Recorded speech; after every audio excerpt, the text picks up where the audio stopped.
Live from WBFF in Baltimore, this is Fox 45 Early Edition. Good morning, everyone. Thank you for waking up with us on this Thursday, January 25th. I'm Megan Gilland. Let's bring in meteorologist Justin Chambers. We've got a warm day today, Justin, but you're tracking the next weather maker. Yeah, tracking rain showers already moving in this morning, Meg, and that's what we're starting with. Also some foggy conditions as well on your Thursday morning. You can see some of those low clouds out there from our Toyota Inner Harbor Sky Cam popping up that radar. And yes, I mean, some rain showers too, not snow, but rain up into Port Deposit, Aberdeen, over to Edgewood, out through Essex and Middle River, right through Baltimore City, even down for you in Pasadena and even into Annapolis as well in Anne Arundel County. So these are just a few passing showers this morning. We are going to be dealing with more rain as we head later into the day today. And our temperatures are definitely mild, low to mid 40s right now. 41 in Cockeysville and Towson, 45 in Baltimore City down through Brooklyn Park. So a foggy Thursday morning, scattered rain showers throughout the day today, and milder afternoon temps. Back in a few minutes, we'll talk about how long this rain sticks around and what we can expect for the Ravens game this weekend. All right, Justin, thank you. Looking at your Len Stoller traffic network here, there is a crash on 695, the outer loop. It is closing both shoulders near exit 13 to Frederick Road. That crash is mostly cleared up now, but keep in mind if you are heading in that direction. Happening today, Sheila Dixon is set to announce her crime and public safety plan. Since launching her campaign, Dixon has been very vocal about focusing on quality of life crimes. She will be joined by Baltimore community leaders and public safety officials at the Ruth M. Kirk Recreation and Learning Center. It's going to start at 10:45 a.m. Well, this comes as she received an endorsement from faith leaders all across Baltimore. We're here because we need to see change. Change in our city, and I believe that Sheila Dixon is the one who can help us get done what we need to get done. Well, earlier today, I shared with them my vision as well as listen to concerns that they have, ranging from education to city services.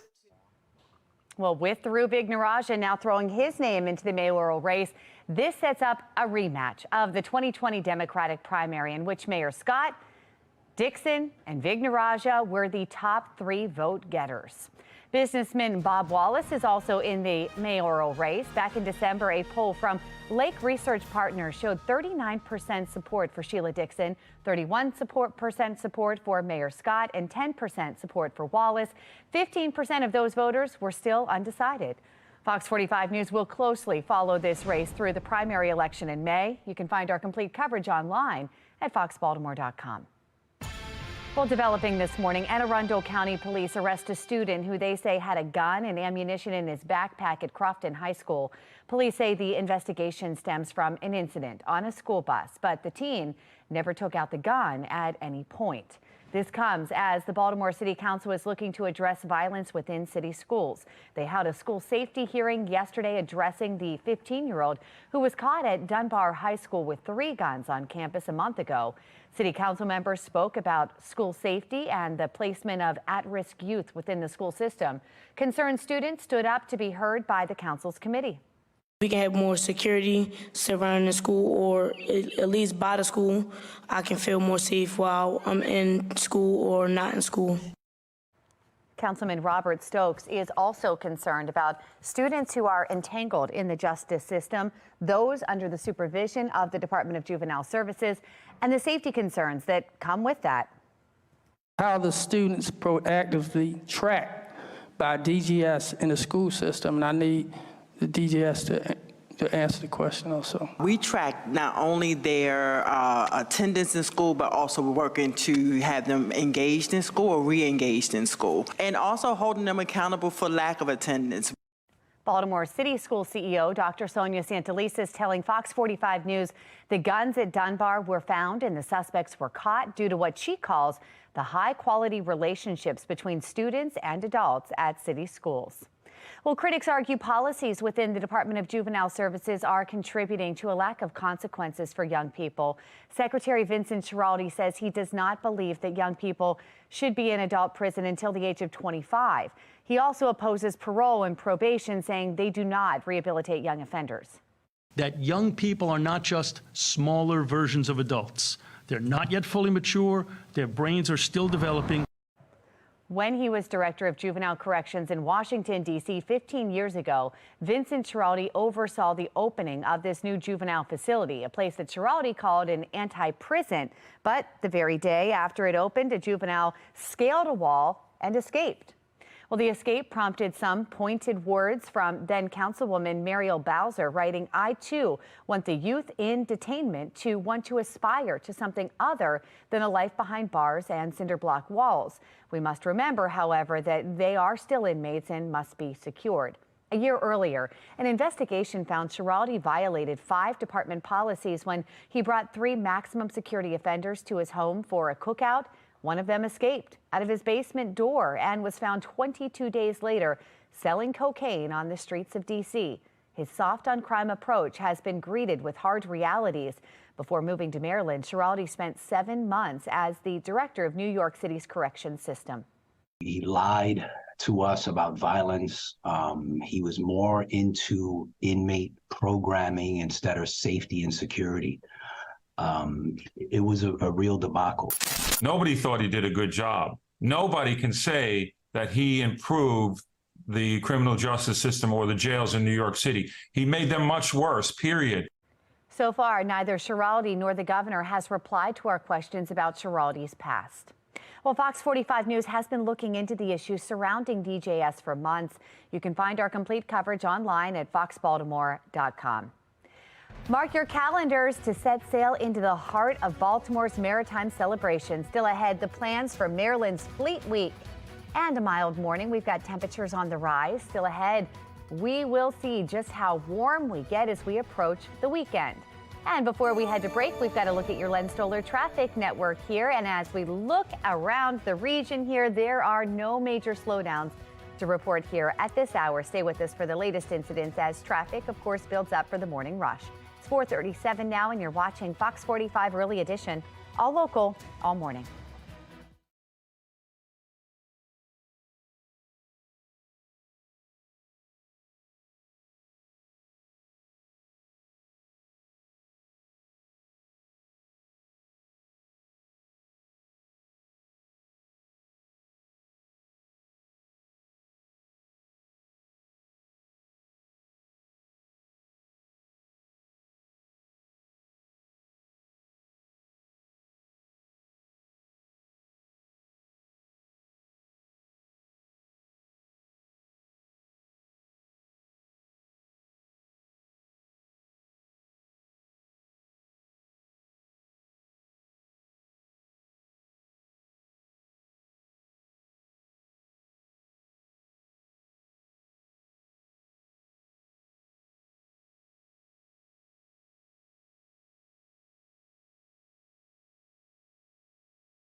Just about 4:40 on your Thursday morning, our Friday Eve, and we're starting with some rain showers. You can see these here on our HD radar. Just a few light rain showers, but foggy conditions as well, so that visibility is reduced. Our temperatures are kind of all over the place. We've got 40s, 50s, and even some lower 60s out toward the eastern shore, so that mild air is here, and that's what's going to help to get all of that snow melted away. As you head out the door, definitely grab a rain jacket and the umbrella. Really no need for the sunglasses today, as we won't see much of that sun at all with those clouds staying in place. Back with your full forecast. We'll do that in just a few.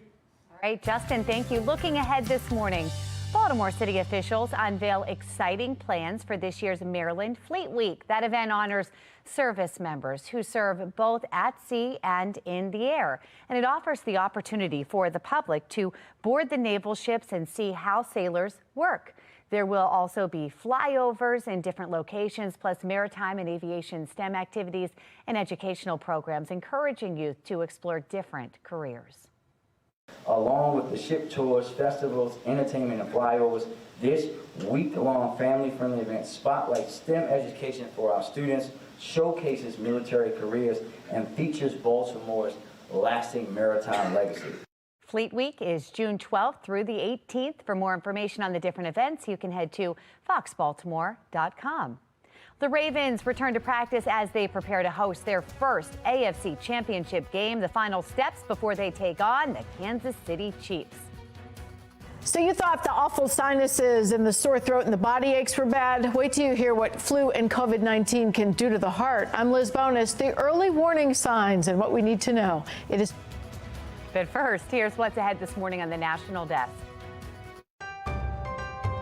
I'm Jan Jeffcoat. This morning on the National Desk, lawmakers reveal more than 1 million American veterans waiting on health care because of illegal immigration. A U.S. Senator joining us tomorrow with the alarming crisis. This morning on the National Desk, America's News Now, weekday mornings. You can watch the National Desk on our sister station, the CW Baltimore, weekdays from 6 to 9 a.m. It's 4:42 now. You're watching Fox 45 Early Edition, a local all morning.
We have a health watch for you this morning. It is not just bad body aches and fevers that may accompany the many respiratory illnesses making us sick right now.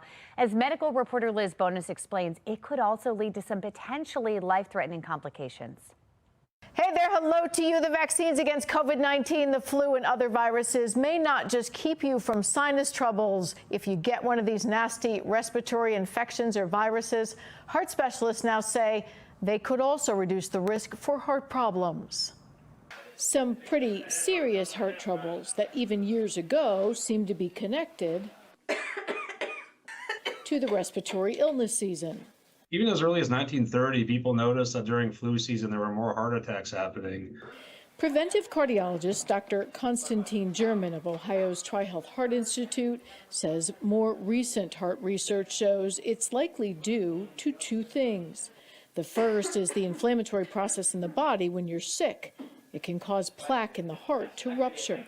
Which is when you have disease in the coronary arteries themselves, and when there's enough inflammation that can actually lead to, displacement of those plaques, leading to heart attacks. The second reason there are more heart attacks this cold and flu season is that we've added COVID-19. This virus makes the lungs prone to blood clots. We are now seeing those also happening in the coronary arteries. So people as young as their early 30s I've seen having pretty significant heart attacks just, with COVID-19 being their only risk factor. If you have COVID-19, the flu, or another virus going around right now, Dr. German says pay attention to your symptoms. There's no better way to get your heart rate up than a fever. And with these viruses, the fever happens and people start to notice chest pains and kind of worsening chest discomfort. Bottom line is if you do have a respiratory illness and chest heaviness kind of quickly sets in, it's suggested you seek medical attention. With your health news, I'm Liz Bonus reporting. Liz, thank you. In your Sports Unlimited coverage, the Ravens are preparing to host their first AFC Championship game as the defending champions. The Kansas City Chiefs are coming to M&T Bank Stadium this weekend. Now, the team returns to practice with the mentality to be the best, you have to beat the best. This will be the Chiefs' 6th straight trip to the AFC Championship, while many of the Ravens haven't been to this stage in their careers. They are approaching this week like they have. At the end of the day, it just goes back to each and every guy doing what we do, and that's just playing our style of ball, punishing every cat, and letting everyone know after they, get hit by us, like you got hit by the Ravens, and, send a message to, hey, I don't want to play that team again. That's how we are. That's how we are, and we just want to impose our will, play in and play out. Marlon Humphrey practiced with the Ravens for the first time since late December. He participated as a limited player as he continues his recovery from that calf injury. Well, the Ravens are pulling out all the stops for Sunday's game. Hall of Famers Ray Lewis and Ed Reed, they are the legends of the game, as it's called. Pro Bowler Jonathan Ogden, he's going to be there as the team's honorary captain. Michael Phelps is delivering the game ball, and T-Pain is performing at halftime. We got a star-studded event here. The question is, will there be rain? Meteorologist Justin Chambers has been taking a look at this, timing it out as we prepare for the next weather maker moving in before the game. Yeah, we're going to be wet on that game on Sunday, but it's not going to be as cold as we had from the last week. So not snow that we're talking about or ice, but we're all going to be wet out there. So that's just what we have to deal with. Exciting. Exactly right. It's football in January. Come on, that's what you got to do. Let's take a look outside here. Imagining purple face paint right. running down. Exactly. Our Towson cam right now, we are seeing some foggy conditions and those low clouds hanging around. We're getting some mist and even some light rain showers at this time. So this is what it looks like here in Towson with our temperatures that are very mild. I mean, we hit the 40s yesterday and we're still hanging out in the 40s. We really haven't dropped overnight. 45 your current temperature. No wind to speak of. The dew point at 41 degrees. So when the air temperature and dew point temps are close, that's typically when we have 100% humidity or close to that. And that's why we have some foggy spots. Even some dense fog advisories for some of us with that visibility reduced. Just a few light showers is what we've seen over the last hour or so. The heaviest rain is right up the 95 corridor as you head up into Delaware and Pennsylvania. And you zoom out a little bit farther, you can see there are more showers developing to the west, and that's going to be rolling into our region. This is all along a frontal boundary that is draped all the way from the northeast down through the mid-south. So that's where those showers are kicking up in parts of Atlanta and the Carolinas. And most of this rain is going to ride right up that frontal boundary as we head into the mid-morning and early afternoon. So just plan to have the rain gear ready to go, but also plan for those milder temps with numbers hanging out in the 40s for the next couple of hours. And the sun comes up at 7:19. We won't see much of the sun today, friends, because we'll see those temperatures that'll be mild, but we have to deal with all of that rain. Now, when you look at the temperatures, these are the highs for the day. Most of us will be in the 50s, but there are a few lower 60s, especially for you on the eastern shore, Chestertown, down through Easton and Denton. You'll see some low to mid 60s as that milder air is just to the south of us. You can really see that there in southern Virginia. Richmond and Roanoke could be in those mid to upper 60s for the afternoon today, and we'll get a little bit warmer tomorrow. And you can see that here from our temperature tracker. So 50s and lower 60s through Saturday. And then as we get into a game time on Sunday and Monday of next week, we'll see those temperatures drop back down into the 40s. So here's a look at your future scan. This is 11 o'clock this morning as that frontal boundary is right there to the north of us. So we'll see those off and on rain showers and some steady rain through the middle part of the day into the early afternoon. Then we take a little bit of a break. So a couple of scattered showers here and there through Thursday night. Friday morning, some leftover rain as that front starts to move through. And then behind that on Friday afternoon, we'll see that wind pick up a bit and the warmer temperatures as well. May see some breaks in the clouds by Friday afternoon, but Saturday more clouds roll in. Saturday afternoon into Sunday, more rain is coming. So this is going to be Saturday night. This is early Sunday morning when we're tailgating. And then you can see by Sunday afternoon, about 2, 3 o'clock, we are seeing some showers that'll be with us at least for the start of the game. Possibly on the back end of that, some of that colder air could mix down and could actually see a little bit of that wintry precip Sunday night into Monday morning. Either way, here's your 7-day forecast. Notice those numbers will be a bit cooler and we'll be back to the 40s next week. Now let's get an update on our mass transit. Mark Jones with the MTA. Good morning. Good morning, Justin. Good morning, everyone. Out there on the MARC train system, you'll find a good start. No major delays or problems. Looking good there on the Camden, Penn, and Brunswick lines for travel. If your ride is on light rail, on-time service is what you'll find, and Metro Subway checking in on schedule as well. For the MTA Transit team, I'm Mark Jones. All right, Mark, thank you. A suspect in a Baltimore County barricade situation confesses to several murders. A look at the dramatic video posted on Instagram and the cases police are re-examining now. And a software company quietly receives more tax dollars to redesign the city's website. Why it's raising ethical concerns. 4:52 now on Fox 45 Early Edition. All local, all morning.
First on Fox, the Baltimore County Police Department is re-examining 2 homicide investigations after a confession from a standoff streamed on social media over the weekend.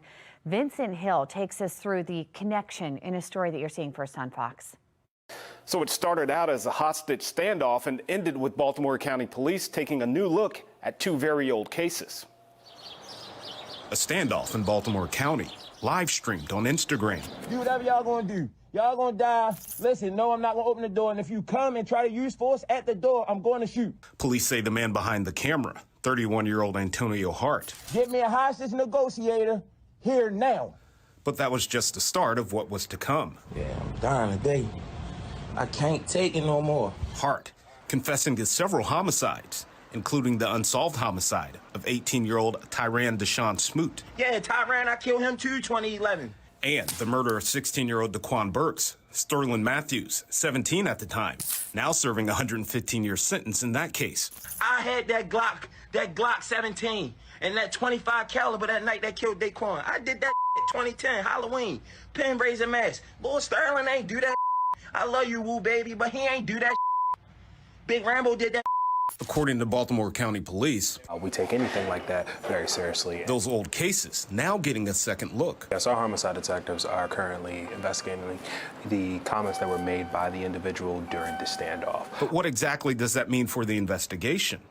When people are either looking to kill themselves or also have nothing to lose, there's also no reason for them to keep the crimes that they did, in fact, commit a secret anymore. It could be the opportunity Matthews' defense team has been waiting on. What his defense attorneys could potentially do is file an appeal citing new evidence and argue that this video confession is evidence that was not previously available. Attorney Florina Altschiller says it could possibly set Matthews free when it comes to the unsolved case. Certainly, this could lead to now solving and closing that homicide. If there's sufficient detail, especially detail that only the killer would know. But it would still be a long road ahead. It's not an easy hurdle. It's not an easy burden to meet.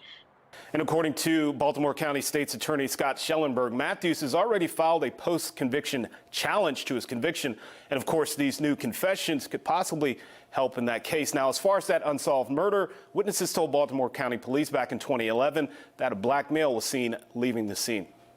Vincent Hill, Fox 45 News. Thank you, Vincent. Developing now, a software company owned by the husband of Baltimore's deputy mayor receives more tax dollars to redesign the city's website. It is the second time this project has received a funding boost from the Board of Estimates. The software company Fearless Solutions was awarded a non-construction consultant agreement, meaning that the Board of Estimates could approve the contract without seeking any formal bids from other companies. The company is owned by Dilali Zaraza.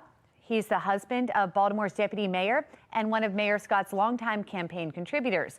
Taxpayer advocate David Williams says the project raises some red flags at all levels. When you have a deputy mayor who is tied to this contract, that raises so many ethical questions about whether or not the best price was paid for it. And now taxpayers are seeing the fallout from that. They're seeing extra costs to build this website, and there's no excuse for this to happen. Mayor Scott defended the contract, claiming the city talked with several other companies before awarding this contract. However, he couldn't say which companies were considered or how much they bid. Fox 45 News also asked the city comptroller's office for those bids, but we have not heard back. Mayoral candidate Sheila Dixon will announce her plans to make Baltimore a safer place if elected. Coming up, we'll go over her priorities plus how her time in office compares to that of Mayor Scott's. Former Baltimore City State's Attorney Marilyn Mosby's trial continues. Who we could see testify today. Our temperatures are definitely mild, and we're starting off with some rain and fog for your Thursday morning. We'll talk about how long this wet weather sticks around. Live from WBFF in Baltimore, this is Fox 45 Early Edition. Good morning on this Thursday, January 25th. I'm Patrice Sanders. I'm Tom Rogers. Warm and wet. That's what today has for us. At least that's what it feels like outside. I know, but when I walked out this morning, I could see all of my grass. So we're getting back to pre-snow norms. Meteorologist Justin Chambers is here. And just think, 11 months from today is Christmas. So there you go. I mean, it's right around the corner. Sound like my daughter wanting Christmas already again. Let's take a look outside. I know there's still Christmas cookies in here. Somebody brought them in this morning. That's awesome. Our Towson Cam, good morning to you. This is what it looks like, friends, outside. We do have a lot of the fog and those low clouds and even some of those light rain showers. You can kind of see that here from your HD radar. Had a kind of wave of showers that rolled through over the last hour, and now picking up a few more of those from Columbia down through Elk Ridge into Annapolis. Over the Bay Bridge for you out toward the eastern shore, you're seeing a little bit more of that rain. So it is going to be a wet morning. Look at these temperatures statewide, 40s, 50s, and even 60s this morning down into southern Maryland and out toward the eastern shore. So that's that mild air that we were talking about. A foggy and misty morning, scattered showers for the afternoon as well, with those temperatures staying mild. And I'm going to put a yellow light in your morning drive. Mr. Bo says take it slow because those roads are definitely wet, with numbers staying in the 40s for the next couple of hours. Back with your full forecast coming up in a few. Dom, any issues out there? I heard earlier there was some backups. Let's take a look at your Lynn Solar Traffic Network and taking a look around the Beltway. You can see some of the cameras, the bottom left when they're moving along here around the Baltimore area. No major incident to report. Closer to the nation's capital, a major accident, 295, that's BW Parkway, and it's right past 50. The cameras are not capturing it right now, but all northbound lanes are closed. At least 2 vehicles were involved. The 2024 Baltimore City mayoral race is heating up as candidate and former Mayor Sheila Dixon is expected to announce her public safety plan today. Shannon Lilly joins us live from City Hall this morning with a preview of today's announcement and why this plan could be crucial. Shannon. Yeah, so it's no secret, Patrice and Tom, that both for Dixon and for Mayor Scott, one of the key platforms that they are running on is a plan to curb crime. And now we are going to find out more details on what Sheila Dixon's plan is to tackle this issue if she is to unseat Mayor Scott and take office here at City Hall. But first, let's take a closer look at what's ahead for this morning. Dixon will announce her 2024 crime and public safety plan, and that's all happening at the Ruth M. Kirk Recreation and Learning Center on North Vincent Street at 10:45 this morning.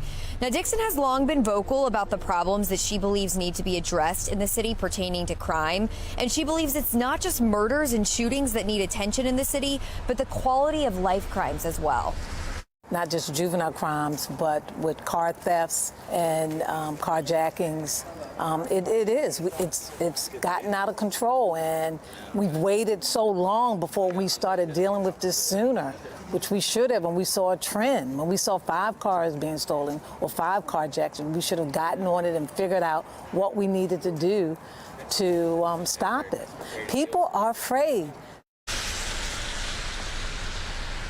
Now, when it comes to the city's homicide rate, Mayor Scott touted a significant step forward, with 2023 ending with less than 300 murders for the first time in almost a decade, and a significant drop from the previous year. But it's important to note, though, that progress came after 2 of the worst years for homicide rates in the city's history. Meanwhile, when Dixon officially took office in 2008, her first full year saw 234 homicides and 240 the next, which averages about 100 less murders annually under her leadership. And again, we expect to learn more about how Dixon plans to fight crime in this morning's meeting if she is to be elected. And of course, we plan to be there at that announcement, and we'll keep you posted. Reporting live from City Hall, I'm Shannon Lilly, Fox 45 News, Early Edition. Thank you, Shannon. Now that Dhruv Vignarajah has entered the Baltimore mayoral race, it sets up a rematch of the 2020 Democratic primary in which Mayor Scott, Dixon, and Vignarajah were the top 3 vote getters. Political analyst John Dede called Vignarajah a perennial candidate and says Sheila Dixon will become one if she loses this time around. If they both lose to Brandon Scott, you can etch that expression into them as far as things.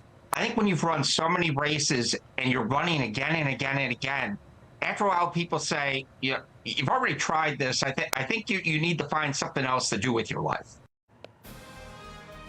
Businessman Bob Wallace is also in the mayoral race. Back in December, a poll from Lake Research Partners showed 39% support for Sheila Dixon, 31% support for Mayor Scott, and 10% for Wallace.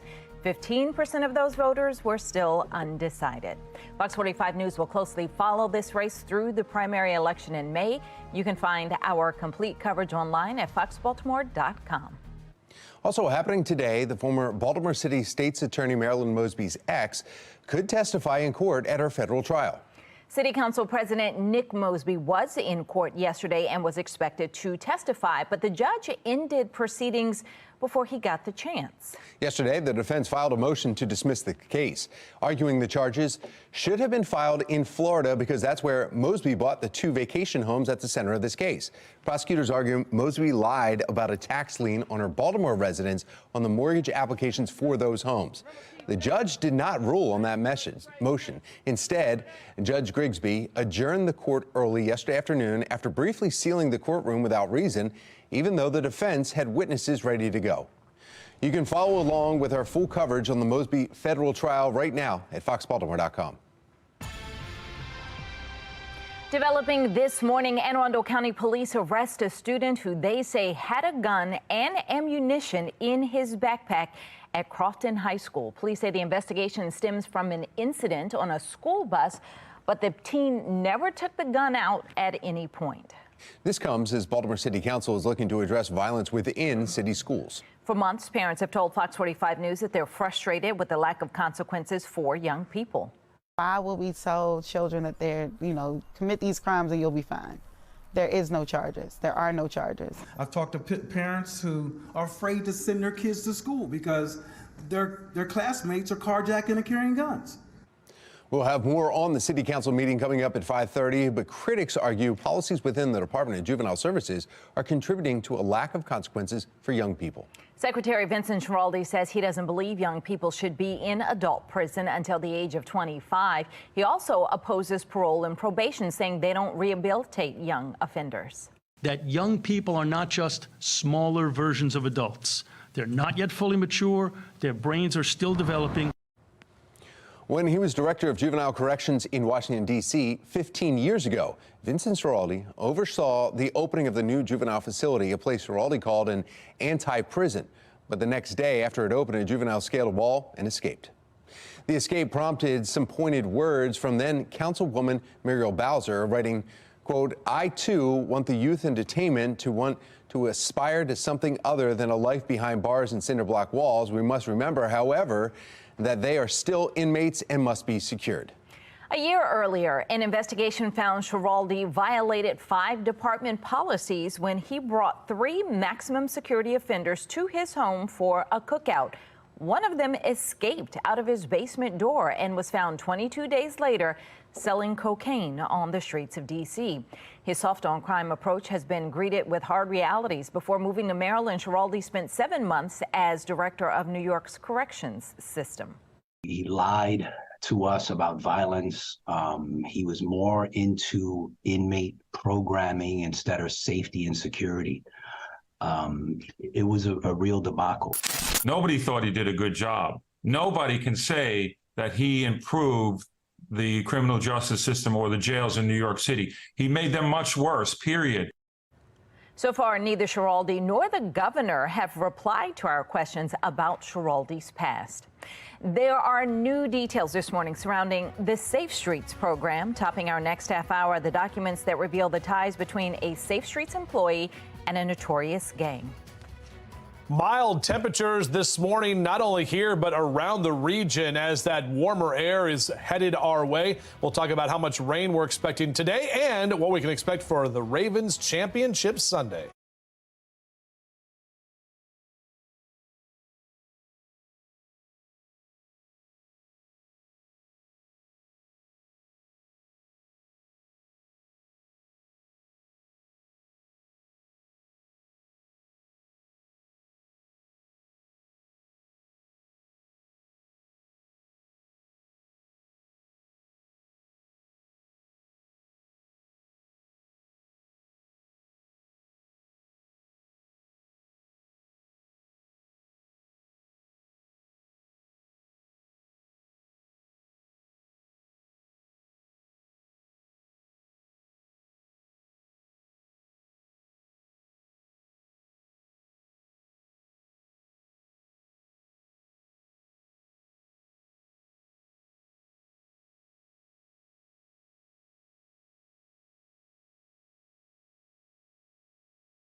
And that's it.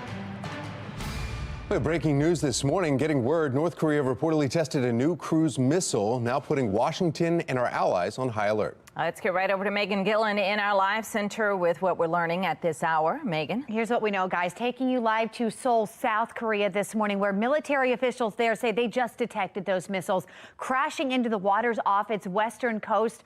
Right now, still not clear how many were launched. We just know that they were. We also know this test launch is North Korea's second known launch event of the year, following a January 14th test fire of the country's first solid fuel intermediate range ballistic missile. Earlier this month, leader Kim Jong-un vowing North Korea will no longer seek reunification with the South. Brand new satellite imagery that you're seeing right here. This actually shows North Korea demolishing a unification arch in Pyongyang, symbolizing that significant shift there. There are also concerns right now of a growing alliance between two powerful U.S. adversaries. North Korea is accused of providing weapons to Russia to fuel its war with Ukraine in exchange for economic assistance and military technology. Taking you live now to Washington, where there are concerns that North Korea could be dialing up pressure in an effort in an election year, that is, in the United States and in South Korea as well. That's the latest from our live center.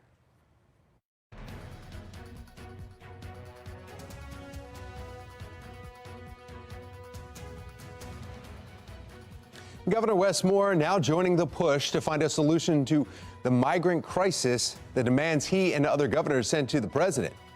5:13 is the time. You're watching Fox 45's Early Edition. We're all local, all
My 5:16 now. New polling shows drugs and crime are emerging as top issues for voters heading to the polls this year. National correspondent Kayla Gaskins looks into the growing trend. A CVS permanently closing in Washington, D.C.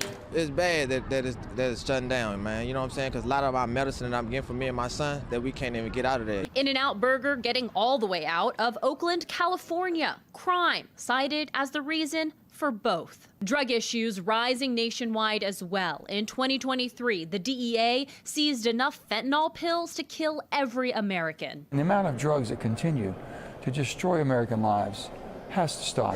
These concerns creeping into the 2024 election cycle. A Harvard-Harris poll conducted this January shows crime and drugs ranked number 4 of 30 among the most important issues Americans face. I'm not surprised it's that high. I mean, if anything, it could be higher, and here's the reason why. Fentanyl is the leading cause of death in the state of Missouri. I mean, we are in a massive drug crisis. The same poll shows only 40% of respondents approve of Biden's handling on crime and violence. A Gallup poll from November reported 63% of those polled say U.S. crime is extremely or very serious, the highest ever recorded by Gallup. Stop these soft on crime policies. The Biden administration is soft on crime. We've had years of soft on crime policies from Congress. We've had years of soft on crime prosecutors. We need to get tough on crime and put criminals behind bars. Back in 2020, criminal justice reform was a top issue Democrats campaigned on.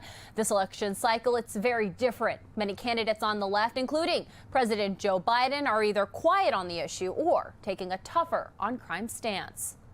In Washington, I'm Kayla Gaskins. That brings us to our national question of the day. Do you trust elected officials to effectively deal with crime and the drug epidemic? So far, 98% of those who voted say no. To weigh in, head to foxbaltimore.com/vote and click on the Pulse tab.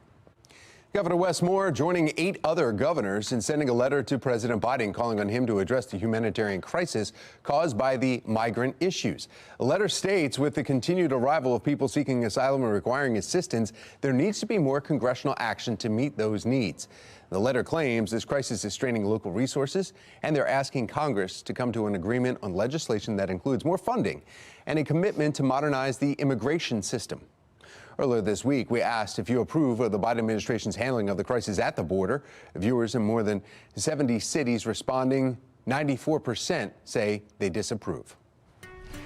It's 5:19 now, and rain coming down on the drive into work. Let's get over to meteorologist Justin Chambers. Yeah, that's how it's going to be the next couple of hours, guys. We'll have some different waves of kind of bands of rain showers here and there. We're not talking about a big soaker today, but we're going to get at least another ½ inch of rain. That's going to really help with that snow melt. And the issue with that, especially in the mountain locations, is where we could have that rapid kind of river rise, or those streams and creeks that are rising with the fact that we get the rain melting the snow. That adds to all of those basins and those rivers. So that's what we have to watch for there. But for us, we're going to get kind of a nice cleaning here, at least in our local area in Towson right now. Our temps are mild, hanging out mainly in the 40s. Now, we do have a dense fog advisory, all of Carroll County, northern Baltimore, and Harford County in that dense fog advisory through 9 o'clock this morning. That's where we have some of the thickest fog and the reduced visibility as well. You can see these kind of scattered showers that we've seen. No lightning strikes, so it's mainly just a little light rain that we're seeing.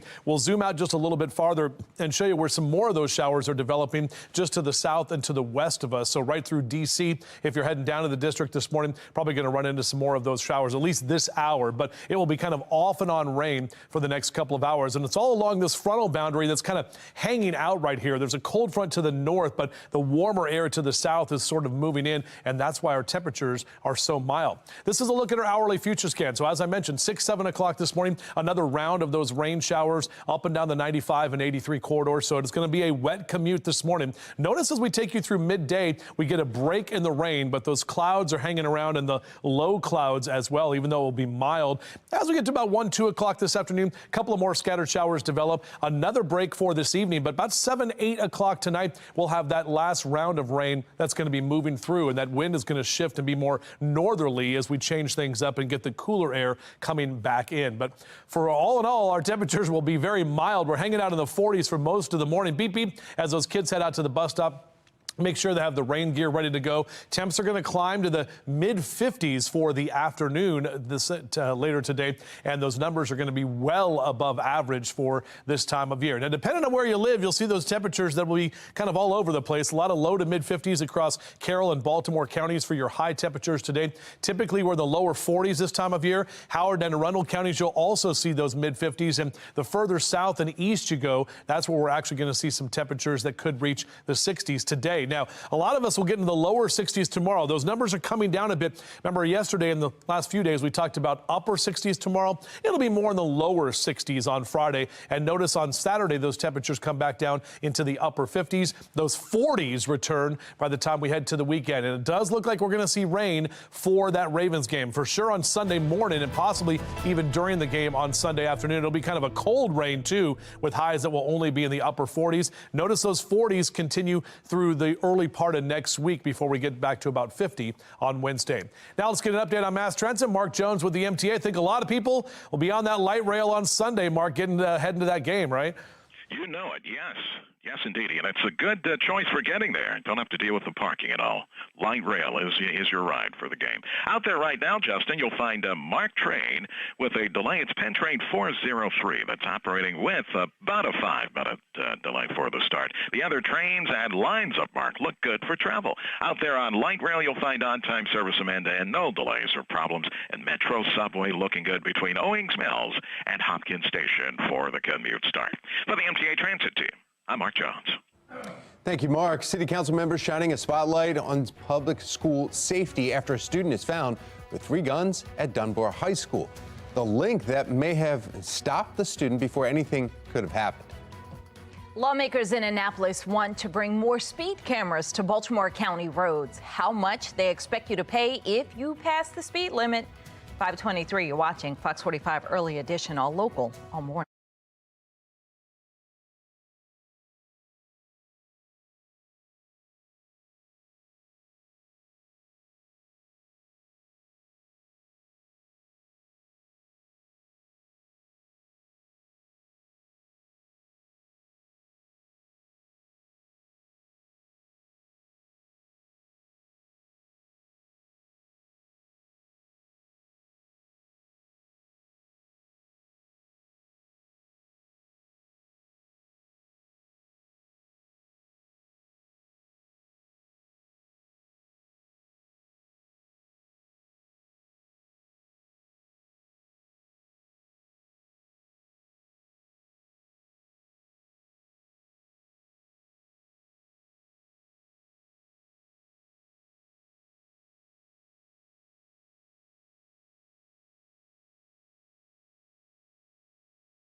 Lawmakers in Annapolis are considering a bill to increase the number of speed cameras along Baltimore County roads.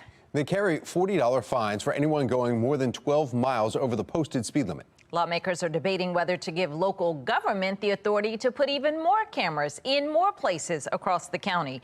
Right now, a speed camera outside a school zone needs to be approved by the state. Delegate Michelle Guyton is sponsoring the bill, calling it pro-public safety and about local control. Some Baltimore County lawmakers and residents split on the issue. I think it'll be a great thing for the neighborhood, and it'll probably slow a whole lot of fast drivers down. This bill is going to expand speed cameras in Baltimore County. I mean, ultimately, there could be as many speed cameras as there are Amazon trucks driving around Baltimore County. We really do not need this bill. Well, right now, Baltimore County Police say there are 36 speed cameras in local school zones. Highs will be in the upper 50s today. Meteorologist Justin Chambers tracking your Ravens game forecast. Newly unsealed court documents are revealing another link between the notorious Black Guerrilla Family Gang and the Safe Streets program. Coming up, the link between one Safe Streets site and an attempted murder hit. You're watching Fox 45 News, Early Edition.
Live from WBFF in Baltimore, this is Fox 45 Early Edition. Welcome back on this Thursday morning. 5:30 is the time. I'm Patrice Sanders. I'm Tom Rogers. We need to find out when the rain, how much, when it will get into your neighborhood, when it will leave, and how much we're going to get. Meteorologist Justin Chambers. So many questions. I know, but also I've been thinking about my pigskin predictions, trying to figure out. Yeah, be ready. Yeah, we have to do those, and just 2 games. I know, I know, but they're 2 very important games. So, all right, good morning, everybody. Exactly, yeah. Let's take a look outside. Good morning to all of you. We have some fog. We've got some rain that we're dealing with right now. Just a little bit of light rain, but you can see all of those low clouds out there. Very mild temperatures, too. Let's check that HD radar. So a few more of those showers moving right through Baltimore City right now. Also back to the west toward Gaithersburg, down through Laurel and into D.C. as well. So if you're heading down 295 or 95 south, you'll run into some more of those showers here in the next hour or so. Low to mid 40s. Those are your temperatures right now. These numbers are some 8 to 11 degrees warmer than where we were yesterday morning. So there's mild air in place. Maybe just a light rain jacket as you head out. I definitely have a yellow light, as Mr. Bo says, take it slow with the fact that those roads are wet and that visibility is down when you see some of those foggy spots. We'll top out in the mid 50s today, lower 60s tomorrow, back to the mid to upper 50s on Saturday. So got a couple of very mild days ahead before we get into the weekend. And we do have some rain that we've got to track for that Ravens game on Sunday. We'll take a closer look at that coming up in a few. Patrice? All right, looking at our lane solar traffic network as we take a look at the Beltway in our area here in the Baltimore area, no major incidents to report. But if you're heading south, going closer to D.C., there is a major accident. 295 right past US 50, popular route even if you're living up here because people head that way. The cameras don't capture it, but we know that all northbound lanes are closed, which will of course impact the southbound lanes as well. 2 vehicles are involved, so you may want to find an alternate. Continuing coverage this morning, a newly unsealed federal indictment and plea agreement is shining light on another connection between gang activity and the Safe Streets program. Shannon Lilly joining us live this morning with what we're learning now. Shannon? Some disturbing new details coming to light, Tom and Patrice. We are learning the Safe Streets site that was supposed to be a safe place for the community was actually the site where the Black Guerrilla family gang was plotting more crimes, including an attempted murder hit. That information coming from this plea agreement here of Tyrell Jeffries. He pleaded guilty earlier this month to racketeering connected to the notorious BGF gang. According to the court documents, Jeffries admits that he participated in BGF meetings at the Safe Streets site. 2 BGF members in the meetings were employed by Safe Streets as violence interrupters who were tasked with encouraging positive changes. And Jeffries admits throughout the spring and summer of 2015, he and other BGF members stashed guns and drugs at the Safe Streets site. And in May of 2015, Jeffries says his co-conspirators plotted a retaliatory hit on a rival gang member while at the Safe Streets site. Jeffries and others shot a rival who was at a vigil for a different homicide victim at the intersection of North Rose and East Monument Streets, just blocks from that Safe Streets site.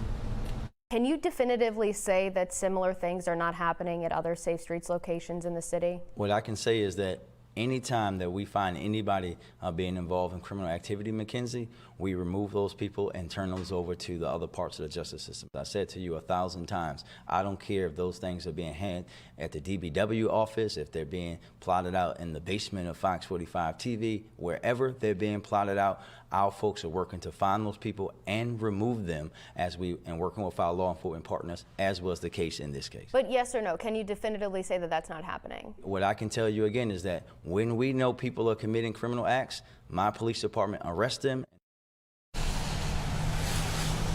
So despite our pressing there, the mayor remains committed to Safe Streets as a cornerstone for his crime prevention strategy, even though the program was once again potentially linked to that BGF gang back in October when the feds raided the Bel Air Edison location. Reporting live from City Hall, I'm Shannon Lilly, Fox 45 News, early edition. Thank you, Shannon. The Baltimore Inspector General's office is moving forward with an audit of the Mayor's Office of Neighborhood Safety and Engagement, or MONSE. Inspector General Isabel Cummings says the MONSE audit specifically will look into how the Safe Streets program spends the money and how those spending decisions are made. The amount of money that goes through, especially ARPA, is what, 650 some million. So, and Safe Streets has received a lot of money too. So I truly appreciate the priority of realizing that, we got to follow the money. Baltimore City Councilman Antonio Glover has been a vocal critic of Safe Streets, unsatisfied with how the program handled mediations in the hours leading up to July's Brooklyn Day mass shooting and why Safe Streets workers left the block party without alerting police of potential threats. I think that until we start to see transparency in data, I think that money should be held to a halt. That brings us to our question of the day. Do you think the Safe Streets program should be paused until an audit is complete? So far, 98% of those who have voted responded yes. You can weigh in right now by heading to foxbaltimore.com. Turning now to the crisis in the classroom. As crime continues throughout Baltimore, city council members are looking for ways to address violence in city schools. They held a school safety hearing just yesterday addressing the 15-year-old who was caught at Dunbar High School with 3 guns on campus. That happened a month ago. Now, city council members discussing school safety and the placement of at-risk youth within the school system. Concerned students stood up to be heard by the council's committee. We can have more security surrounding the school, or at least by the school. I can feel more safe while I'm in school or not in school. Councilman Robert Stokes also concerned about students who are entangled in the justice system, those under the supervision of the Department of Juvenile Services, and the safety concerns that come with it. How the students proactively tracked by DGS in the school system, and I need the DGS to answer the question also. We track not only their attendance in school, but also we're working to have them engaged in school or re-engaged in school, and also holding them accountable for lack of attendance. Baltimore City School CEO Dr. Sonia Santelices is telling Fox 45 News the guns were found and the suspects were caught due to what she calls the high-quality relationships between students and adults at city schools. And Baltimore City Schools CEO Santelices also faced questions during that city council hearing on student safety. At the end, Councilman Antonio Glover asked how the CEO would grade herself when it comes to the school system's performance. She listed off several changes that she says she's made in her time with the school system, including diversifying upper-level courses and improving facilities. I defy anybody to tell me that this school system is not better off than when I took it. It's not perfect, and we got a long way to go. But nobody can tell me that this school system has not moved because of the team of people we have and where we found it. Fox 45's Project Baltimore has found a number of concerns within the Baltimore City public school system under her leadership. Most recently, Project Baltimore obtaining results of internal investigation conducted by North Avenue, revealing allegations that city school employees were hitting students with rulers, throwing chairs, and allowing a child to be taped to a chair. Last spring, Project Baltimore also found the number of chronically absent students has soared since 2016, the year Dr. Santelices took over. According to data from the state, 23% of students were chronically absent in 2016. That number jumped to 58% in 2022. Then there's the test scores. Last month, the Maryland Department of Education releasing its 2023 school report card, showing that 65% of city schools earned 1 or 2 stars, the lowest possible rating. The city has the highest percentage of 1 and 2 star schools in the state. Now, in 2022, Project Baltimore also found that in 5 years under Dr. Santelices, graduation rates, attendance, and college enrollment all dropped. You can find all of Project Baltimore's reporting on the problems within some Baltimore City public schools, including their latest report on how a convicted rapist was allowed to attend a Baltimore City high school. It's all on our website, foxbaltimore.com. The mayoral race heating up as one candidate picks up another endorsement. We take a look at the new developments that are shaping the race for the city's top leadership position. A foggy and misty morning with more rain on the way this afternoon. Still ahead, how the weekend forecast is shaping up. 5:39, you're watching Fox 45 Early Edition, a local all morning.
Right now, indirect talks between Israel and Hamas terrorists are unfolding over the release of more than 100 hostages still being held captive in Gaza. We want to get right over to Megan Gillen. She's in our live center with where things stand on a possible ceasefire. Megan? That's the word, guys. Taking you live to Gaza here this morning, where there are reports that mediation efforts could include a month-long pause and a phased approach to releasing both hostages and Palestinian prisoners. But right now, guys, there are two big issues still separating these two sides, including the length of any pause in fighting and the fate of terrorist leaders in Gaza. We know Hamas officials have said they will only release the remaining hostages in Gaza as part of a comprehensive ceasefire deal. But Israeli Prime Minister Benjamin Netanyahu already vowed that he will not accept any deal for a permanent ceasefire that leaves Hamas in control of Gaza.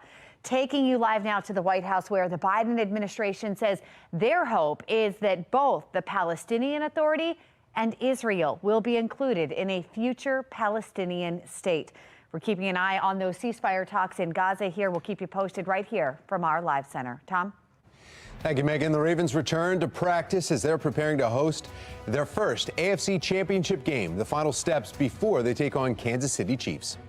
And the Ravens are pulling out all the stops for Sunday's game. Who will be performing at halftime? 5:43, you're watching Fox 45 Early Edition, all local, all morning.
.546 and in your Sports Unlimited coverage, the Ravens are preparing to host their first AFC Championship game as defending champion Kansas City Chiefs coming to M&T Bank Stadium this weekend. The team returning to practice with a mentality, quote, to be the best, that you have to beat the best. This will be the Chiefs' 6th straight trip to the AFC Championship. While many of the Ravens have not seen or been to the stage in their careers, they're approaching this week like they have.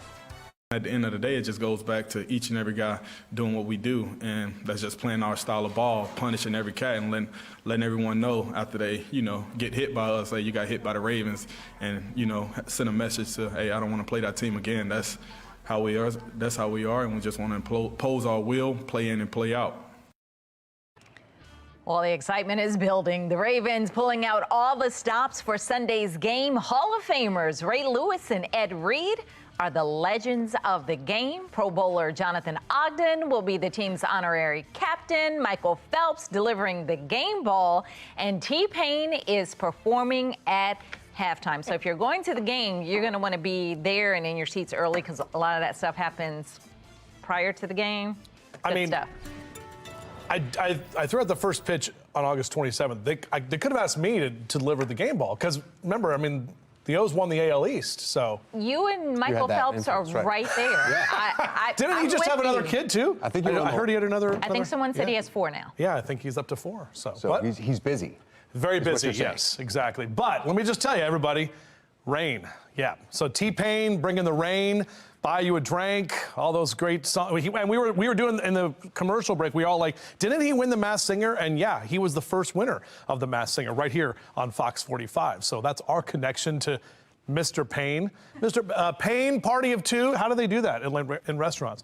All right, good morning to all of you. Our Towson cam right now, lots of fog that is out there, and even some light rain showers at this time, but mild temperatures, guys. And we're talking about 45. This was our high temp yesterday, and we really didn't cool off much overnight. In fact, we're going to warm up over the next couple of hours. No wind to speak of at this time. We do have a few dense fog advisories. All of Carroll County, northern Baltimore County, and northern Harford County also in that dense fog advisory through 9 o'clock this morning. So watch for reduced visibility with some of these rain showers that are moving through. You can see on our HD radar, it's just a couple of light scattered showers, but you'll definitely need the windshield wipers and the rain gear for today. And a few more of those showers are just south and west of D.C., continuing to move through. So it'll be kind of off and on rain showers, waves of rain throughout the day today. It's kind of riding along this frontal boundary. Just to the south, you can see the warmer temperatures and the thunderstorms in parts of Atlanta and areas south of Tennessee down into Alabama. So some of that moisture will continue to make its way up here. Now, let's show you the hourly future scan. This takes us through about 6, 7 o'clock. This updates every hour.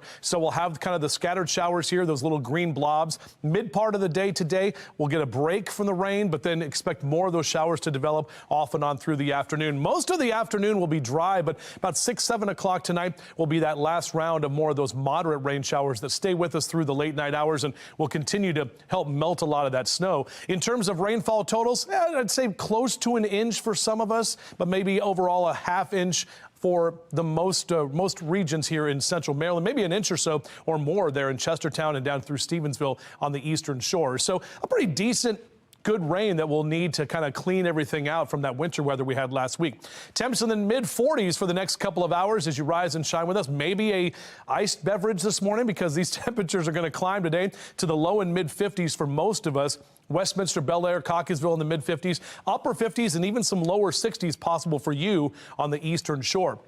We'll get to the lower 60s tomorrow and then hanging in the upper 50s on Saturday before those numbers drop into this upcoming weekend. And we'll see those temps that will be back into the 40s. And yeah, it does look like we're going to see some rain, at least for tailgating for the Ravens game. It should move out by halftime and then a few more showers here left over into the afternoon and evening on Sunday. So just have that Ravens rain gear ready to go. You can see this is our system right now rolling through this morning and into the afternoon. As we get toward Friday morning, a couple of leftover showers, cold front just to the west of us will pass through on Friday afternoon. That will help to dry us out. So we should get some sun on Friday. Saturday, more clouds. Here comes that rain Saturday evening into Sunday morning. This takes us through about 9 o'clock. So we're getting ready for the game on Sunday morning. We have that rain with us. And then right as we get to the start of the game is when those rain showers will be here as well. But we may get a little bit of that to be moving out of here. Just kind of plan ahead for the fact that it'll be kind of a cold rain for Sunday's game. And those temps stay in the 40s next week for Monday and Tuesday before we get back to about 50 on Wednesday. Tom?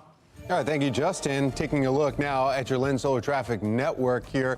Looking around the Beltway in the Baltimore area, we do have one incident to report, and that is right at the Fort McHenry Tunnel. There are 2 vehicles involved here, and they are, and some flashing lights. So it looks like the left board, just one lane is not getting by there, and that's causing some slowdowns. And you can see that right here on the cameras that we have. Otherwise, you have to go to D.C. to find any other incident, and that is right in Washington, D.C. on the Beltway 295.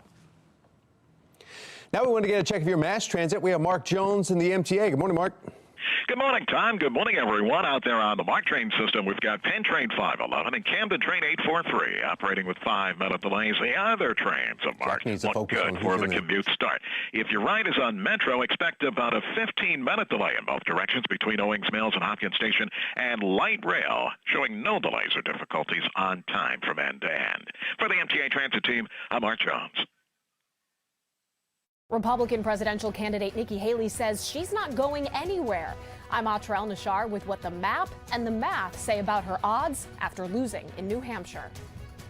Mark your calendars to set sail into the heart of Baltimore's maritime celebration. Still ahead, Baltimore City officials' plans for Maryland's Fleet Week.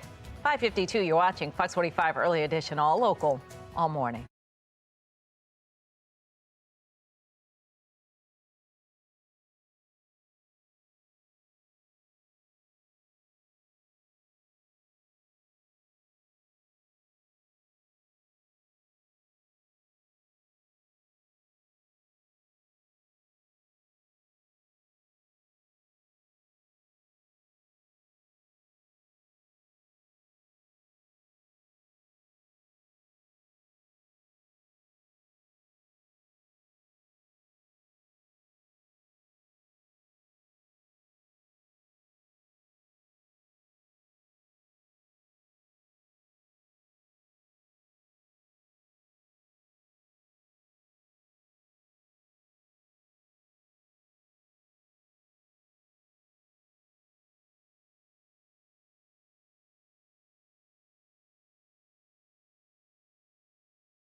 My name is Thiru Vignaraja, and I am running for mayor of the greatest city in America.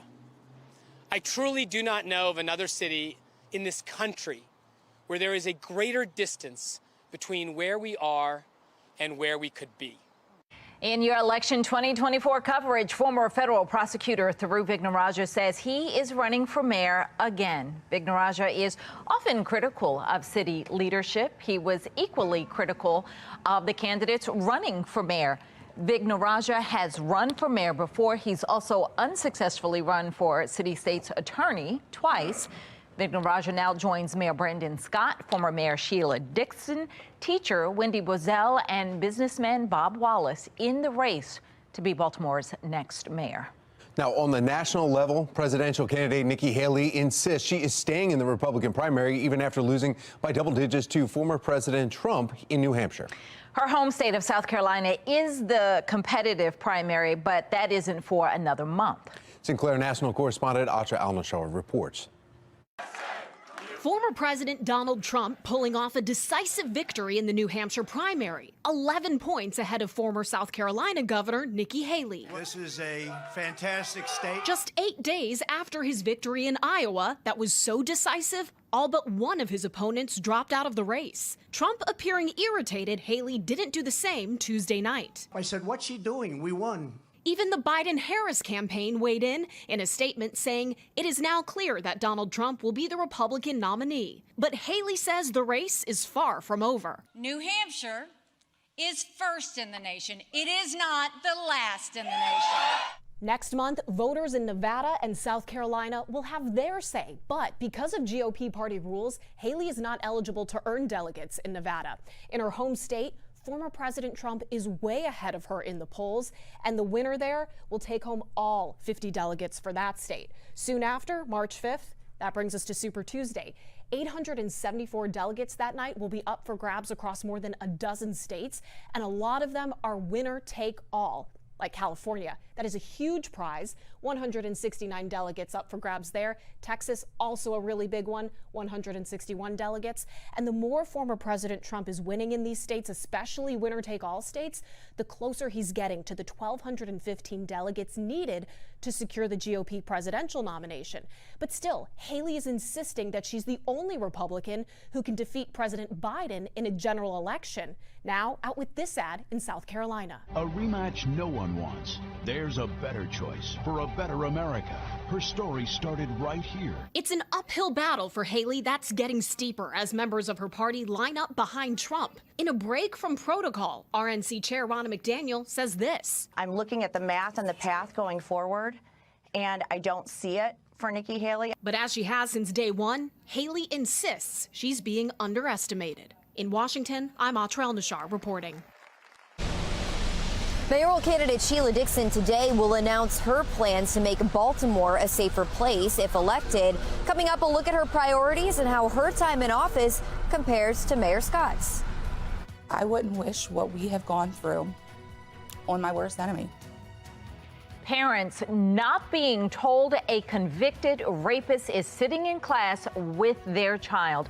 What we're learning from a Project Baltimore investigation. And we're tracking those rain showers rolling in here this morning, as well as mild temperatures. We'll talk about how long this rain sticks around and what we can expect for Championship Sunday right here on Fox 45 Morning News. Let's go. Live from WBFF in Baltimore, this is Fox 45 Morning News.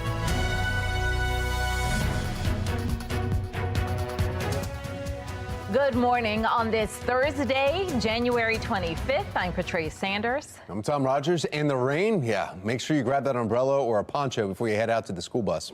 Meteorologist Justin Chambers is here taking a look at what's coming our way. Yeah, probably going to need those game day ponchos as well as we track that next weather maker with the rain showers that are rolling through as we speak. Let's take a look outside. This is what it looks like right now from our Towson camera. Also low visibility. We've got some foggy spots, so just be aware of that. Those roads are wet, but temps are mild. You can see that rain taking over Baltimore City and County right along the 83 corridor all the way around the Beltway at this time with those kind of light to moderate rain showers. You zoom out a little bit farther, we see some more of those showers in Frederick down into the D.C. area for Silver Spring and out toward the Eastern Shore as well. So kind of a mix or kind of a pop-up showers here through the next couple of hours. The off and on showers is what we're trying to say there. 46 your temperature in Baltimore City, 44 in Annapolis. But look at those numbers for you on the Eastern Shore. You're in the 50s this morning, even 61 in Denton in Caroline County here at this hour. So morning drive, it is going to be wet. Temperature staying in the 40s for the next few hours.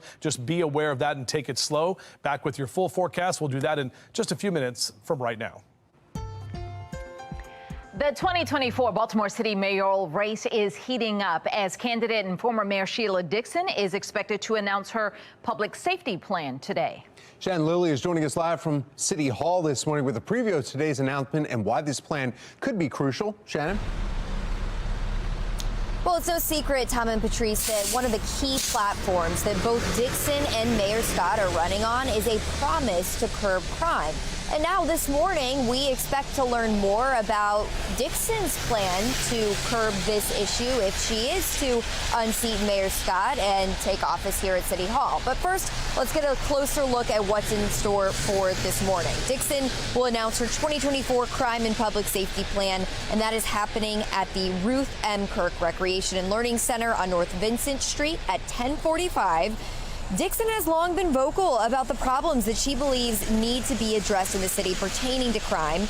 And she believes it's not just murders and shootings that need attention in the city, but the quality of life crimes as well.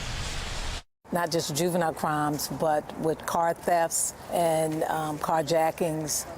It's gotten out of control, and we've waited so long before we started dealing with this sooner, which we should have when we saw a trend. When we saw 5 cars being stolen or 5 carjackings, we should have gotten on it and figured out what we needed to do to stop it. People are afraid. Now, when it comes to the city's homicide rate, Mayor Scott touted a significant step forward, with 2023 ending with less than 300 murders for the first time in almost a decade, and a significant drop from the previous year. But that progress came after 2 of the worst years for homicide rates in the city's history. Meanwhile, when Dixon officially took office in 2008, her first full year saw 234 homicides and 240 the next, which averages about 100 less murders annually under her leadership. And again, we expect to learn more about how Dixon would tackle the issue of crime if elected in this morning's meeting starting at 10:45. We plan to be there, and we'll keep you posted. Reporting live from City Hall, I'm Shannon Lilly, Fox 45 Morning News. Former Deputy City State's Attorney Tharuvik Naraja announced yesterday that he is once again running for mayor of Baltimore. That sets up a rematch of the 2020 Democratic primary, in which Mayor Scott, Dixon, and Vic Naraja were the top 3 vote getters. Businessman Bob Wallace is also in the mayoral race. In December, a poll from Lake Research Partners showed 39% support for Sheila Dixon, 31% support for Mayor Scott, 10% for Wallace. 15% of voters were still undecided. Fox 45 News will closely follow this race through the primary election in May. You can find our complete coverage online at foxbaltimore.com. Also happening today, the ex-husband of former Baltimore City State's Attorney Marilyn Mosby could testify in court today at her federal trial. City Council President Nick Mosby was in court yesterday, was expected to testify, but the judge ended the proceedings before he got a chance. Yesterday, the defense filed a motion to dismiss the case, arguing the charges should have been filed in Florida because that's where Mosby bought the 2 vacation homes at the center of the case. Prosecutors argue Mosby lied about a tax lien on her Baltimore residence on the mortgage applications for those homes. The judge did not rule on that motion. Instead, Judge Grigsby adjourned the court early yesterday afternoon after briefly sealing the courtroom without giving a reason, even though the defense had witnesses ready to go. You can follow along with our full coverage of the Mosby's federal trial right now at foxbaltimore.com. Arundel County Police arrest a student who they say had a gun and ammunition in his backpack at Crofton High School. Police say the investigation stems from an incident on a school bus, but the team never took out the gun at that point. Well, this comes as the Baltimore City Council is looking to address violence within city schools. Now, the Baltimore City State's Attorney's Office claims DJS hasn't been transparent about which juveniles it detains and which ones are set free. City State's Attorney Ivan Bates says nearly a third of cases sent to DJS should have gone directly to a judge instead. And he's pushing for a legislation to put the decision in the hands of a judge. Bates is one of more than a dozen prosecutors across the state taking issue with Maryland's juvenile crime response. He says Secretary Schiraldi is dealing with a culture problem within DJS, while others question if Schiraldi is the right person to lead the department. Fox 45 News has been looking into issues surrounding DJS for months. You can find our complete coverage online at foxbaltimore.com. North Korea testing a new cruise missile amid tensions with the U.S. What we know about the capabilities of this missile.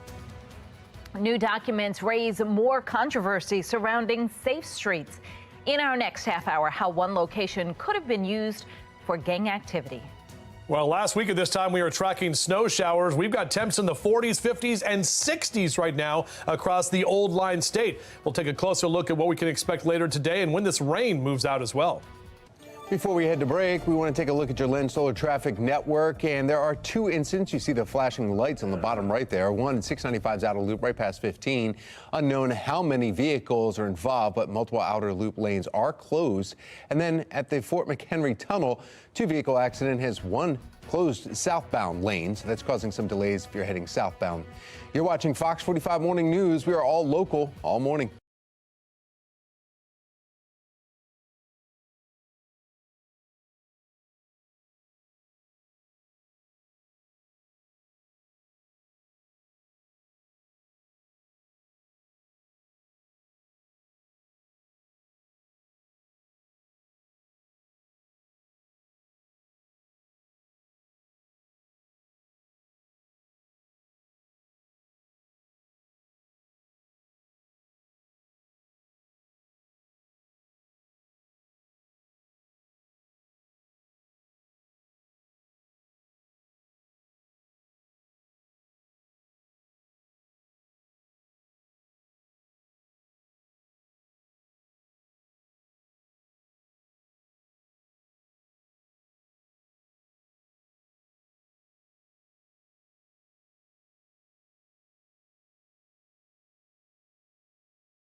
Breaking news this morning, we are getting word that North Korea reportedly tested a new cruise missile, now putting Washington and our allies on high alert. Let's get right over to Megan Gillen in our live center with what we're learning at this hour. Here's what we know, guys. Taking you live to Seoul, South Korea here this morning, where military officials say they just detected these missiles crashing into the waters off its western coast.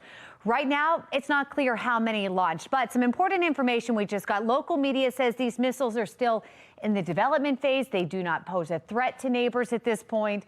We also know this test launch is North Korea's second known launch event of the year, following a January 14th test fire of the country's first solid fuel intermediate range ballistic missile. Earlier this month, leader Kim Jong-un vowing North Korea will no longer seek reunification with the South. Brand new satellite imagery that you see right here. This shows North Korea demolishing a unification arch in Pyongyang, symbolizing that significant shift. There are also concerns right now of a growing alliance between two powerful U.S. adversaries. Of course, North Korea, now accused of providing weapons to Russia to fuel its war with Ukraine in exchange for economic assistance and military technology as well. We want to take you live now to Washington. There are concerns that North Korea could be dialing up pressure in an election year in the United States and South Korea as well. In response to these test fires, the U.S., South Korea, and Japan, they have all been expanding their combined military exercises, which Kim, by the way, has called an invasion of rehearsals. That's the latest from our live center. Patrice? Baltimore City officials unveil exciting plans for this year's Maryland Fleet Week. Coming up, how they are encouraging youth to explore different careers. Plus, racial disparities play a significant role in Maryland's crime rates. After the break, when we might see a change in this disturbing trend. 6:12 is the time. You're watching Fox 45 Morning News, all local, all morning.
Clearly, there's no certainty when 2/3 of homicides aren't solved and 70% of rapes aren't solved and 75% of robberies aren't solved.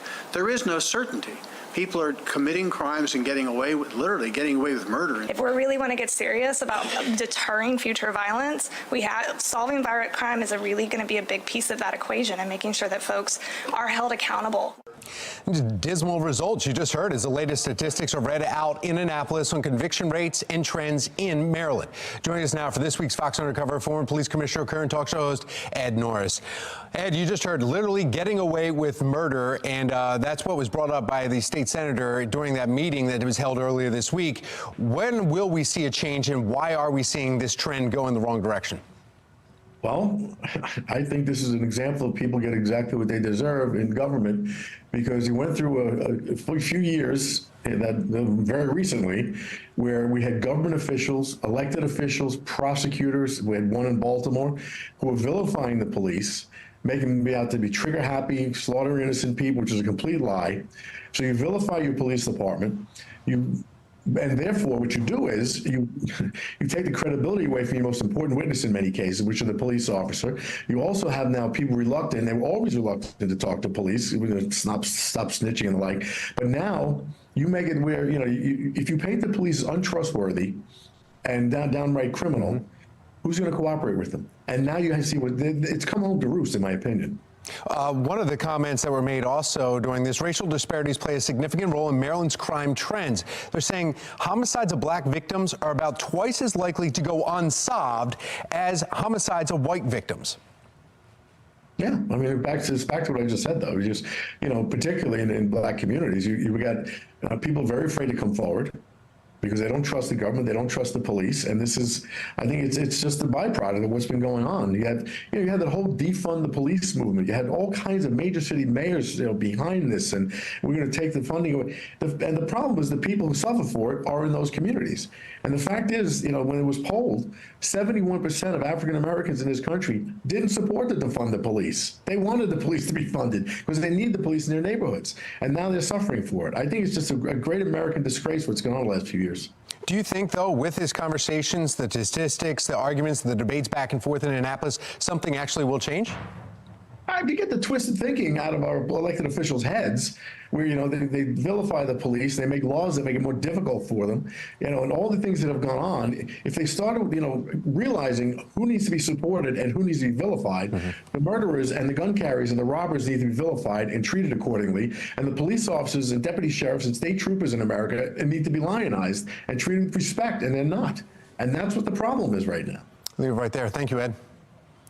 You can always hear Ed Norris every morning, Monday through Friday, Sports Radio 105.7 The Fan from 6 to 10 a.m. 6:17. Let's get back over to meteorologist Justin Chambers. Yeah, tracking the rain showers, guys, and the milder temperatures that are here this morning. Check the right side of your screen. Most of us are in the 40s.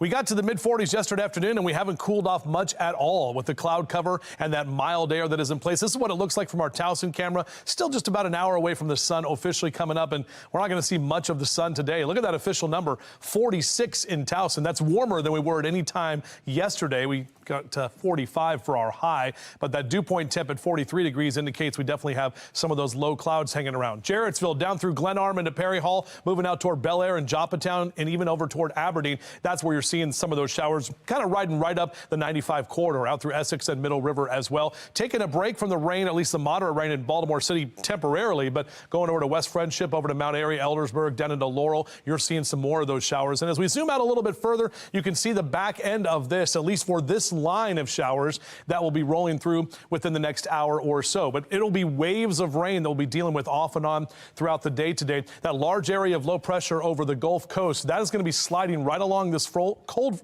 front and kind of mild or stationary front, excuse me, for the next couple of hours. And that's what's going to bring the rain and that mild air to our region over the next couple of days. We do have dense fog advisories, all of Carroll County, northern Baltimore and Harford counties. This goes until 9 o'clock this morning. So watch for reduced visibility in that part of the region. And even if you're not under a dense fog advisory, we still have some foggy spots out there. This is our hourly future scan. Next hour, still a couple of light showers here and there. Notice as we get through middle part of the day today, we get a break from the rain and then just a couple of more scattered showers here and there through the afternoon. Really, the heaviest rain looks to come after about 6, 7 o'clock this evening. You can see that green blob right there over most of us, and that'll continue until about 11 o'clock tonight. In terms of rainfall totals overall from now through tomorrow morning, I'd say some of us will get close to an inch. Most of us kind of averaging about a half an inch or so, possibly a little bit heavier rain out toward the eastern shore. And with some of the rain falling in western Maryland, that's going to really accelerate that snow melt. So they actually have flood watches posted there for those streams and creeks rising with the snow and the rain all adding up. Here's a look at your bus stop forecast. Beep, beep. As those kids get out this morning, make sure they have the rain gear. They'll need the umbrellas at the bus stop here for the next few hours, and even when you pick them up this afternoon. But temperatures climbing to the 50s today. Typically, lower 40s is where we are. So across Carroll and Baltimore counties, those numbers in the low to mid 50s for your high temps.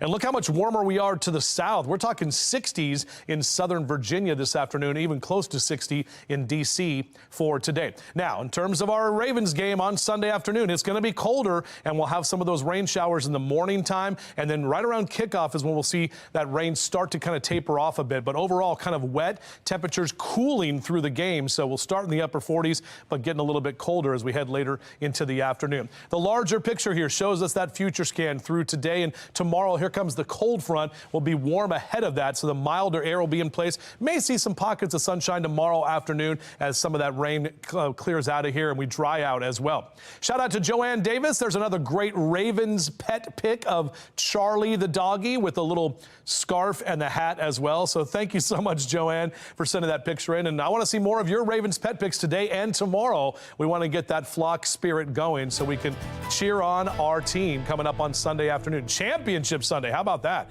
Haven't said that since 1971 here in Baltimore.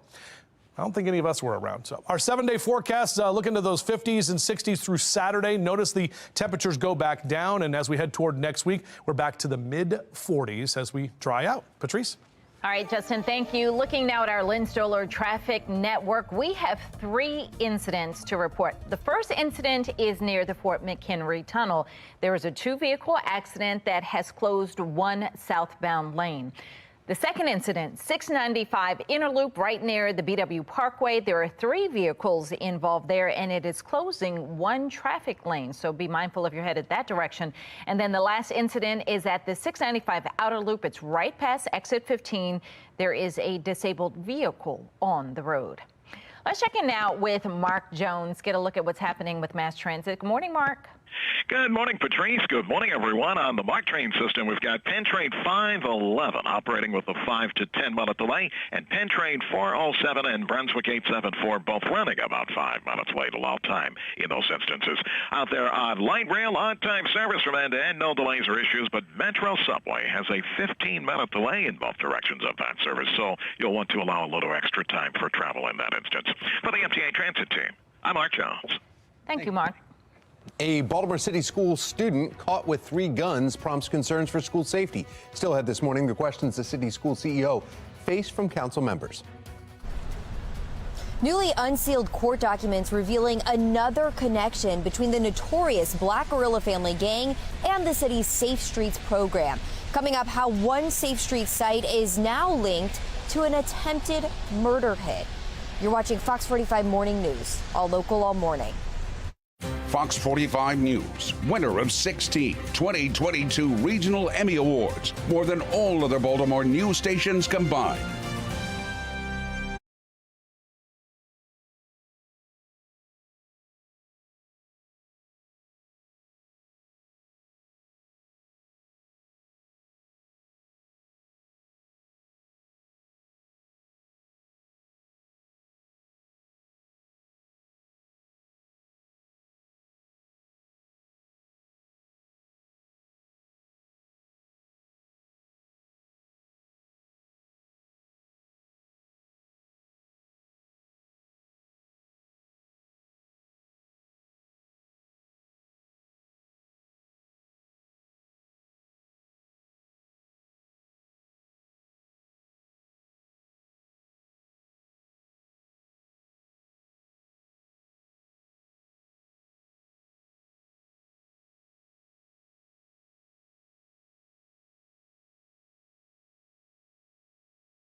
Baltimore City officials unveil exciting plans for this year's Maryland Fleet Week. The event honors service members who serve both at sea and in the air. It offers the opportunity for the public to board the naval ships, see how the sailors work up close and personal.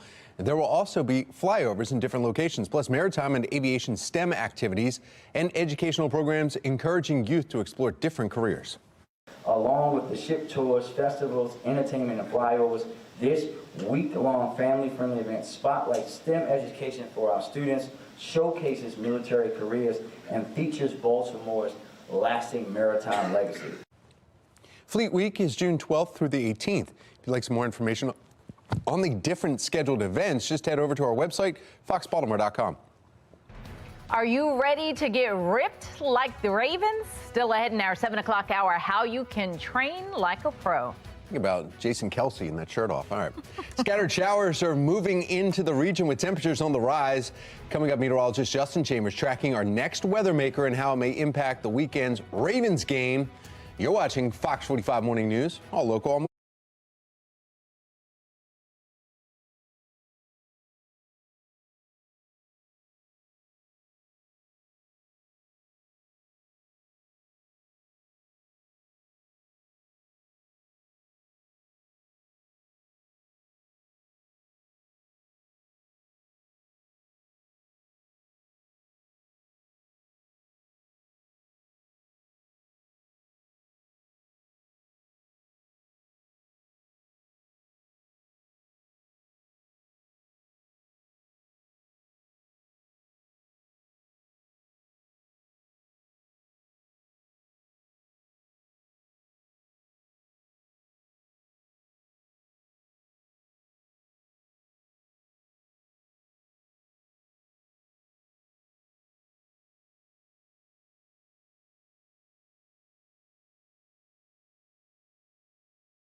Right now, indirect talks between Israel and Hamas terrorists are unfolding over the release of more than 100 hostages who are still being held captive in Gaza.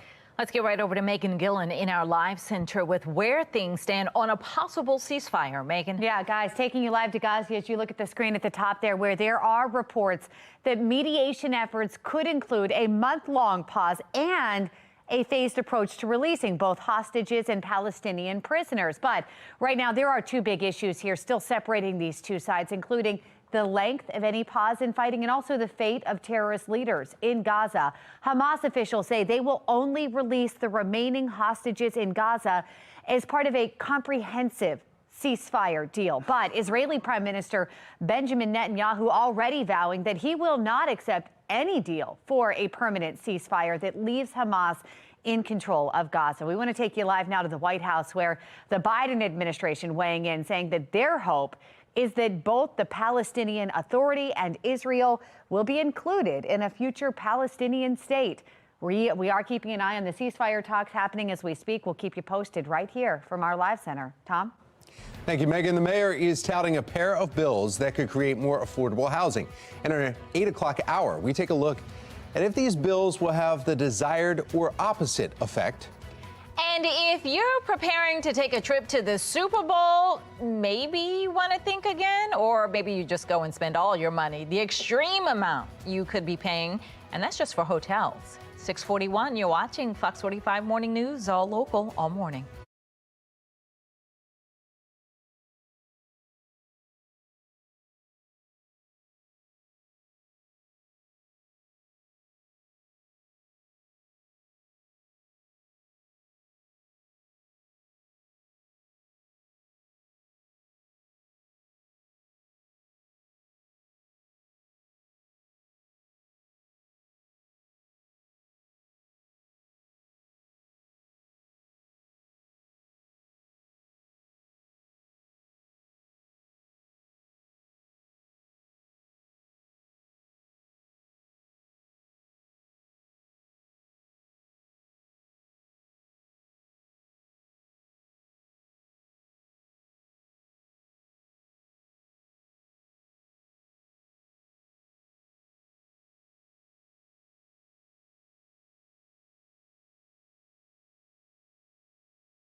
.644 and in your morning rush, mayoral candidate Sheila Dixon will announce her public safety plan today. Shannon Lilly joins us live from City Hall with a preview of today's announcement. Shannon.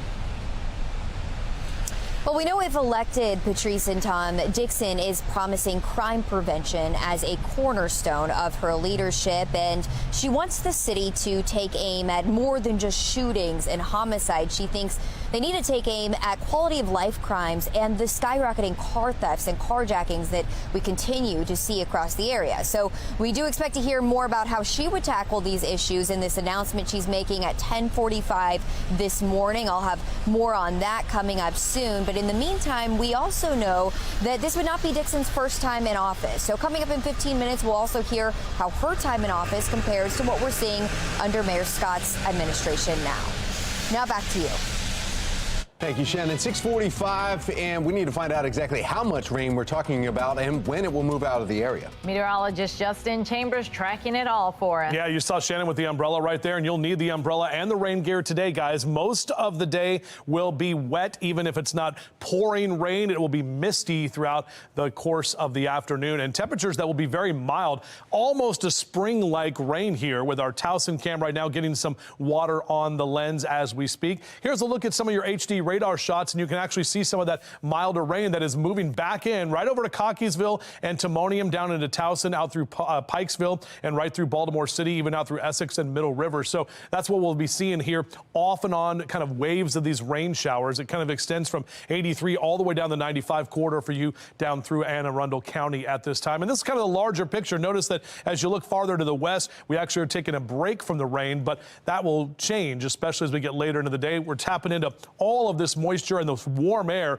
ahead of this frontal boundary, that area of low pressure through the Gulf Coast region, and where we're seeing some showers and thunderstorms in Atlanta. So not really expecting thunder today. May hear a rumble of thunder this afternoon and evening because we got enough warm air in place to cause a little bit of instability in parts of the atmosphere. We do have a dense fog advisory. That's for all of Carroll County, northern Baltimore, and Harford County. This goes until 9 o'clock this morning. So watch for the reduced visibility. Even if you're not in the dense fog advisory, still going to be some low clouds hanging around. This is our hourly future scan. Next couple of hours, again, those scattered showers, and by midday, a bit of a break in the rain. Even as we head later into the afternoon, we'll keep the clouds around. Not a lot of rain that's going to be falling, but the last round and the more moderate to heavy round will be about 6-7 p.m. That's going to last into the overnight hours here late tonight through early tomorrow morning. But check out what these temperatures are doing. They're climbing. Those numbers over the next 12 hours in the low to mid 50s. So mild air is in place. Should be melting a lot of that snow away. And you can see our high temps typically in the lower 40s. Most of us in the mid to upper 50s. And for you on the eastern shore, you're looking at 60s for this afternoon. Now we'll get to about 62 tomorrow and then upper 50s on Saturday, but notice that temperature trend, the colder air as we head into the weekend and early next week. And that means for the game on Sunday, we are tracking some rain showers right around kickoff, and temps will be in the upper 40s, getting colder as the game wears on. And this is what it looks like on our future scan here. So Saturday night, some showers. This is Sunday, right about 7-8 o'clock in the morning as we're getting ready for the game. And then right around kickoff is when we'll see more of those showers moving through. Could be moving out. This model run wants to take the rain out of here after about 3 o'clock, but definitely going to be wet on those seats, and you can see those rain showers moving out of here later on Sunday night. Shout out to LaSonia Thompson. That is Rihanna, aka Riri, her cockapoo in Ravens purple. That is a great shot. Thank you so much for sending that picture in. A sweet little Riri right there. So we'd love to see your Ravens pet pics. Keep them coming. JC Chambers at foxbaltimore.com. And yeah, for that Ravens game, as I mentioned, going to be a little wet for the flock on Sunday, but we're drier into Monday morning. With some leftover showers kind of hanging around, but Monday afternoon will dry out and will be drier as well through the middle of next week. Well, topping your Sports Unlimited news, we're taking you live to Las Vegas as we are 17 days out from the first ever Super Bowl in Sin City. With all the hype comes big prices. If you can still find a hotel available for Super Bowl week, it's going to cost you a pretty penny, with prices changing by the day. Ambar Rodriguez with our Sinclair sister station in Las Vegas is looking into the costs. I looked into some of the closest hotels and motels around Allegiant Stadium for the big weekend. From Saturday, February 10th to Monday, February 12th, for 2 people, room rates vary depending on if you want 1 bed or 2. Staying at one of MGM resorts, which includes Mandalay Bay, Bellagio, and Aria, the average rate each night is $1,600. When it comes to MGM's Luxor and Excalibur, the average is closer to $500 a night.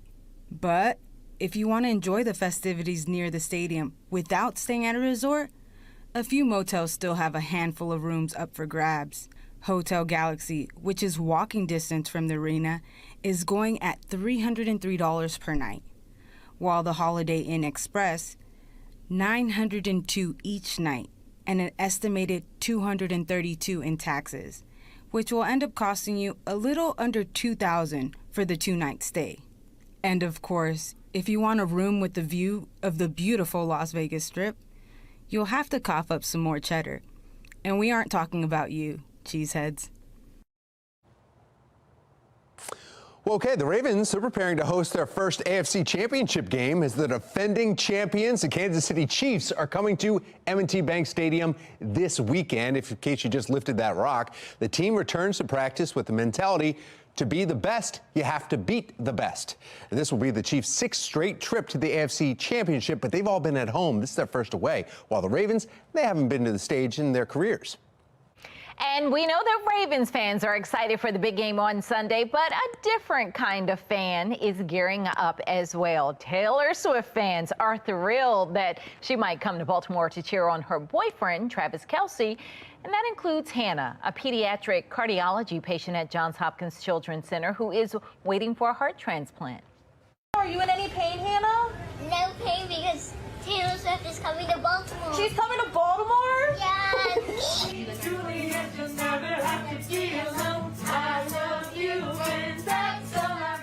Oh, now this is the kind of Taylor Swift story I like. Doctors, nurses, and techs showed Hannah that they too can be Swifties.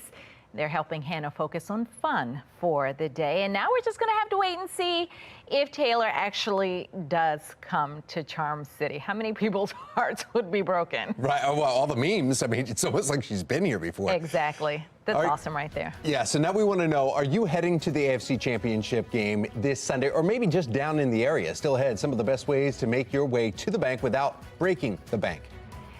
And the Swifties are indeed ready for this weekend. With the Chiefs coming to Baltimore to take on the Ravens, one local business is making sure that no Swiftie goes out of style. We're going to show you how they can do that coming up in our 9 o'clock hour. You need to turn on notifications. You need to turn on some energy. Got a lot going on here. It's time for a coffee break. Cheeseheads.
6:55, and this morning in the city in crisis, a software company owned by the husband of Baltimore's deputy mayor is quietly receiving more tax dollars to redesign the city's website. This marks the second time the BOE has boosted the project's budget, which has now doubled in price. Fox 45 News' Rebecca Pryor spoke to a taxpayer advocate about why the contract is now raising ethical concerns. All those in favor, please say aye. Aye. All those opposed, please say nay. The ayes have it.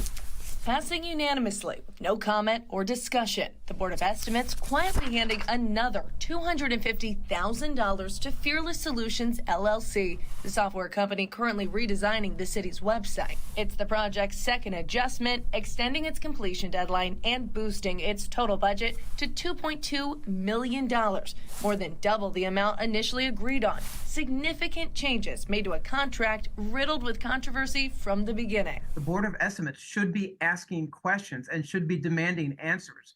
For there to be no discussion about this is ridiculous. Raising ethical concerns for taxpayer advocate David Williams, the head of Fearless Solutions, Denali Drowza, the husband of Baltimore's deputy mayor, Letitia Drowza, and one of Mayor Scott's longtime campaign contributors. Most recently, Fearless Solutions donating $2,500 to Scott's re-election run last August. That raises so many ethical questions about whether or not the best price was paid for it. This should not have been awarded to anyone that had any connection to City Hall. Williams also questioning how the contract was awarded, despite the city's previous web designer carefully chosen through a competitive bidding process. The Baltimore City Information and Technology Office, or BCIT, awarding Fearless Solutions a non-construction consultant agreement, allowing the BOE to approve the contract without seeking any formal bids from other companies. Although, according to Mayor Scott, this is a professional service contract, right? Professional service contracts. And what BCIT did is that they also went out and talked to multiple contractors and decided to go with Fearless. So they did take other bids? They did. They talked to other contractors, and BCIT decided on this contract. Are you able to say what other contractors? I am not at liberty to say at this time. Fox 45 following up with the mayor's office, the comptroller's office, and BCIT, asking what other contractors were considered, how much did they bid, and can we receive copies of those bids? So far, no answers. There needs to be more transparency during this whole process. If other bids were received, they need to be shown to the public. Meanwhile, Mayor Scott calling Fearless Solutions' $1 million price hike for, quote, unforeseen complexities and unanticipated requirements commonplace for city contracts. You guys sit there and hear and talk about change orders and how cost overruns and things happen once the work actually starts. This is no different. When you have a contract that is twice the cost of what it was supposed to be, now they're asking for more money. And if that's considered normal, that is a problem. Rebecca Pryor, Fox 45 News. This isn't the first time the Board of Estimates has faced ethics questions. Now, last summer, the board awarded a $50,000 small business grant to Be More Empowered. That's a nonprofit operated by the mayor's fiancee, Hannah Pugh. Now, the mayor did not abstain from the vote and never explained why he didn't sit it out. In 2022, the mayor accepted a $5,000 campaign contribution from longtime city contractor J.P. Grant. Just days later, reports showed a company, Grant Finances, was awarded a $12 million city contract. The mayor has maintained he hasn't done anything wrong and upholds a high ethical standard. Mayoral candidate Sheila Dixon will announce her plans to make Baltimore a safer place if elected. Coming up, we'll take a look at her priorities and how her time in office compares with Mayor Scott's. Addressing violence within Baltimore City public schools, what students are asking for so they can feel safe inside and outside of the classroom. We're starting off with some rain showers, but milder temperatures here this morning. We'll talk about just how warm we get over the next few days and what we can expect for Championship Sunday right here on Fox 45 Morning News. Come on. Live from WBFF in Baltimore, this is Fox 45 Morning News.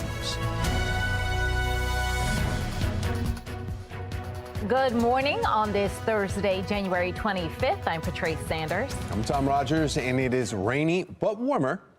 That's right. Meteorologist Justin Chambers here with forecast. Yeah, and 11 months from today is Christmas, just so y'all are aware of that, because today's January 25th. Yeah, here we go. Yeah, but it's nice to see some of the rain kind of clear things out and clean things up a bit. There's still snow on the ground, but that will continue to melt with more of the rain and those temperatures that are mild as we look from our Toyota Inner Harbor sky cam right there at the bank in the center of our shot there. Wet roads are continuing to be the issue this morning and low visibility. Look at this HD radar right now with another round of rain rolling through Baltimore City up toward Towson, the outer loop of the Beltway, Perry Hall and White Marsh, Essex, Middle River over to you in Bel Air as well. And to the south, we're seeing more of that as well into Severn over to Riviera Beach down through Severna Park and Annapolis in Anne Arundel County, right across the Bay Bridge going over toward Kent Island. You're seeing this at this time. But to the west, we're seeing a little bit of a break in the rain. So that's what's going to be taking place today. You'll have some rain and then it'll stop and then it'll rain again. Overall, it's going to be a wet day. But check these numbers. We've got 40s, 50s and 60s in Maryland right now. Lower 60s for North Beach and Denton, 62 Salisbury, but we're only at 46 in Baltimore City and Bel Air. So overall in your weather story, a foggy and misty morning, scattered showers through the afternoon with milder afternoon temperatures. Coming up in a few minutes, we will track the rain that's heading in for the Ravens game on Sunday afternoon and how that's going to impact your plans. All right, Tom, how are we looking on those wet roads right now? Yeah, let's take a look at your Lens Solar Traffic Network, and you see the backup right here, and this is on the outer loop, and it is bad. It is south of 70 here. It's right near the in Catonsville, and you can see it all the way backed up to 795. It's right near the 295 or Baltimore National Pike, BW Parkway. We know there's a disabled tractor trailer that's blocking one of the lanes, and the shoulder is also closed off there. The 2024 Baltimore City mayoral race is heating up as candidate and former Mayor Sheila Dixon is expected to announce her public safety plan today.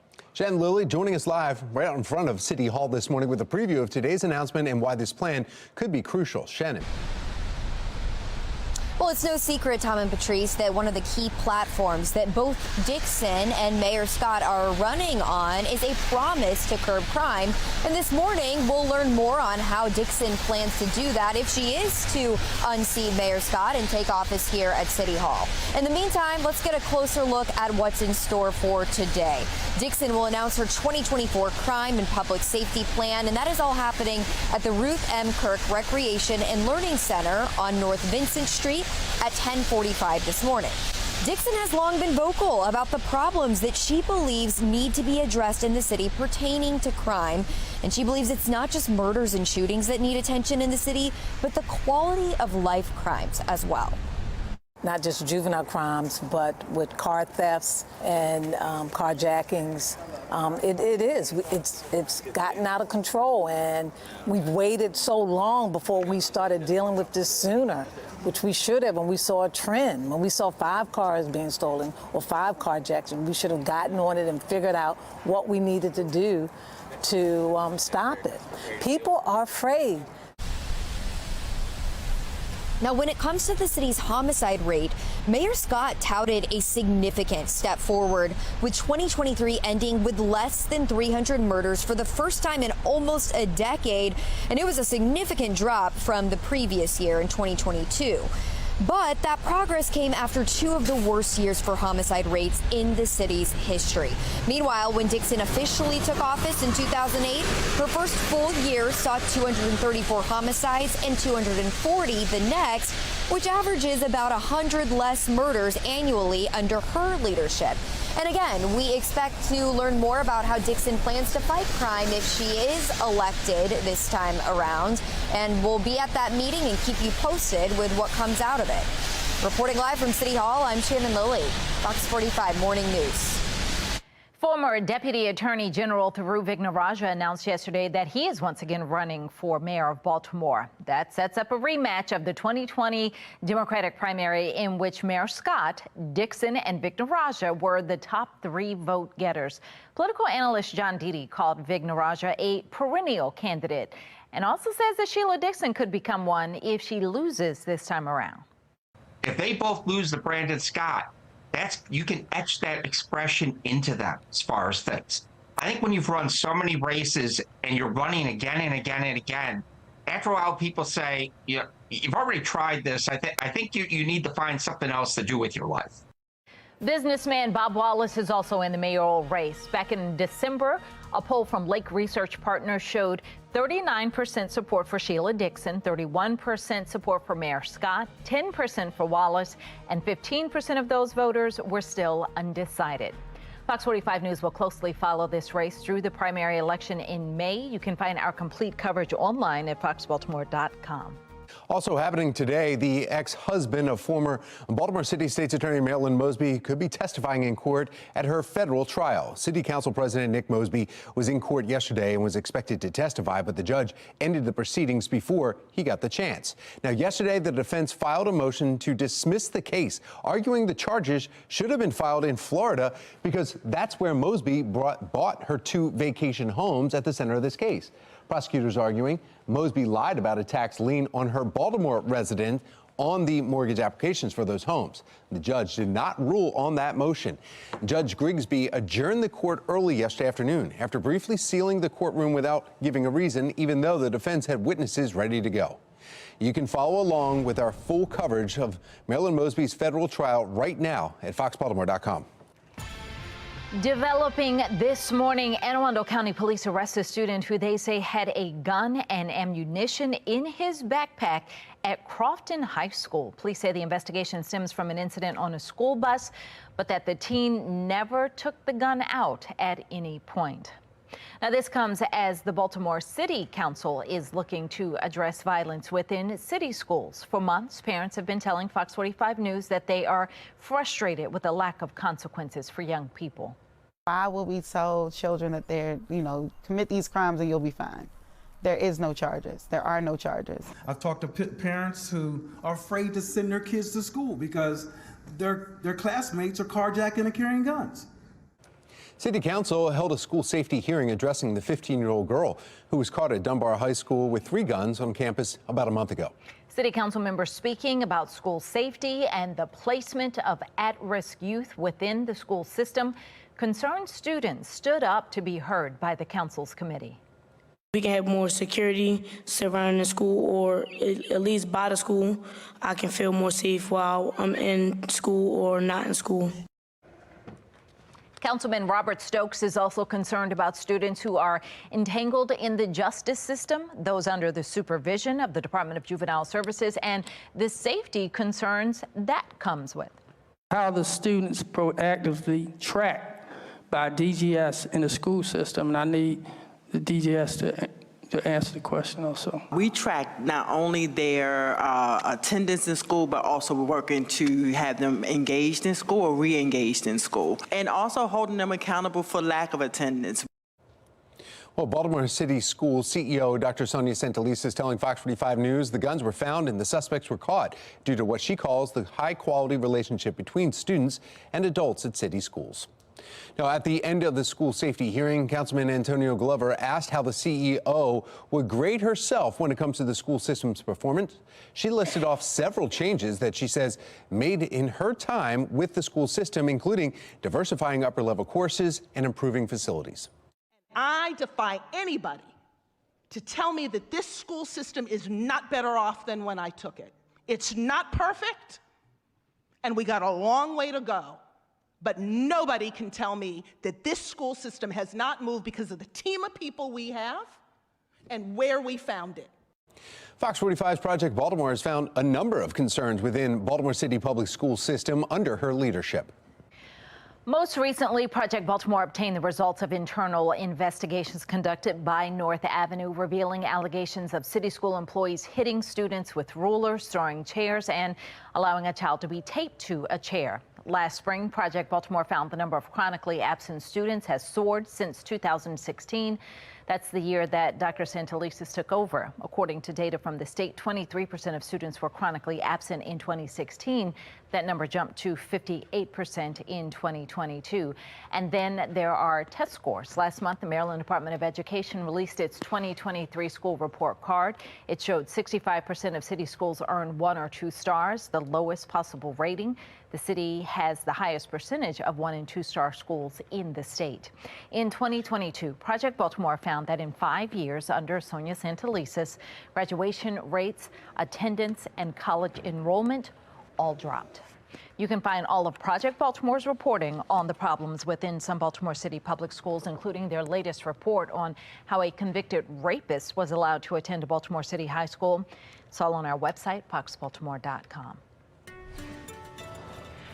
Well, it's 7:10 on this Thursday morning, and we need to find out how long the rain will last for us. Meteorologist Justin Chambers is here. Yeah, the mild temperatures are what we're talking about with that rain that is coming through. Kind of nice after our big snowstorm last week to kind of clear things out and wash away all of that gunk that's on our cars and on our roads. But this is how it's going to be through most of the day. Even as the steadier rain is moving kind of east of the 95 and 83 corridor right now, we'll have those waves of rain showers that will roll through, and it's going to be kind of cloudy and also foggy through the day. In fact, we do have that dense fog advisory. All of Carroll County, northern Baltimore and Harford counties through 9 o'clock this morning. So visibilities are low. We want to make sure to take it slow there on the roads. Temps, look at that, 51 in Owings Mills, 45 Essex and Middle River, 44 in Brooklyn Park, and we're at 46 downtown Baltimore. Some of us about 7 to even 15 degrees warmer than where we were yesterday at this time. So that's that mild air that's going to be in place. So on your out the door cast, yeah, for sure, a rain jacket and the umbrella. Won't need the sunglasses for today because we're going to stay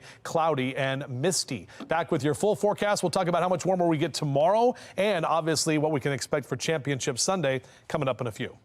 All right, Justin, thank you. Looking at the Lynn Stoller Traffic Network, and we are continuing to track this accident. This is on 695. It's the outer loop in Catonsville, right near Baltimore National Pike. We know that there is a disabled tractor trailer. It is blocking the right lane, and look at what it's causing. That is just severe backups. There's a shoulder that's also closed. So if this is your typical route as you're heading out the door this morning, you're probably going to want to find an alternate.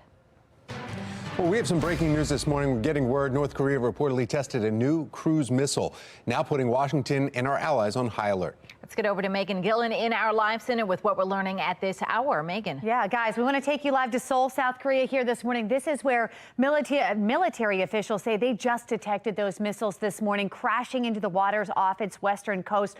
Right now, still not clear how many are launched. Here's what we do know, that this test launch is North Korea's second known launch event of the year, following a January 14th test fire of the country's first solid fuel intermediate range ballistic missile. Earlier this month, leader Kim Jong-un vowing North Korea will no longer seek reunification with the South. This is brand new satellite imagery that you see right here, and it shows North Korea demolishing a unification arch in Pyongyang, symbolizing that significant shift there. There are also concerns right now of a growing alliance between two powerful U.S. adversaries, of course, North Korea, and it's accused of providing weapons to Russia to fuel its war with Ukraine in exchange for economic assistance and military technology. I want to take you live now to Washington here this morning, where there are concerns that North Korea here, we're hearing, could be actually dialing up pressure in an election year in the United States and also in South Korea as well. That's the very latest from our live center. Tom?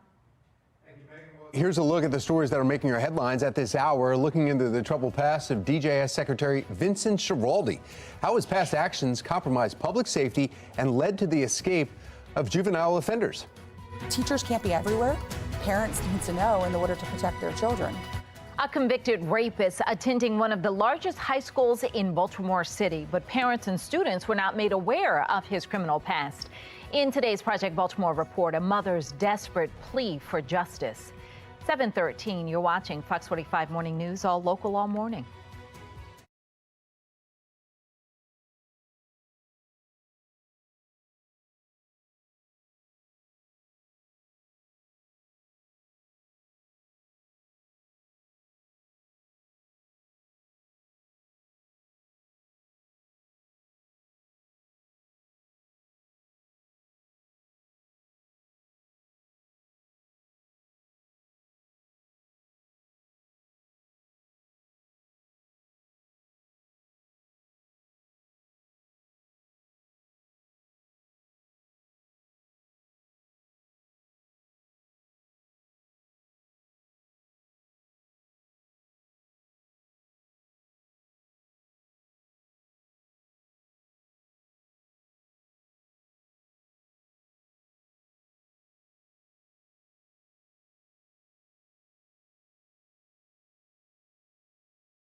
Haley.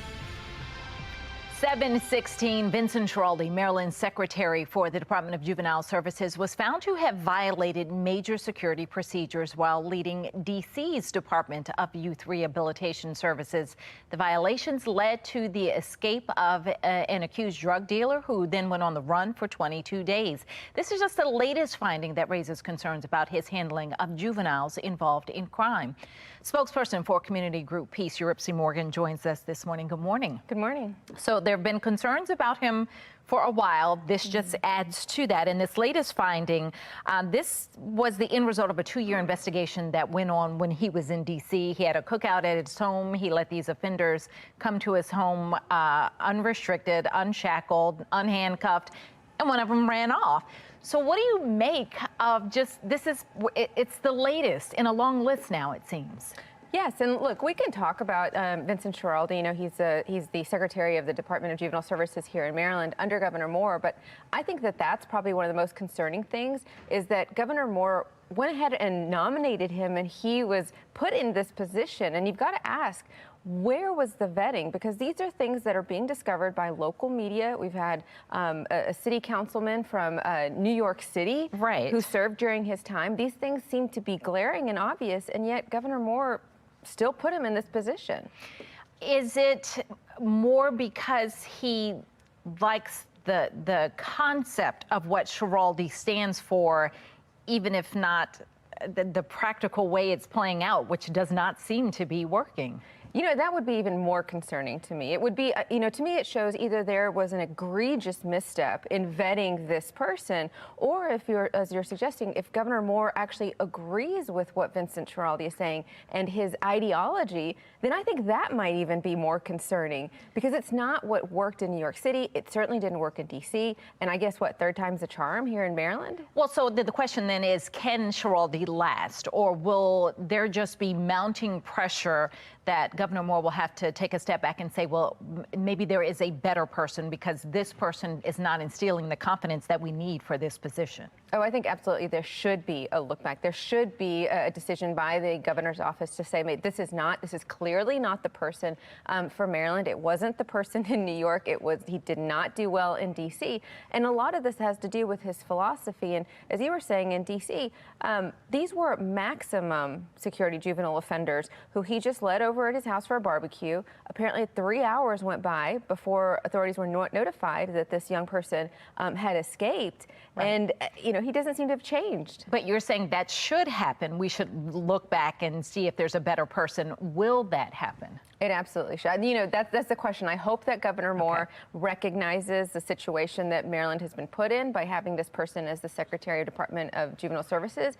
And I hope he does what's best for the state. Okay. Eurypsy, thank you.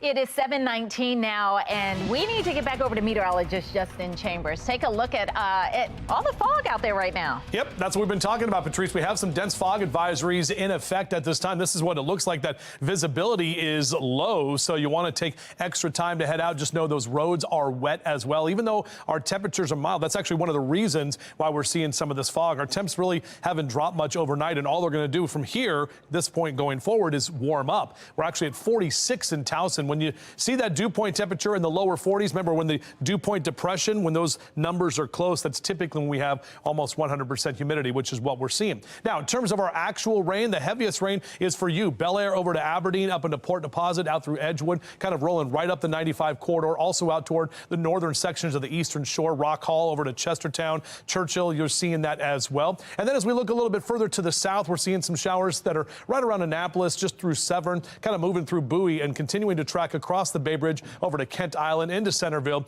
and Chestertown, even through Easton. You're seeing some of those showers at this time. Now, when you zoom out, you can see that we're going to get a break from the rain, at least this round, in the next hour or two. You can see the western edge of the state is a little bit drier, but there's a lot more rain to come because we're kind of seeing the rain ride right along this frontal boundary that is down to the south. This large area of low pressure bringing some thunderstorm activity to the deep south. Even through parts of Atlanta, you're seeing some thunderstorms there, so may see delays if you're trying to head to ATL this morning. Here's a look at your hourly future scan. Next couple of hours, we'll see those scattered showers here. As we get through midday, another round of that rain through about noon. Even if it's not raining today, Monday, it's going to be misty throughout most of the day. Big IFR day for sure for pilots, so maybe just do some of that ground training. Looking at Thursday afternoon, about 4 or 5 o'clock, we'll see that rain take a bit of a break, but then more rain rolls in as we get into Thursday night, especially right around 9, 10, and 11 o'clock. That area in orange and red could see some of the more moderate rain. In terms of rainfall totals from now through tomorrow morning,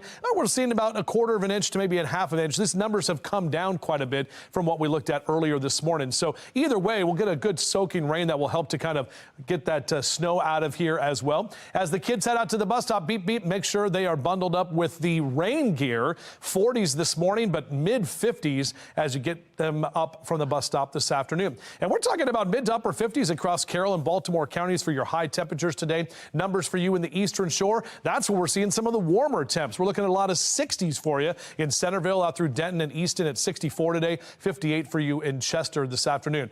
The big picture is Sunday, obviously, for the AFC Championship game. Looking at upper 40s at kickoff. Right now, it's looking like that rain is going to be here on Saturday night into Sunday morning. This is the future scan for that time frame. This takes us through early Sunday morning. So as we're getting ready for the game, 6, 7, 8 o'clock in the morning, you'll get those rain showers, and then off and on showers as we get closer to the game. May get a break during the game, but more of that rain will roll in, especially on Sunday night when you're leaving the game in the second half. Either way, we'll have wet seats out there at the bank, so just be aware of that. And temperatures will be cool and getting colder, so we'll start in the upper 40s, but it's going to cool down on Sunday night. May even see some wet snowflakes mixed in Sunday night into Monday morning as we'll dry out early next week. Tom? Thank you, Justin. Let's take a look now at your Lynn Stoller Traffic Network. And there is an incident that we've been showing you here recently. This is currently being cleared in Millersville. This is 97 southbound at Benfield Boulevard at exit 10. And you can see some backups there. Left lane block volume is now very light. Cars are moving along. 795 to 695's outer loop also that was backed up all the way up through 795 earlier for multiple vehicles. And we'll see if that cleared up in our next traffic hit. Trying to score some tickets to the AFC Championship match this weekend will be aware of online ticket scams. How you can stay in the game without getting played. 7:23 is the time. You're watching Fox 45 Morning News. We're all local all morning.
Only 3 more sleeps until the Ravens take on the Kansas City Chiefs at M&T Bank Stadium to see who will go on to Vegas for Super Bowl 58. Come on, we know. We already know that. But this morning, we're learning more about Sunday's schedule and the iconic Ravens players who will be in attendance. All right, so parking lots at the stadium open at 10:30 on Sunday morning, and then Ravens Walk opens up at 11. Stadium gates will open up at 1, so you have plenty of time to get in and get situated. Then kickoff is at 3. And you know it wouldn't be the AFC Championship matchup in Baltimore without some Charm City superstars. That's right. We've got Ray Lewis and Ed Reed. They're going to be honored as the legends of the game. They're going to be coming through the tunnel, I think. Jonathan Ogden is going to serve as the honorary captain. Then we've got Terrell Suggs and Anquan Bolden will be hanging out on Ravens Walk doing some interviews before kickoff. And Morgan State University's choir is going to sing the national anthem. So make sure you are in your seat on time to hear them.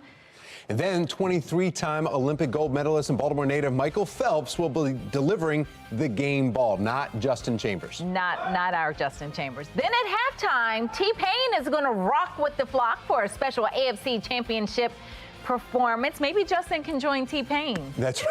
Yeah, there you go. All right, well, ahead of Sunday's game, our viewers have been sending in pictures of how they're getting psyched up. Marcel, he sent this picture. They say the salt they used on the roads is now purple. If that's not a sign, I'm not sure what it is. I like the way you interpreted that. George sent us this photo of him and his pals having a hard time finding their legs, though. Why? Right there. Got on the purple and white camouflage. There you go. Ha, camo. Yeah, can't see it. Oh, boy. All right. They look great, ready for the game. Now, check this out. Ashley sent us this photo of her and Captain Defense.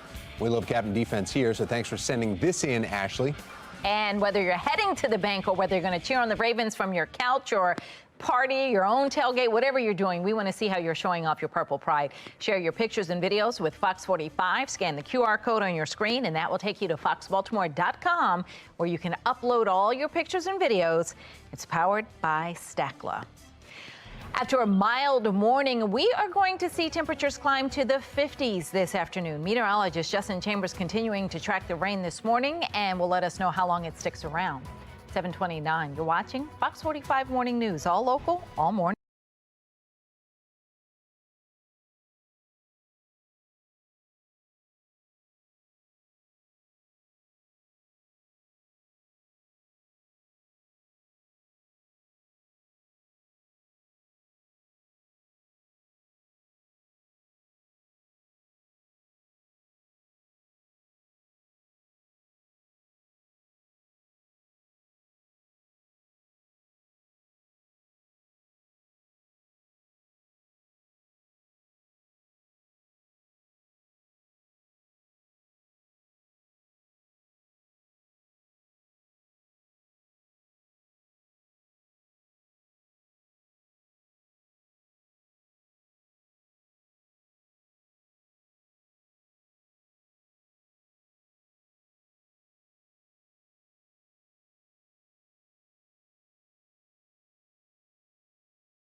Live from WBFF in Baltimore, this is Fox 45 Morning News.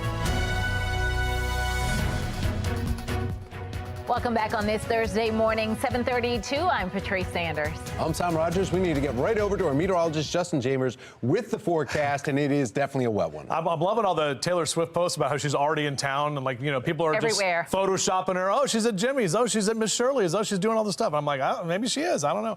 Here's what she and everyone else who's going to be in town for the big game is going to be encountering today. The fog and the rain that is out there. This is our downtown Baltimore camera. Can barely even see downtown right now, and that's why we have that dense fog advisory for northern Baltimore County, all of Carroll County, and northern Harford County. That goes until 9 o'clock this morning. But even if you're not in that dense fog advisory, still tough with that visibility out there. Rain showers are moving out for now. At least this round is moving from the west to the east, down to the south. You're seeing that in Annapolis, down through Selby on the Bay, right across the Bay Bridge over toward Kent Island there. And you can see on the west side of the state, we're getting a little bit of some drier air working in. But temps are very mild right now, guys. Most of us statewide, 40s, 50s, and even 60s. Definitely a yellow light on your morning drive, as Mr. Bowe says, take it slow.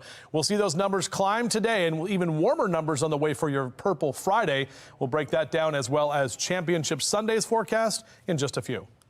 Thank you, Justin. 7:33 this morning, the mother of a rape victim has come forward with a terrifying warning for parents. As Project Baltimore's Chris Papps explains, Maryland has allowed her daughter's rapist to attend a Baltimore City public school. This has not only affected my daughter, it's affected me and my husband. Project Baltimore is not identifying this woman to protect her child. How is your daughter doing? She struggles. She is in therapy. I wouldn't wish what we have gone through on my worst enemy. In May of last year, when her daughter was 3 years old, she was sexually abused. And I know statistically, people that deal with sexual abuse, they turn to different alternatives. They turn to drugs. They turn to so many different things. And to know that somebody possibly made that decision for her because of their actions is devastating to me as a mom, because I couldn't protect her from it, and I can't change it. According to court documents obtained by Project Baltimore, the victim was raped by a now 15-year-old relative. Fox 45 is not identifying him because he's a minor and because of his relationship with the victim. Records show on December 27th, just last month, the 15-year-old entered a plea in Harford County Court to second-degree rape, a charge that does involve intercourse. But he was not sent to juvenile detention. Instead, the Department of Juvenile Services recommended probation. He was sentenced to 50 hours of community service and counseling for sex offense-specific treatment. As a convicted rapist, he was also ordered to have no unsupervised contact with children under 15. This juvenile offender is allowed to continue to live his life completely normal. The court pretty much gave him a slap on the wrist. There was no justice for my child. But it's this part of the court order that convinced the victim's mother to sit down with Project Baltimore. You can see it right here. It says mandatory school attendance, or GED. The 15-year-old entered his plea on December 27th over winter break. In January, as a convicted rapist, he returned to class at Patterson High School in Baltimore City. There are students every day at Patterson High School that are sitting in class with a convicted rapist, and they don't know. Yes. They don't have a clue. Patterson High School is one of the largest high schools in Baltimore City. It has nearly 1,300 students, many of which are ninth graders, likely under 15 years old. And remember, the court order says the rapist can have no unsupervised contact with children under 15. Teachers can't be everywhere. Parents need to know in order to protect their children. But parents and students were not made aware that a sex offender was in the school, because even though he's a convicted rapist, He's also a juvenile and not a registered sex offender, meaning the school system is not legally allowed to alert the public. I would have to say the state is protecting the rapist. I know if it was my child in a school with a convicted rapist, I would want to know. Because look, my daughter could be walking down the hall with him and not even know what he's capable of. So who's protecting them? Under state law, a juvenile sex offender who is not on the registry cannot be barred from attending school in person except in certain cases. According to this decision by the Maryland State Board of Education, which cites state law, a student can be removed from their regular school program if they pose an imminent threat of serious harm to other students or staff. I feel like he needs to be taken out of the school system and other means need to be given to him for schooling, whether it be homeschool, whether it be virtual school, in order to protect the general population of that school. Project Baltimore reached out to Baltimore City Schools asking if the student will remain at Patterson or if other options such as online learning are being considered. In a statement, the school system said it cannot discuss individual students, adding, Maryland law requires city schools to provide an education to all students legally enrolled in our school system, including students found responsible for juvenile criminal offenses. The statement went on to say, the district must follow specific legal protocols to remove a student. And when making this determination, we review all available documents and work closely with the proper authorities. It is a time bomb. This mother says state laws need to change. Juvenile sex offenders should not be in class with other students. Next year, her daughter will start school, and she wants her to be safe. I just hope that she knows that the reason why I'm doing this is so that she has this voice and that I'm hoping to make a change for her and that she will grow up to know that, like, she is a survivor. She was a victim that day, but she is now a survivor. This isn't going to define her. Project Baltimore has learned this same 15-year-old student is accused in a similar case in Baltimore County, where he's been charged with second-degree rape. We have spoken with the alleged victim's family member, and we'll have more on that story Monday. I'm Chris Pabst, and this is Project Baltimore. Well, Project Baltimore wants to hear from you. Do you have a story to share about your child's education or a concern that you would like our team to investigate? You can call the tip line on your screen or send us an email to projectbaltimore@foxbaltimore.com. You can also find us on social media. Today, mayoral candidate Sheila Dixon will announce her plans to make Baltimore a safer place if she's elected. Coming up, we'll take a look at her priorities and how her time in office compared with Mayor Scott's. We'll see some scattered showers throughout the day as you see fog out there right now. Highs reaching in the upper 50s. Meteorologist Justin Chambers tracking some rain that could impact the AFC Championship game.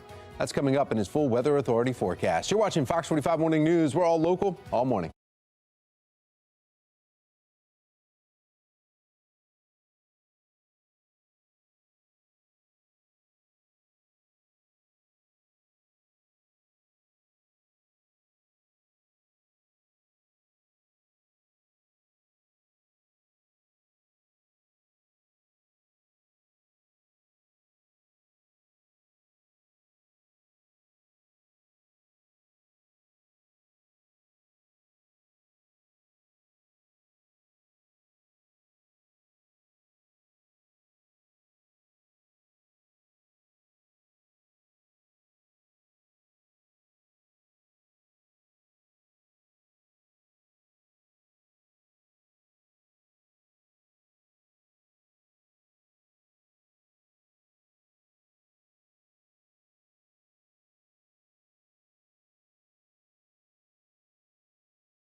7:43, Ravens fans continue counting down to kickoff for the AFC Championship game. The Flock will be hosting the game for the first time in the team's history.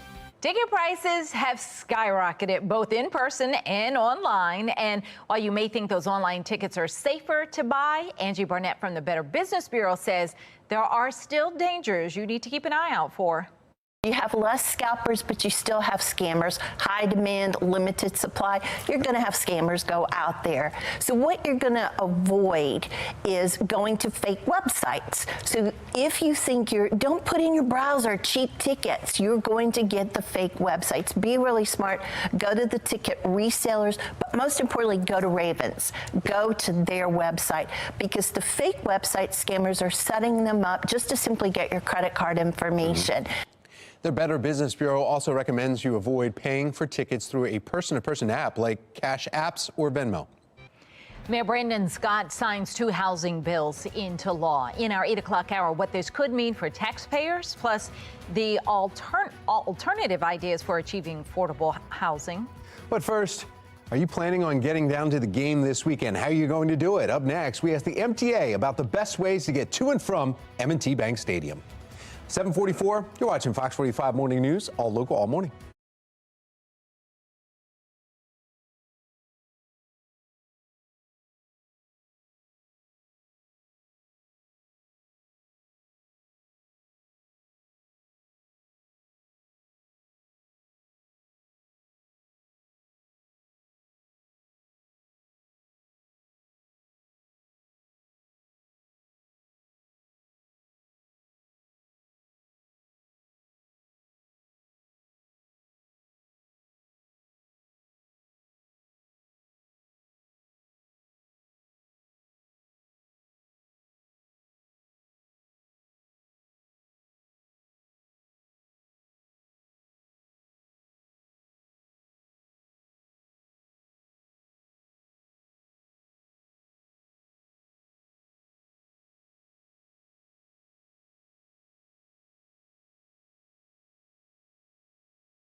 .47, and you see it right there as the Ravens are making history this Sunday by hosting their first conference championship. Throw in a major celebrity girlfriend, and there are expected to be massive crowds surrounding M&T Bank all weekend long. But what is the best way to travel to and from? Well, joining us this morning, MDOT Chief Operating Officer Joe Davis. Joe, thanks again for coming in. Good morning. Thank you. Yeah, first off, go Ravens. Yes, absolutely. Yeah, you got the purple tie going there. You know that there's going to be a lot of people surrounding there, going in and out. Parking's going to be horrible, higher prices for parking, so why not take mass transit? Absolutely. It makes sense. We're prepared. We've been working all week. Our teams at the MTA have been working like gangbusters to make sure that our facilities are ready, our vehicles are ready, our messaging is unified with the Ravens messaging, And we're stepping up to the plate. You know, Baltimore's in the spotlight, and MTA wants to be a part of that success. Are you going to have more buses or trains or any more cars down there to be able to relieve the crowds? So we are running every available light rail train that we have in the fleet. So if it is available for service, we're going to be running it. We're also running express bus service from the Lutherville light rail stop and the Cromwell light rail stop. So you'll be able to jump on that bus, take it directly into the stadium. You don't have to wait stop by stop by stop coming in. Metro will be running, so you can run subway and you can get off at Charles Center, and it's about a 20-minute walk. You can walk right down to the stadium. We're also adding a little bit of service because we know a lot of folks are going to be coming into the game. It's really big. So we're going to be adding an extra train, a late Penn Station MARC train, leaving between 7 and 7:30. So when the game's over, you'll be able to walk out the Convention Center light rail stop, pick up a bus, and that bus will take you directly to Penn Station. You can jump on the MARC train and go home all the way to Union Station. The other thing we're adding is the commuter bus 201 service, which comes out of Gaithersburg. But for the game day, it'll start at Burtonsville Park and Ride. And you'll be able to ride the 201 all the way into Baltimore, stopping at Arundel Mills, stopping at BWI MARC, and then ultimately it'll end at Warner Street, right at the Horseshoe Casino, and you can walk 2 blocks over to the stadium. So we're adding that service. We want to make sure people can get in. They can get there early. You know, a lot of tailgating, a lot of events going on. There's concerts, there's all kinds of stuff happening. So we want to facilitate that. You know, make us your designated driver, come enjoy the day, ride transit.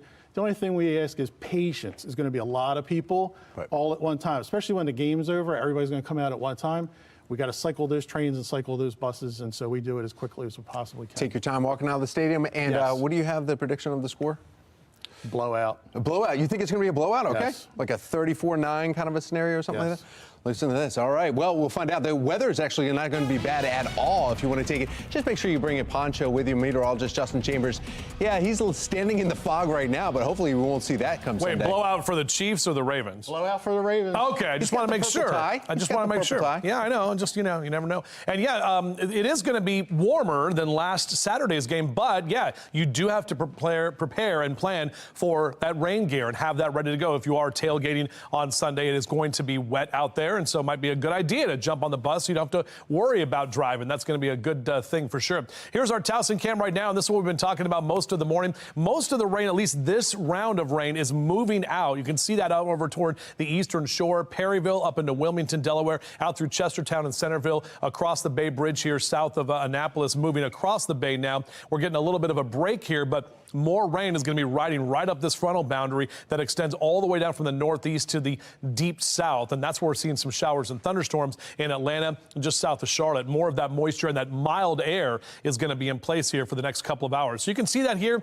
on our hourly future scan about 9 o'clock. More of those showers here. And through midday, another round of the kind of moderate rain as well. Get to the afternoon, we get a break from the rain, but it's going to stay misty and cloudy all afternoon, even into the evening time with another round of rain about 8, 9 o'clock this evening. That's when we could see some more of that heavier rain. And this is where we could see some rumbles of thunder here in that 10 and 11 o'clock hour tonight as we have some instability. And again, with those warmer temperatures that will be in play.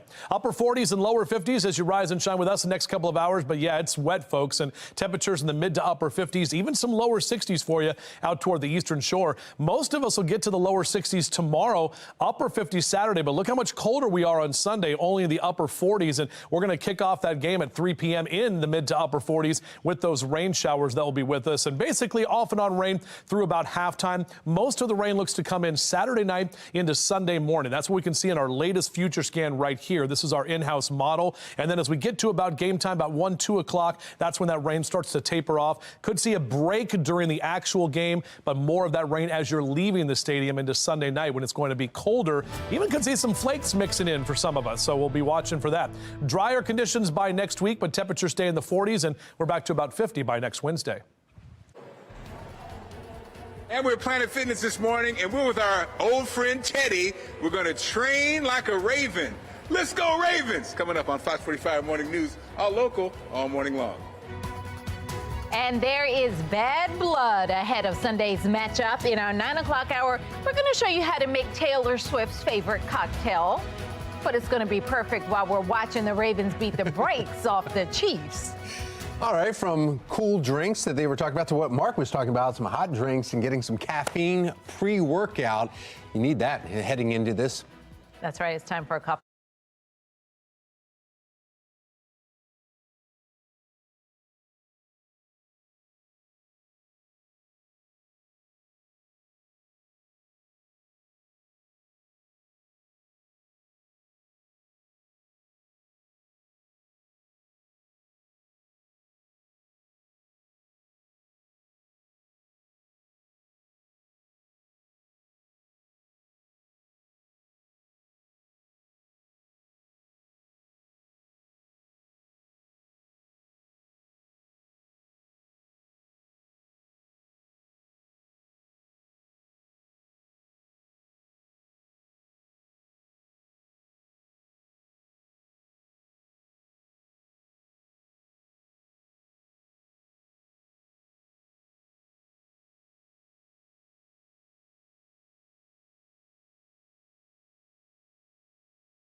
7:55, and with the AFC Championship happening this weekend, you know the Ravens train hard all season for this exact moment. They sure do. Mark Clark live at Planet Fitness in Reisterstown with all the moves to work out, like the flock. So they're going to be able to put you in, Coach, at the end of this day.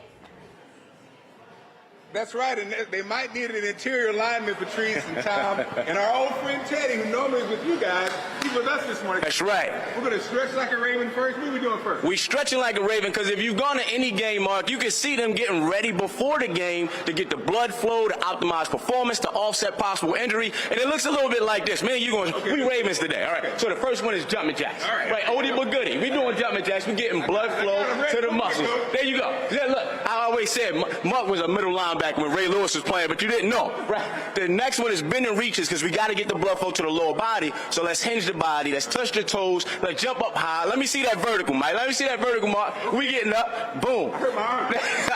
The most important thing when you warm up before the game is you got to move your body, right? So the next one is going to be a forward lunge. Let me see you step forward towards me like you want to tackle me, right? Now let's reach our hands above our head. Come on back. The last one, we're going to step forward, right? I want you to really big in the chest, right? Nice and big.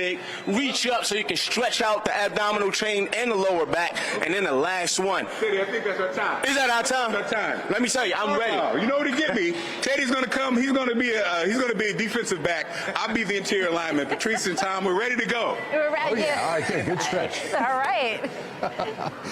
If you would like some more information about how you can work out and stretch like Mark, you can go to our website, foxbaltimore.com/newslinks. A mild start to our morning. Temperatures will climb to the upper 50s this afternoon. You can barely make it out. That's the Inner Harbor down there. Meteorologist Justin Chambers tracking your AFC Championship weather coming up in his full Weather Authority forecast. And you are watching. Is that Towson? Where are we? Where is that? Oh, you can pick it wherever you want. All right. Yeah, you're watching Fox 45 Taylor Morning Swift's News, in there. all local.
Today, mayoral candidate Sheila Dixon will announce her plans to make Baltimore a safer place if elected. Coming up, we'll take a look at some of her biggest priorities and how her time in office compares to Mayor Scott's.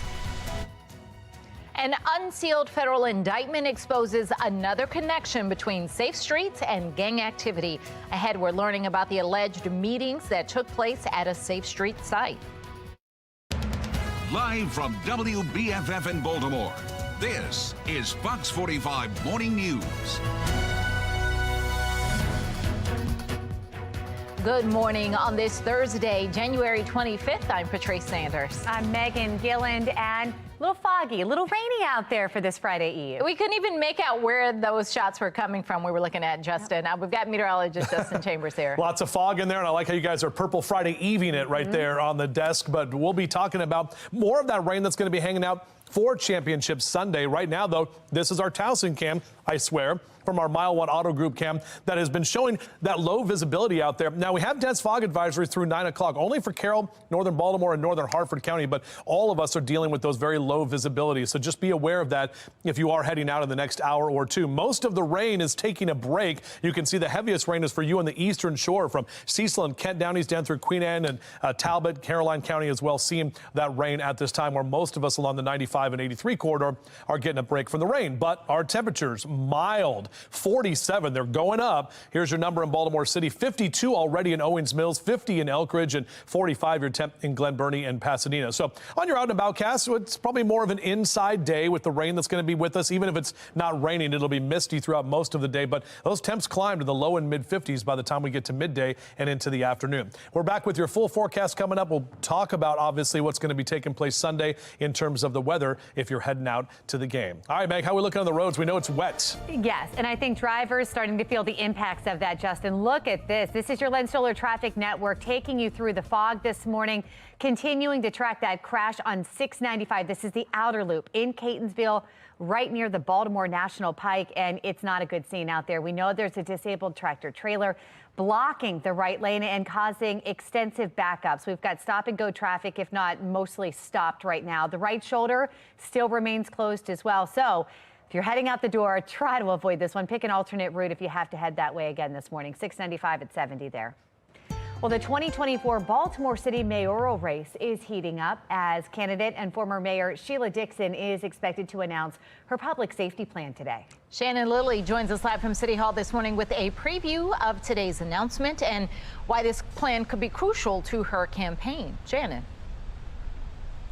Yeah, it's no secret, Patrice and Megan, that one of the key platforms that both Dixon and Mayor Scott are running on is a promise to curb crime. And this morning, we expect to learn more about how Dixon plans to do that if she is to unseat Mayor Scott and take office here at City Hall. In the meantime, let's take a closer look at what's in store for this morning. Dixon will announce her 2024 crime and public safety plan, and that is all happening at the Ruth M. Kirk Recreation and Learning Center on North Vincent Street, and it's set to start at 10:45 this morning. Now, Dixon has long been vocal about the problems that she believes need to be addressed in the city pertaining to crime. She believes it's not just murders and shootings that need attention in the city, but the quality of life crimes as well. Not just juvenile crimes, but with car thefts and carjackings. It's gotten out of control, and we've waited so long before we started dealing with this sooner, which we should have when we saw a trend. When we saw 5 cars being stolen or 5 carjacks, we should have gotten on it and figured out what we needed to do to stop it. People are afraid. Now, when it comes to the city's homicide rate, Mayor Scott touted a significant step forward, with 2023 ending with less than 300 murders for the first time in almost a decade. And it's a significant drop from the previous year, what we saw in 2022 as well. But that progress came after 2 of the worst years for homicide rates in the city's history. Meanwhile, when Dixon officially took office in 2008, her first full year saw 234 homicides and 240 the next, which averages about 100 less murders annually under her leadership. And again, we expect to learn more about how she plans to curb crime if she were to be elected this time around. And we plan to be at that meeting, so of course we'll keep you posted with what comes out of it. Reporting live from City Hall, I'm Shannon Lilly, Fox 45 Morning News. All right, Shannon, thank you. Now, with former Deputy Attorney General Dhruv Vignarajah entering that mayoral race, A rematch of the 2020 Democratic primary seems to be on the books here, but political analyst John Deedy is casting doubt on Vigneraj's campaign, calling him a perennial candidate. He believes that same fate might befall Sheila Dixon if she loses this time around. If they both lose to Brandon Scott, you can etch that expression into them as far as things. I think when you've run so many races and you're running again and again and again, after a while people say, you've already tried this. I think you need to find something else to do with your life. Businessman Bob Wallace is also in the mayoral race. Back in December, a poll from Lake Research Partners showed 39% support for Sheila Dixon, 31% support for Mayor Scott, 10% for Wallace, and 15% of those voters were still undecided. Fox 45 News will closely follow the race through the primary election in May. You can find our complete coverage online at foxbaltimore.com. Also happening today, the ex-husband of former Baltimore City State's Attorney Marilyn Mosby could testify in court today at her federal trial. We're talking about City Council President Nick Mosby. He was in court yesterday and was expected to testify, but the judge ended proceedings before he got the chance. Yesterday, the defense filed a motion to dismiss the case, arguing that the charges should have been filed in Florida because that's where Mosby bought the 2 vacation homes at the center of the case. Prosecutors argue that Mosby lied about a tax lien on her Baltimore residence on the mortgage applications for those homes. The judge did not rule on that motion. Instead, Judge Grigsby adjourned the court early yesterday afternoon after briefly sealing the courtroom without giving a reason, even though the defense had witnesses ready to go. Well, you can follow along with our full coverage of Mosby's federal trial right now at foxbaltimore.com. Coming up, a 15-year-old sexual abuser let back into city schools. Ahead, Project Baltimore investigates the incident and speaks with the mother of the 3-year-old victim. Mayor Brandon Scott signs 2 new affordable housing bills into law. In the next 8 minutes, we are diving into these new measures and looking at how they hope to handle the city's housing crisis. Bitter cold winter taking a break, at least temporarily. 40s, 50s, and 60s statewide this morning. We'll take a closer look at how much warmer we get today and when we get back to some of that wintertime fun.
In your election 2024 coverage, the former South Carolina Governor Nikki Haley is looking ahead to South Carolina's primary on February 24th. Haley was campaigning in her home state last night, vowing to stay in the race following her loss to former President Trump in the New Hampshire Republican primary. Haley suggested her rival is feeling threatened as the once crowded GOP field dwindles from 14 now to just down to 2. Out there and we did our thing and we said what we had to say, and then Donald Trump got out there and just threw a temper tantrum. He pitched a fit. She is highlighting her Palmetto State roots and pitching herself as the best alternative to both Trump and President Biden. Coming up, gang connections within safe streets. Ahead in our second half hour, we're going to look into a federal indictment which showcases how members of the Black Guerrilla family gang used a safe street site for criminal planning. And Mayor Brandon Scott signs 2 new housing bills into law. After the break, we're going to take a look at the measures and how they hope to take on the city's housing problems. It's 8:12. You're watching Fox 45 Morning News. All local, all morning.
Baltimore City Mayor Brandon Scott signing 2 pieces of legislation into law this week surrounding inclusionary housing.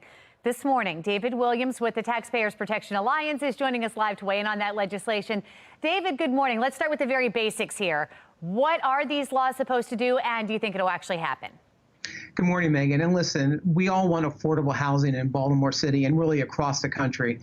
There's a good way of doing this and a bad way of doing this. And unfortunately, passing this legislation, I don't think is really going to help. And here's why. It's that this law and this legislation says that if you're a developer and you have 20 or more units that you're building, 10% has to be for affordable housing, right? Mm-hmm. That sounds good, right? Just put people at ease when it comes to the fiscal issues. The problem is that the developers are going to raise the rent of the other units in that building, so rents are going to increase. Now, this is kind of a double thing for developers because they get the increased rent in the other units, but they get a tax credit for the reduced rent and the affordable housing units. So this is going to be a huge burden on taxpayers. So what we've seen is about $600,000 the first year this is going to cost taxpayers, up to $15 million a year of developers getting this money. And therein lies the problem, is that developers are getting this. And we know that Baltimore City is in a fiscal crunch right now. So whether $600,000 or $15 million, the city can't afford it. And it's not going to really help affordable housing, because developers are going to say, oh, wait, 20 units or more? I'll only build 18. David, let me ask you this. People deserve to have houses that they can afford. Is there another way to do this? Absolutely. Lower the property tax rate. And this is something the mayor has talked about, because that's going to encourage people to buy property, but also it's going to help developers also, and they can build more. When the property taxes are lower, you have more building, you have more home ownership. Zoning laws, change the zoning laws so you can build more affordable housing and more housing in general, because you want, it's supply and demand. The more supply you have, the less it's going to cost. And that's what we're trying to accomplish here. This legislation is feel-good legislation. It's virtue signaling, and it's going to be costly. So I don't think it's really going to help the people of Baltimore. I want to ask you one more thing, because I'm all for lower property taxes, but I also know the state relies on some of those taxes to pay the bills. If you're not getting that from property taxes, where is it going to come from? Economic development, because people are going to come into the city. People are going to start buying these vacant lots, these vacant homes, rebuilding them, and you're going to have, I think, a lot more people coming to live in the city, because right now it's the highest property tax rate in Maryland, in Baltimore City. People are leaving because of a lot of reasons, obviously crime, but also the finances and the property taxes. So I think that all these things are interconnected, and that's why you need to address all of this. And just passing a legislation like this doesn't address much of it at all. Interesting, and that makes sense. All right, David, thank you for weighing in. Thank you. It is 8:18 now, and we want to get back over to meteorologist Justin Chambers. Tracking our next weather maker, which is the rain that we've been seeing more. Well, I'm here, but the cloud cover and the fog is definitely here as well. This is what we've been talking about all morning long, with those reduced visibility that we're seeing out there. I just stepped outside myself, so even if the radar doesn't show that it's raining, you will get wet, or at least misty, as we make your way out on this Thursday, Friday Eve. 47 your temperature in Baltimore. This is warmer than we were at any time this week, basically. We only had 45 yesterday, so numbers will keep going up, but you can see that dew point at 45 degrees, so that puts that humidity almost at 100%, which is typically what we see when the air temperature and the dew point temperature get close. So here's a look at the HD radar. Most of the rain moving out of the state right now. Denton still hanging on to a few showers there in Caroline County, but you can see on the HD radar we're not really seeing actual rainfall, but this is what is going to be taking place throughout the day today, kind of waves of rain that will be here with us, then periods where it won't be raining so much, it will just be misting. We're tracking all of this right along this frontal boundary that is down into the deep south, where they're seeing a lot of rain and thunderstorms. Look at all that lightning right there around that low here south of Memphis and even in the Atlanta region. We may get a rumble of thunder or two later tonight, because we do have some instability in the atmosphere, especially as our temperatures get warmer later today. So you can see this is our hourly future scan. Next hour, a couple of scattered showers. Noontime, another round of rain rolls in for midday. Then as we get into the later part of the afternoon, we actually will take a break from the rain. It rolls in again tonight in that 7, 8, 9 o'clock hour. We actually could see some moderate to heavy rain here right around the overnight hours. So pretty much most of that snow should be all done, with the rain helping to melt that away. Now, we're not talking about a lot of rain, maybe about a quarter inch to close to a half inch area wide from now through early tomorrow morning, but it will definitely help with the drought situation and continue to kind of clean things up from all of that winter weather we had last week. And check those temperatures too. Next 12 hours, they're going to steadily climb in the low to mid 50s, well above average for this time of year. That's across Carroll and Baltimore counties, for Westminster over to Reisterstown, 54 in Towson, Lutherville, and Timonium, Perry Hall and White Marsh in the mid-50s as well. Eastern Shore, you could actually see some lower 60s for my friends in Chestertown and Centerville, down through Talbot County and Easton, 58 Chester, Rock Hall at about 56 today.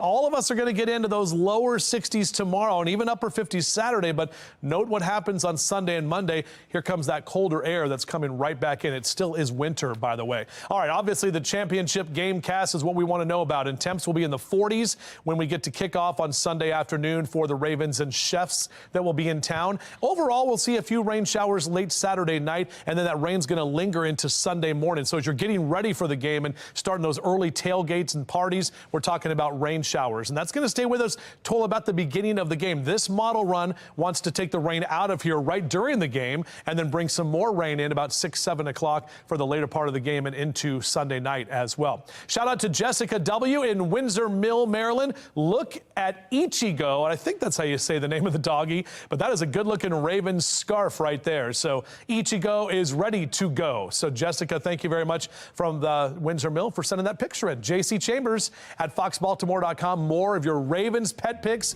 so we can keep the flock and keep sharing them on as we get into this weekend's game. Notice next week, temperatures will be in the 40s, but we're drier through next Tuesday and Wednesday.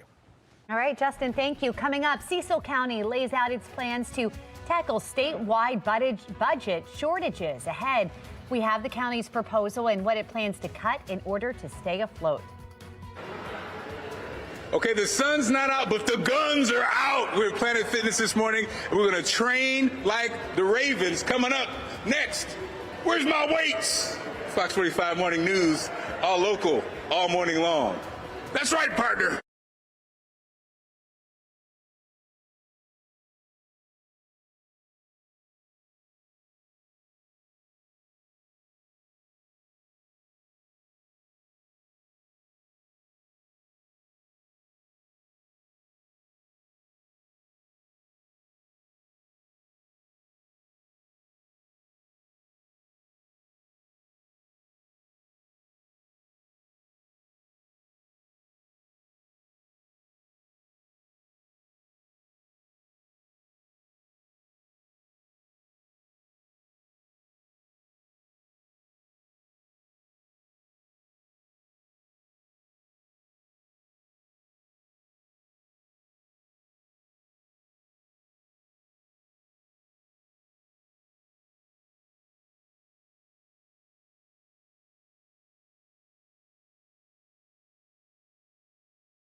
I don't know.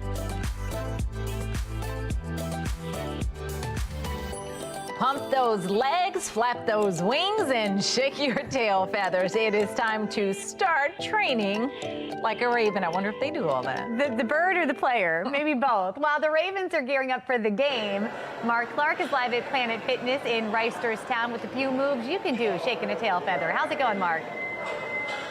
It's going great. Teddy's taking care of us. We're training like the Ravens. Now we're going to lift like the Ravens. I'll hand you the mic, Teddy.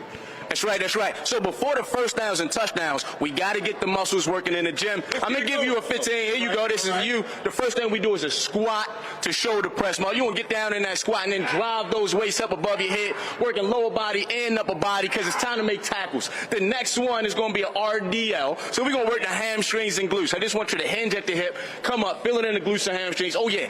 Oh, yeah. Legs slightly flexed in the knee, right? We want to be kind to our joints. Come on back up. And the last one is the best one. I always say the last one, best one. All right, so we're going to step back into that reverse lunge. That's right. Curl that weight up and then come on back up. We're going to do it again. Step back into that reverse lunge. Curl that weight up.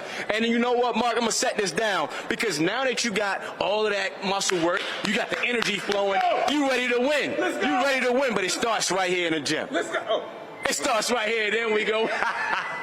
Put me in, coach. You ready? Hut, hut, hut. Okay, guys, we're getting fired up for this win this weekend. And, you know, any questions? No. Look, he's trained, he's played, now he's having a press conference. Any questions? All right, Mark. Any questions? We're going to put more information on our website, foxbaltimore.com/newslinks. Well, coming up, mild temperatures this morning with more of the snow melting away this afternoon. Still ahead, meteorologist Justin Chambers has more on today's rain and the showers that could be coming during the Ravens game. And more gang connections within Safe Streets ahead. We have a newly released federal indictment which exposes gang-related meetings held at a Safe Street site. It is 8:27 now on Fox 45 Morning News, all local, all morning.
Live from WBFF in Baltimore, this is Fox 45 Morning News.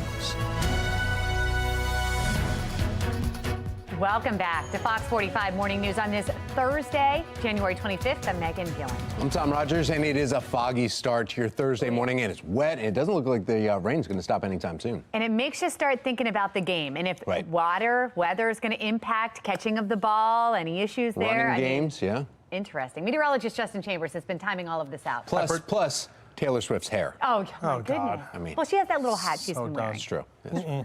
All right, good morning to all of you. She'll be in the thing, right? She doesn't get wet in the nice, suites with the guy in the no shirt on with his beer belly and everything. All right, good morning to all of you. Let's take a look outside. Yeah, this is what we're talking about. This is the top of the Transamerica building, our Toyota Inner Harbor Sky Cam. And yeah, we're fogged in. And we're not actually getting official rain. We're getting more mist. But let me show you guys. This is an update from the National Weather Service. And we now have that dense fog advisory expanded. All of Frederick County, now parts of Howard County, all of Carroll County, northern Baltimore, and northern Harford County through 11 o'clock this morning. So even though downtown Baltimore is fogged in, we're not on the dense fog advisory. Again, remember those visibility numbers are going to be low with the fact that this fog is here. And again, you can't really see a lot of the rain on this radar picture. It's mainly just that mist and the fog. And look at these temperatures too, 40s and 50s. 52 in Owings Mills and Ellicott City, right at 50 degrees. 53 in Elk Ridge, 47 in Baltimore City. You're a little cooler in Dundalk at 41, but still, most of us are about 7 to 11 to even 17 degrees warmer than where we were just 24 hours ago. We'll top out in the mid-50s today. Those temperatures well above average, but won't see much of the sun at all as those clouds stick around and the showers roll through as well. Back with your full forecast in just a few. 8:31 in this morning, the mother of a rape victim has come forward with a terrifying warning for parents. That's right. Project Baltimore's Chris Papps. He is joining us live to explain how Maryland allowed her daughter's rapist to attend a Baltimore City public school. Chris, what is the response from city schools on this?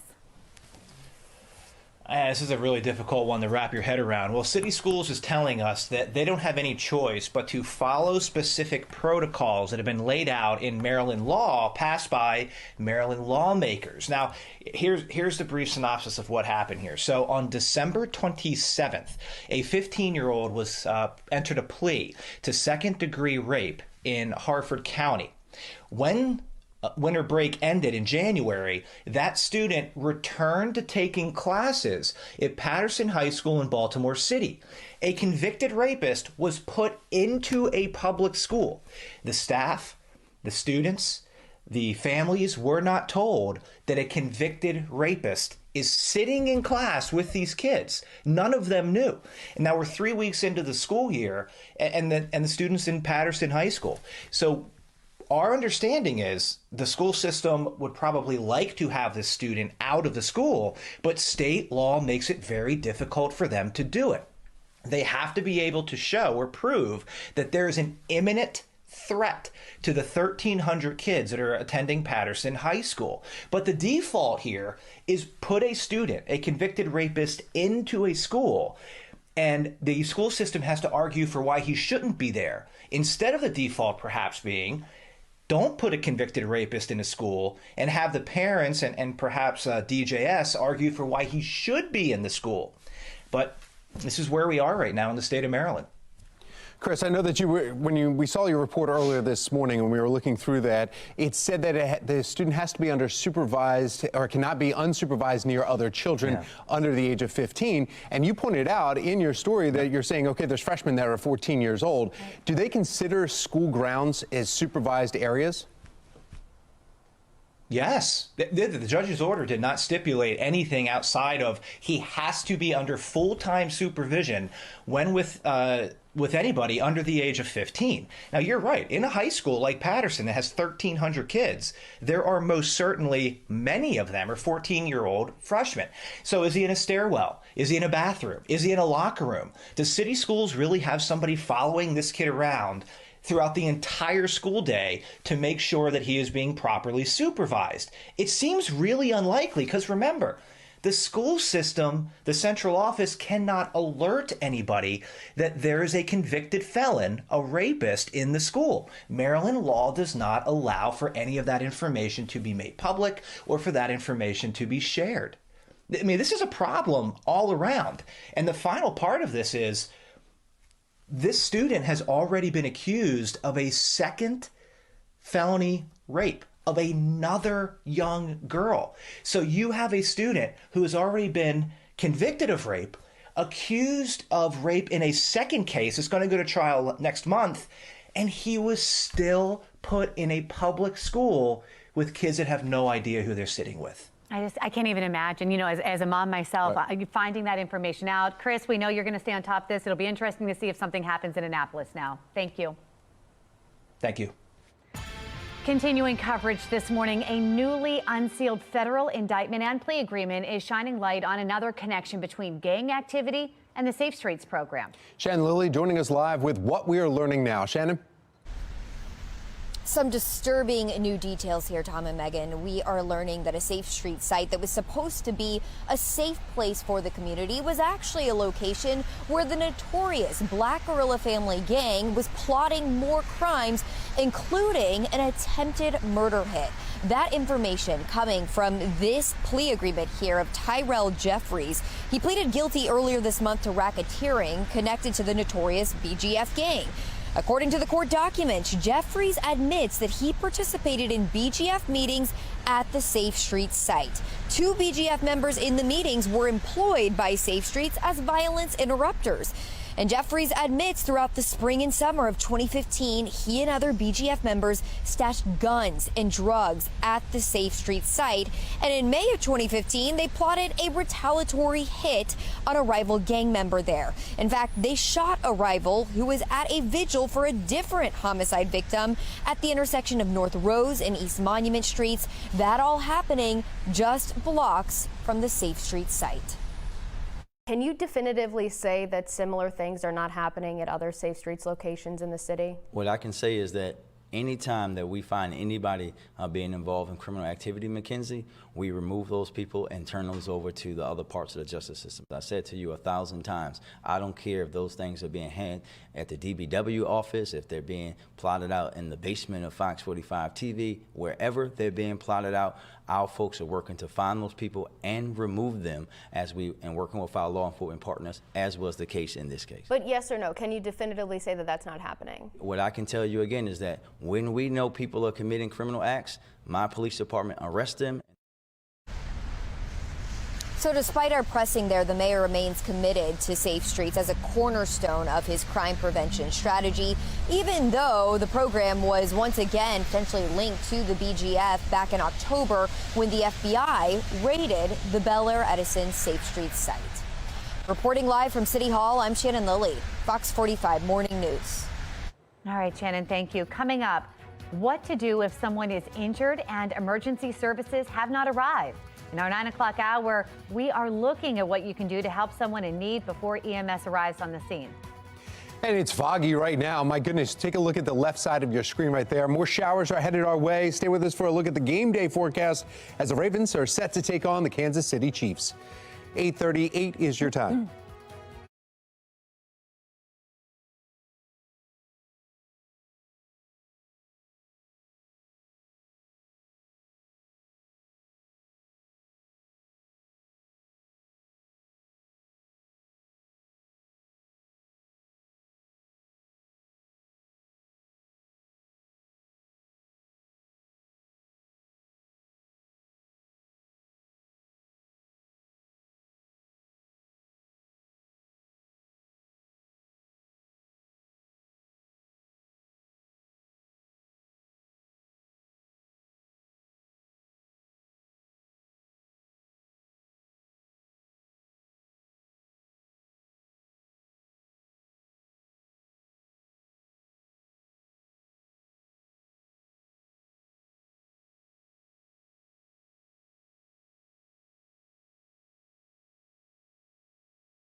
8:40 is your time right now, 20 minutes in front of 9 o'clock on your Friday Eve, closer to our Purple Friday. And this is what the HD radar looks like for throughout the day today. Even if you don't see a lot of green blobs on your mobile weather radar app that you have from Fox 45, it's still going to be misty. You're still going to get wet, and you'll still need the windshield wipers out there. So rain jacket, umbrella for sure today. That's what you need on your out the door cast. No sunglasses required because we're not going to see much of the sun for most of the day today. Well, we'll top out in the 50s, however. Those numbers are dropping to the upper 40s tonight. How about some lower 60s on the way tomorrow? Going to be our warmest end of January that we've had in a while. Back with your full forecast, including Championship Sunday, coming up in a few. Meg. Justin, thank you. Here's a look at your headlines coming up before the end of the hour. Yeah, Johnson & Johnson is paying out millions to the state of Washington for its part in the opioid epidemic. Ahead, we have what the state claims the pharmaceutical company did and how much they're shelling out. Plus, Cecil County announcing its plans for 2024. Ahead, we're speaking with the county executive on how the county is dealing with shrinking funding and education costs. It is 8:41. You're watching Fox 45 Morning News, all local, all morning.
The Cecil County executive is laying out her fiscally strong position as they are celebrating the 350-year anniversary. Here now with a follow-up on her fourth State of the County, Cecil County Executive Danielle Hornberger. So thank you so much for coming in, Executive. Thanks for having me, Tom. You laid out something last night, and it's completely opposite of what we're seeing from fiscal responsibilities and the messages that are coming across a lot of leaders, whether it be county leaders, state leaders, or city leaders. You laid out something saying, hey, we are fiscally strong. We are expanding tax cuts for a lot of people in your county. In fact, all property owners getting a tax cut. Right. And you're adding to programs. So the first question is, how are you able to do that, plus keep that credit bond rating that's the highest Cecil County's ever seen? So I think it all goes back to, conservative policies really do work, even in the great state of Maryland.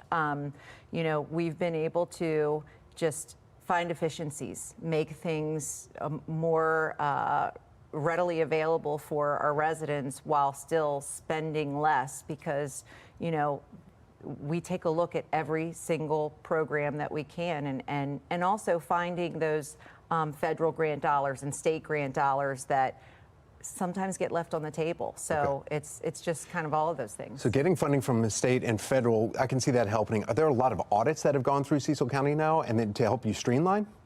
I wouldn't say official audits, but I mean, we are kind of a small but mighty team, and we just came in, hit the ground running, and said, let's see, what is this department doing? How are they doing X, Y, Z? For example, our legal was in every single department was kind of siloed out, so they were all doing, spending money on boilerplate contracts to other, legal. It's a waste of money. So how do we make the taxpayer dollars go longer? And that's what we've done. You've said that you have 99% broadband coverage. You're saying this all last night. You've increased STEM in the in Cecil County, diversity and opportunity, college skills training, tourism along 95. You said you've been pushing for that. Inflation keeps skyrocketing, as do our bills, except if you live in Cecil County, because you cut property taxes. These are some of the words that you were saying last night are different than what we hear, though, all across the state, really a lot across the country.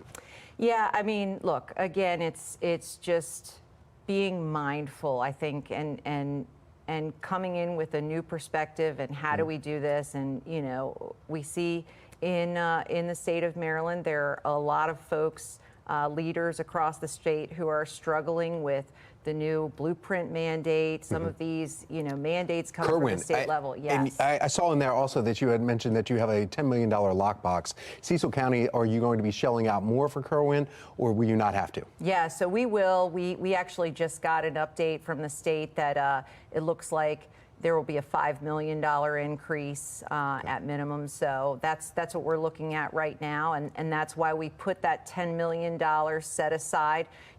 What people may not know is that other counties are looking at raising taxes to a large degree, or not even being able to fund the new state mandate, not able to fund their system. So we've heard that from Baltimore City. They're saying there's no way we can fund this. Yeah. And they also had federal and state funds that were coming into to the city too. So the examples, the difference, obviously Baltimore City and Cecil County, a little much differences there, but still, you're seeing something that you're doing here is working. Will other portions of the state start looking at Cecil County and kind of following these guidelines? That's the big question. That's a big question. Well, right there, we'll leave it right there. 4 years now as Cecil County Executive. Danielle Hornberger, thank you so much. We appreciate you coming in. Thank you, Tom. Sure, thank you.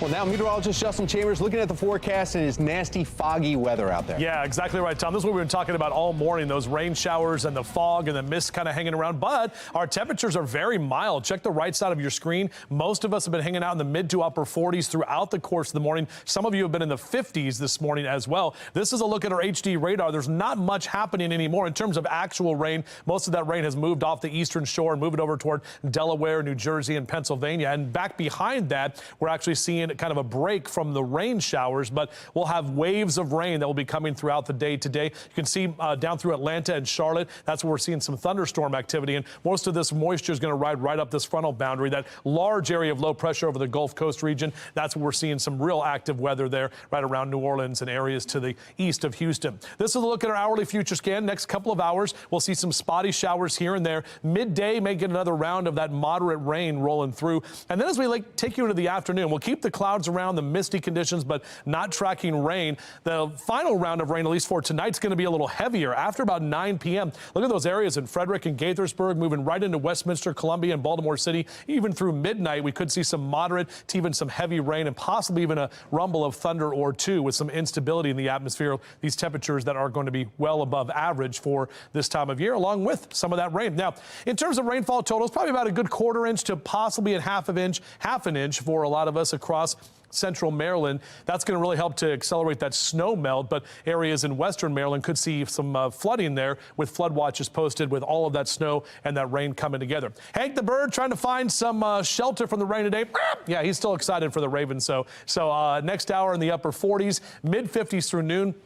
And check some of these temperatures. The further south you go, the warmer it will be. Southeastern Maryland, 60 in Chestertown, 64 potentially in Easton today, 56 in Annapolis, D.C. right about 60. And if you're going further south to Richmond, we could see upper 60s there, while a lot of us hang out in the 50s along the Chesapeake. Now, notice tomorrow our temperatures get into the lower 60s, and we stay in the 50s Saturday. But by Sunday and Monday, those numbers are definitely trending downwards as colder air is coming in. That means for the game on Sunday, it's going to be a cold and wet situation there at M&T Bank Stadium. Kickoff in the upper 40s for the Chiefs-Ravens there at 3 p.m. and getting colder throughout the game. This is our future scan, the latest model run at 9 o'clock on Saturday night. That's when that rain rolls in. A bit of a break in the overnight hours. But as you're waking up Sunday on championship morning, 8, 9 o'clock in the morning, those rain showers here. And basically for tailgating and getting set for the game is when we'll have the best chance of that heavier rain. We do look to see possibly a break right during game time, but about 5, 6 p.m., more of that rain's going to roll in, and even that colder air could mix in with some of that precip. We could have some snowflakes flying late Sunday night into early Monday morning. Shout out to Bambi J in Aberdeen. Look at this sweet doggy right there with the double zeros and the Ravens jersey and the purple pride. Caw is what she says. I believe it's Tyrion. Is that how you say that? I'm not sure, but either way, thank you very much, Bambi. Tyrion, thank you.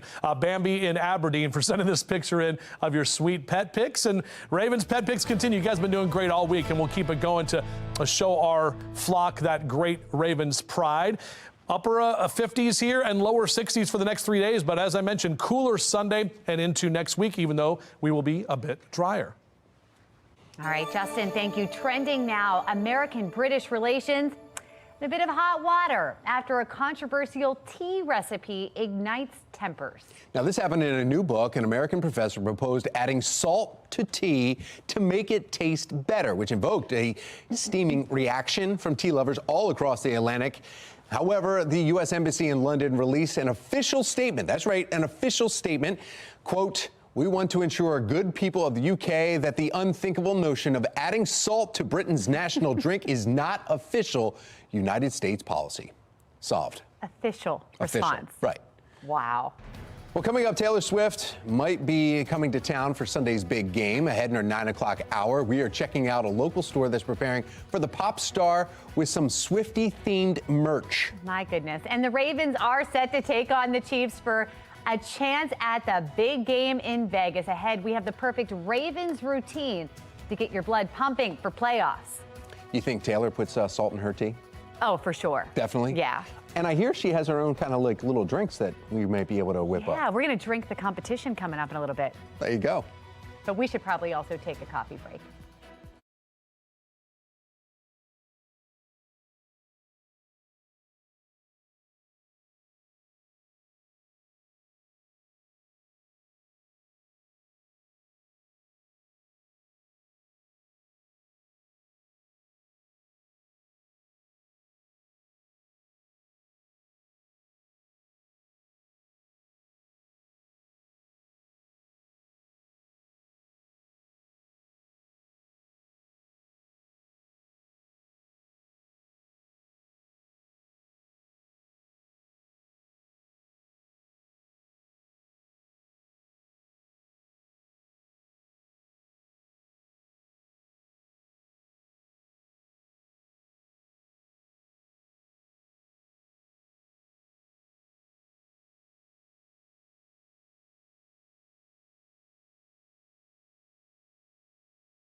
topping your morning business report, developers are proposing building the tallest skyscraper in the U.S. in Oklahoma City. Madison Capital and architecture firm AO had planned to build the second tallest skyscraper in the country. They are now seeking permission from the city to increase the height of what's being called Legends Tower to 1,907 feet. The new height refers to 1907, the year Oklahoma became a state. The developers say if approved, it will beat out New York's One World Trade Center to become the tallest building in the U.S., and it will be one of the tallest buildings in the world. Right in Tornado Alley, too. Johnson & Johnson set to pay a multi-million-dollar settlement to Washington state over their role in the opioid crisis. The company will be shelling out $149.5 million to the state for more than 4 years. The original lawsuit was filed. Opioid deaths have seen an uptick in Washington state, doubling from 2019 to 2022. The deal shows that the state and local governments will spend more than $123 million to address the crisis. Washington state suing Johnson & Johnson in 2020, alleging that the company helped drive the pharmaceutical industry's expansion of prescription opioids. Now it's time for today's America Steals and Deals. The following segment is sponsored by Naki. Your smile is the first thing someone notices when they see you, so you want it to be perfect. For me, I'm a coffee and red wine drinker, so I wanted to make sure that that's not staining my teeth. Well, thanks to the folks at Mint, they have for us today their instant purple color correcting toothpaste. It's amazing. So it's purple, and what that purple does is it helps to combat those yellow tones. Not that I ever had any, but it's amazing that you can get instant, long-lasting whitening simply by brushing your teeth. But then you get all the benefits of a really great toothpaste. So it's powered by NHAP, which is a mineral that is helping to get into that enamel and strengthen your teeth. So not only is it strengthening your teeth, it's helping fight plaque, helping with cavities, helping odor. It's really doing a great job while providing instant whitening, which is awesome. It can actually make your teeth 3 shades whiter in just 7 treatments. It's amazing. You notice a difference right away. And I was so thrilled when I was able to brush my teeth simply by putting 2 pumps on my toothbrush, brushing my teeth, and I was on my way to an instantly whiter smile. So right now we have a special offer on Mint. Head to asadeals.com for this exclusive offer.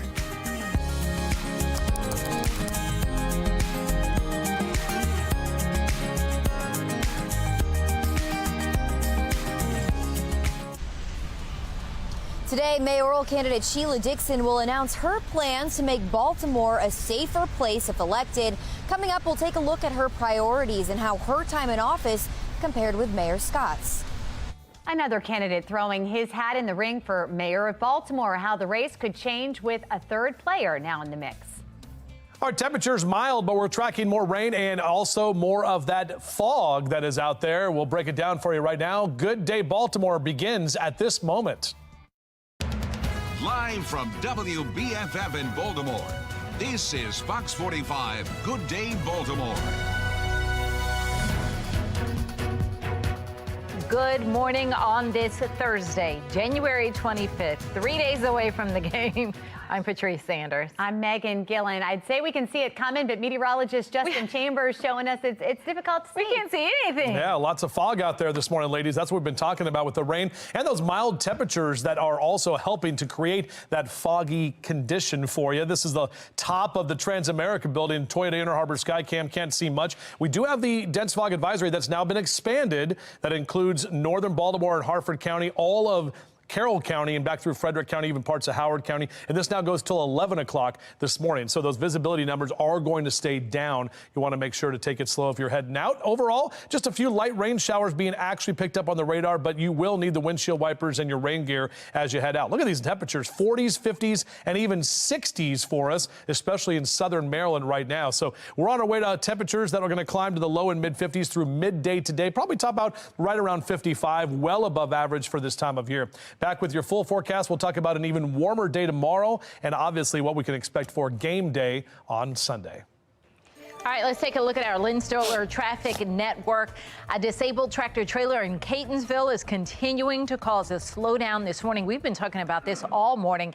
Things are beginning to ease up, but you can see that it's still a slow go through that area. This is the outer loop right at US 40, and the right lane is still blocked. The 2024 Baltimore City mayoral race is heating up as candidate and former mayor Sheila Dixon is expected to announce her public safety plan today. Shannon Lilly joining us live from City Hall this morning with a preview of today's announcement and also why it could be so crucial. Shannon. Well, it's no secret, Megan and Patrice, that one of the key platforms that both Dixon and Mayor Scott are running on is a promise to curb crime. And so this morning, we should find out more on how Dixon plans to do that if she is to unseat Mayor Scott and take office here at City Hall.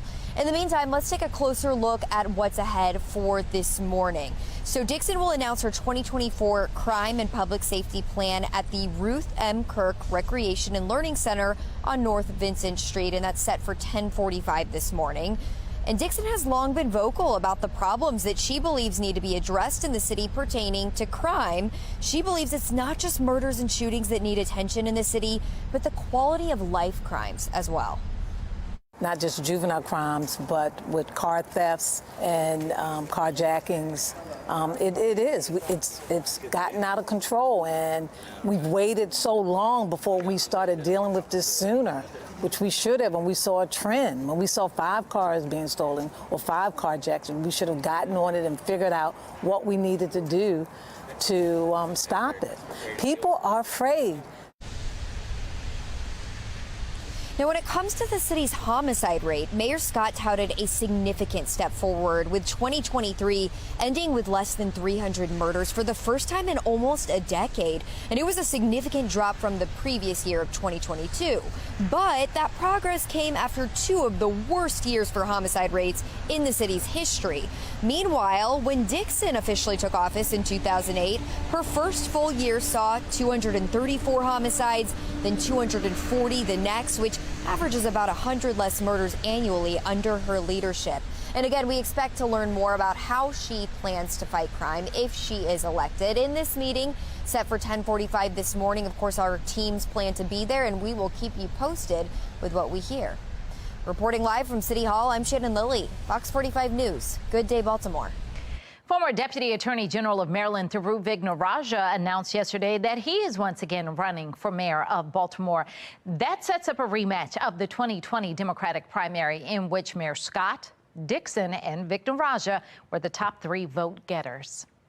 If they both lose to Brandon Scott, you can etch that expression into them as far as things. I think when you've run so many races and you're running again and again and again, after a while people say, you've already tried this. I think you need to find something else to do with your life. Well, businessman Bob Wallace is also in the mayoral race. Back in December, a poll from Lake Research Partners showed 39% support for Sheila Dixon, 31% support for Mayor Brandon Scott, and 10% for Wallace. 15% of those voters were still undecided. Fox 45 News will closely follow this race through the primary election in May. You can find our complete coverage online at foxbaltimore.com. Also happening today, the Baltimore City man charged with killing his girlfriend's 6-year-old son is in court for a bail review hearing. 32-year-old Alan Jaslicki is charged with first-degree murder for the stabbing death of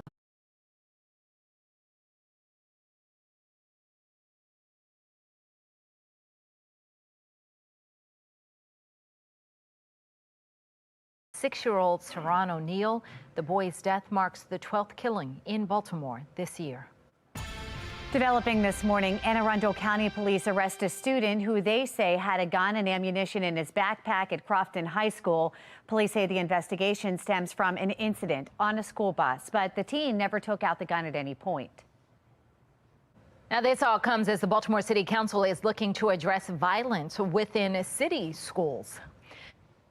The Baltimore City State's Attorney's Office claims that DJS hasn't been transparent about which juveniles it detains and which ones are set free. City State's Attorney Ivan Bates says nearly a third of cases sent to DJS should have gone directly to a judge instead, and he is pushing for legislation to put the decision in the hands of a judge.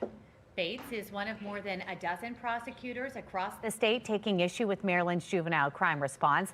He says Secretary Schiraldi is dealing with a culture problem within DJS, while others question if Schiraldi is the right person to lead the department. Fox 45 News has been looking into the issue surrounding DJS for months. You can find our complete coverage online at foxbaltimore.com. Making headlines now, former Trump advisor Peter Navarro is expected to be sentenced today. Navarro was convicted for refusing to cooperate in the congressional January 6th investigation. Prosecutors are asking a judge to sentence the former aide to 6 months in prison and to impose a fine of $200,000. Defense lawyers say Navarro could not cooperate in the investigation because Trump claimed executive privilege. Navarro is the second Trump aide to face contempt of Congress charges. Meanwhile, former President Donald Trump could testify in court today in the legal fight with columnist E. Jean Carroll. The defamation trial is set to resume after it was abruptly suspended Monday due to a sick juror. Carroll's lawyers are expected to wrap up their case by calling on a final witness. The suit is seeking more than $10 million in damages. Trump denies knowing the columnist, saying she made up claims to sell a memoir. Last year, a jury found Trump guilty of rape and awarded Carroll $5 million in damages. Alabama just clears a new path for capital punishment: nitrogen gas. Tom Rogers is in our live center this morning with this first-of-a-kind method of execution, and it has critics calling for a last-minute reprieve, Tom. Yeah, that's right. Kenneth Eugene Smith will be the first inmate to be put to death using a new method since 1982. Alabama will be allowed to put the inmate to death with nitrogen gas. It's the nitrogen hypoxia method, and it will be used either by tonight, most likely, after the 11th Circuit Court denied Smith's request for an injunction. And the judges said in a 2-to-1 decision that there is no doubt that the death by nitrogen hypoxia is both new and novel, but that Smith had failed to establish how it would violate the constitutional ban on cruel and unusual punishment. Well, Smith's attorney said it is riddled with unknowns and potential problems and a violation of the constitutional ban on the cruel and unusual punishment. Their appeals have not helped to stop Smith's execution that is set for at some point tonight. And again, here is the actual official notice that it started at 12 o'clock this morning, Thursday. The state has until Friday at 6 a.m. Friday morning, January 26th. That's the latest from our live center. Megan Patrice, back to you. All right, it's 9:08, and we need to get another check of the forecast. Meteorologist Justin Chambers tracking our next weather maker. Yep, guys, we're tracking the rain that's been here since this morning, and now we're just getting a lot of fog out there. And even if you don't get rained on today, you'll get misted on with more of that kind of moisture that's hanging around. But mild temperatures, lower 50s, Owens Mills and Woodlawn, out through Ellicott City at 54. We're still at 47 in Baltimore City, 42 in Dundalk, 46 for you, Essex and Middle River, and 47 in Glen Burnie and Pasadena. But a lot of us are about 8 to 10 to even 15 degrees warmer than where we were just 24 hours ago. So that mild air is moving in. We'll top out in the mid-50s today. Those temps well above average. Won't see much of the sun, but in case you're wondering, that sunset at 5:19. Those daylight hours continuing to expand. Back with your full forecast, including a look at what we can expect for Sunday's big game. All right, Justin, thank you. Looking at our Lens Solar traffic network now, we are still following that disabled tractor trailer in Catonsville. As you can see, we've got traffic moving a little better now, but the outer loop is still seeing some major delays. Coming up at 9:30, a newly unsealed federal indictment finds more troubling connections between gang activity and the Safe Streets program.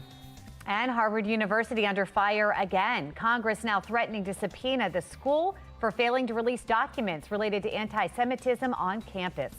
It is 9:10. You're watching Fox 45. Good day, Baltimore.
9/12, Harvard has been issued a fresh warning to cooperate in the House Republican probe of anti-Semitism on campus. We have national correspondent Kayla Gaskins joining us live from Capitol Hill. Kayla, what's the latest here?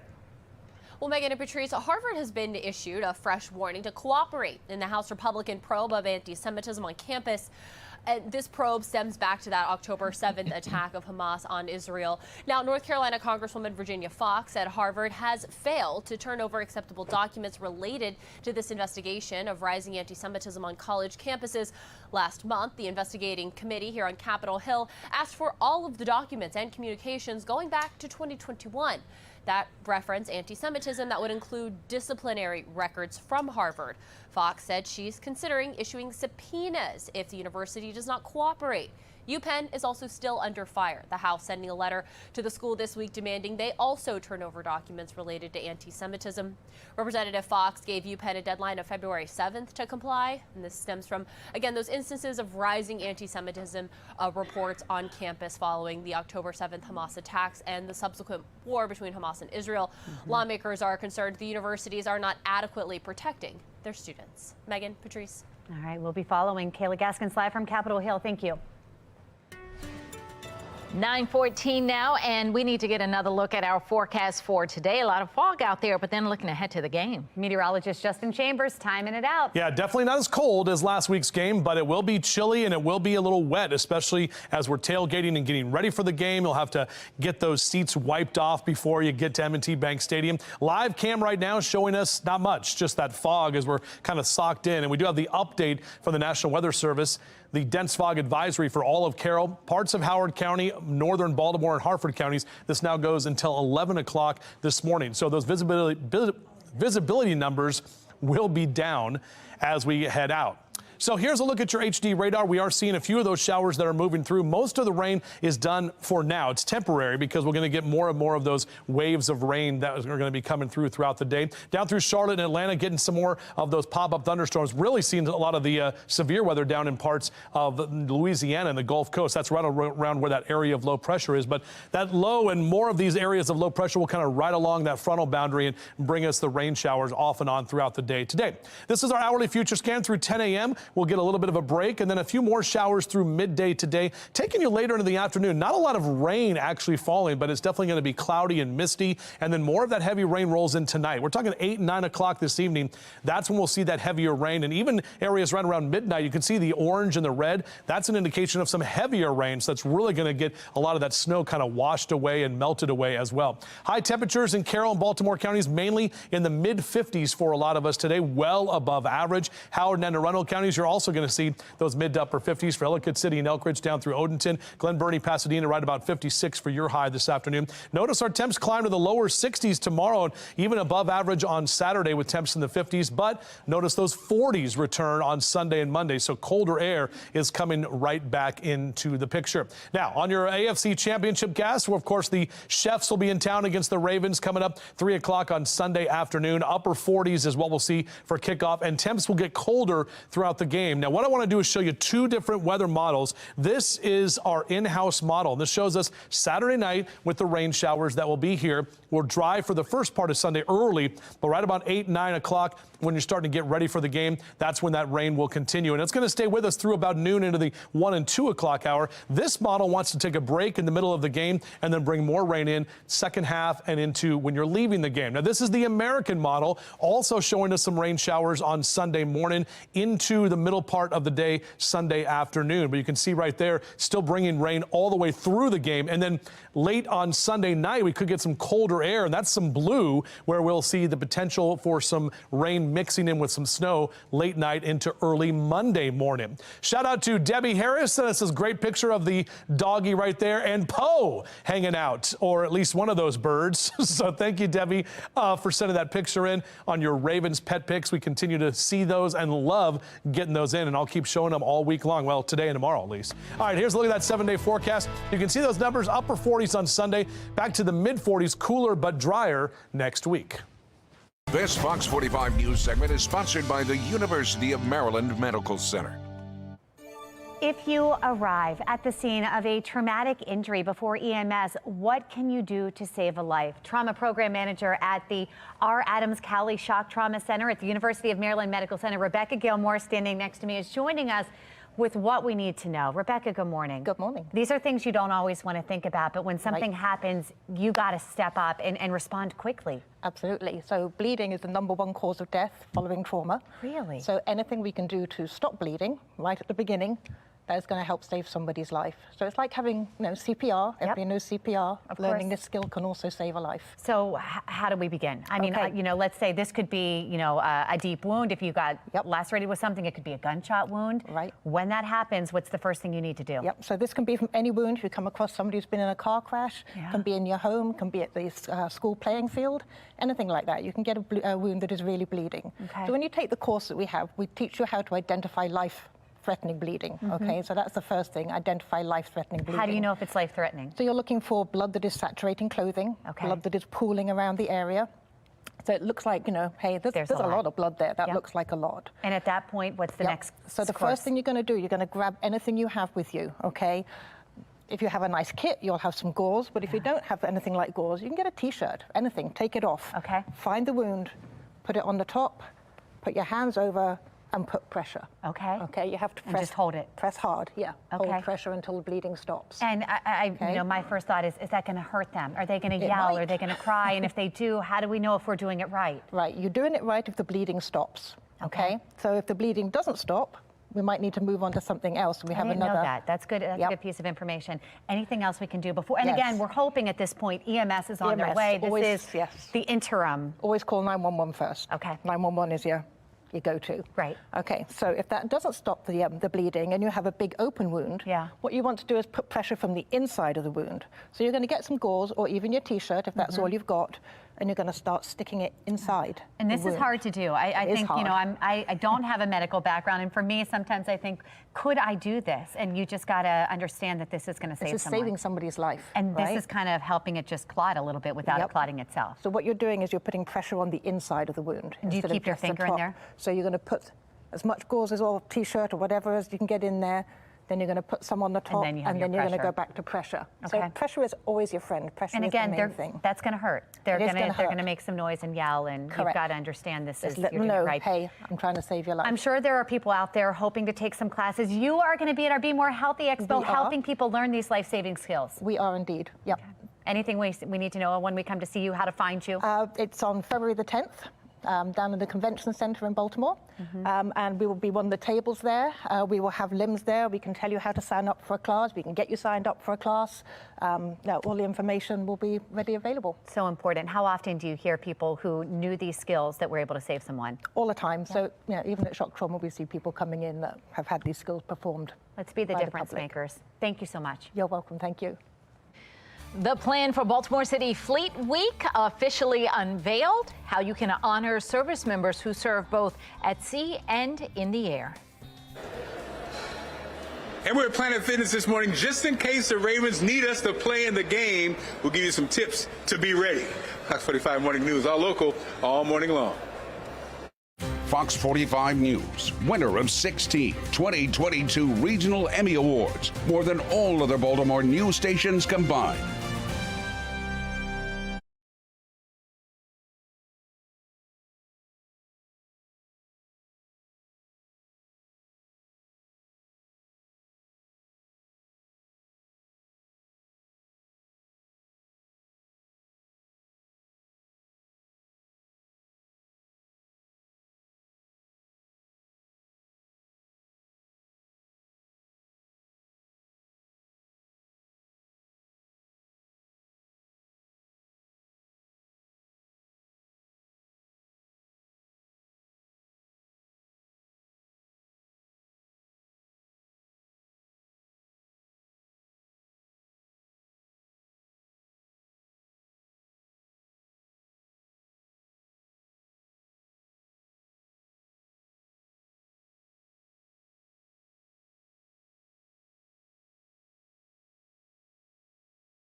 We all know the Ravens are spending ample time in the gym ahead of this week's game. They got to be ready. But who else is in the gym? Mark Clark. He's at Planet Fitness in Reisterstown.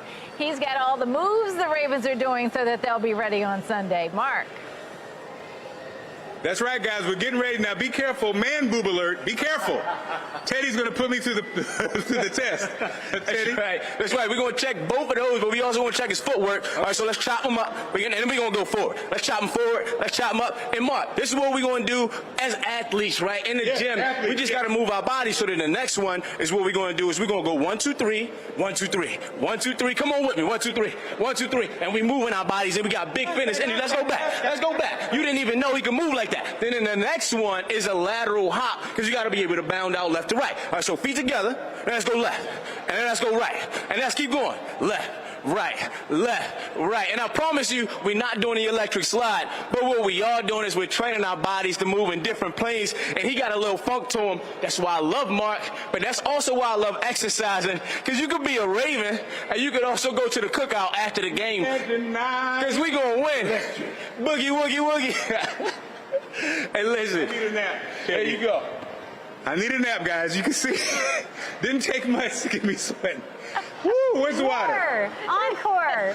That was awesome. A little dance, a dance and a workout. Pretty good. We're going to put information on Mark's moves and how you can get out there too. foxbaltimore.com/newslinks. Going to the gym has never been that fun. All right, violence in city schools continues to be a concern. What students in Baltimore City asked for at a midweek safety meeting.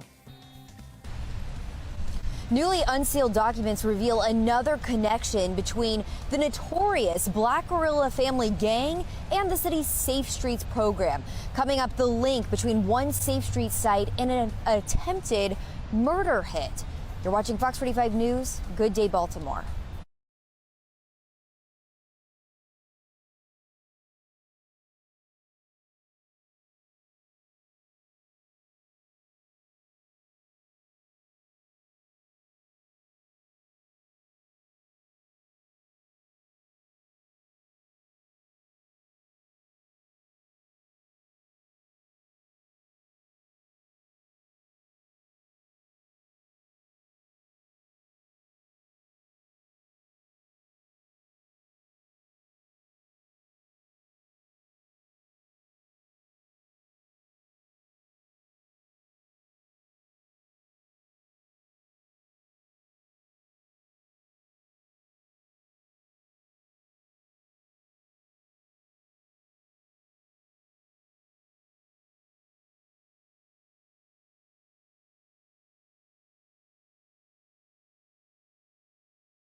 Live from WBFF in Baltimore, this is Fox 45 Good Day Baltimore. Welcome back on Good Day Baltimore 9:29. I'm Patrice Sanders. I'm Megan Gillen. Meteorologist Justin Chambers is here, and we're thrown to you, but I'm seeing a lot of Ravens gear now. There's a lot of different kind of gear. We're going to get into that in a minute, but a lot going on in our studio. I see alcohol, I see shirts, I see hats, I see Taylor Swift, come on. All right. for it. We'll talk more about it coming up in a few minutes. Let's take a look at that forecast. Yeah, it's a good indoor day for sure because we got a lot of cloud cover in the fog. Even if it's not raining in your neighborhood, you're definitely getting misty out there. Temps are very mild. Look at these numbers across the DMV. 48 in Baltimore, 63 in Salisbury, 66 in Richmond this hour. So that is definitely some of that warmer and milder air that we're going to get into here through the afternoon and tomorrow as well. Scattered showers today, temps well above average, and we're tracking more rain for the game on Sunday. Now, notice in the next 3 days, temps are going to be in the above average category. 55 today, lower 60s tomorrow, back to the upper 50s on Saturday. We'll talk about how much colder it gets for the game on Sunday, as well as if there is more snow in our immediate future. Back to you. All right, Justin, thank you. Continuing coverage now this morning, a newly unsealed federal indictment and plea agreement is shining light on another connection between gang activity and the Safe Streets program. Shannon Lilly is joining us live with what we're learning about it. Shannon? Some disturbing new details coming to light, Patrice and Megan. We are learning that a Safe Street site that was supposed to be a safe space for the community was actually the location where the notorious Black Guerrilla Family Gang was plotting more crimes, including an attempted murder hit. That information coming from this plea agreement here of Tyrell Jeffries. He pleaded guilty earlier this month to racketeering connected to the BGF gang. And according to the documents, Jeffries admits that he participated in BGF meetings at the Safe Streets site. 2 BGF members in the meetings were employed by Safe Streets as violence interrupters. And Jeffries admits throughout the spring and summer of 2015, he and other BGF members stashed guns and drugs at the Safe Streets site. And in May of 2015, they plotted a retaliatory hit on a rival gang member. In fact, they shot a rival who was at a vigil for a different homicide victim at the intersection of North Rose and East Monument Streets. That all happening just blocks from the Safe Streets site where they plotted it. Can you definitively say that similar things are not happening at other Safe Streets locations in the city? What I can say is that anytime that we find anybody being involved in criminal activity, Mackenzie, we remove those people and turn those over to the other parts of the justice system. I said to you 1,000 times, I don't care if those things are being had at the DBW office, if they're being plotted out in the basement of FOX45 TV, wherever they're being plotted out, our folks are working to find those people and remove them and working with our law enforcement partners, as was the case in this case. But yes or no, can you definitively say that that's not happening? What I can tell you again is that when we know people are committing criminal acts, my police department arrests them.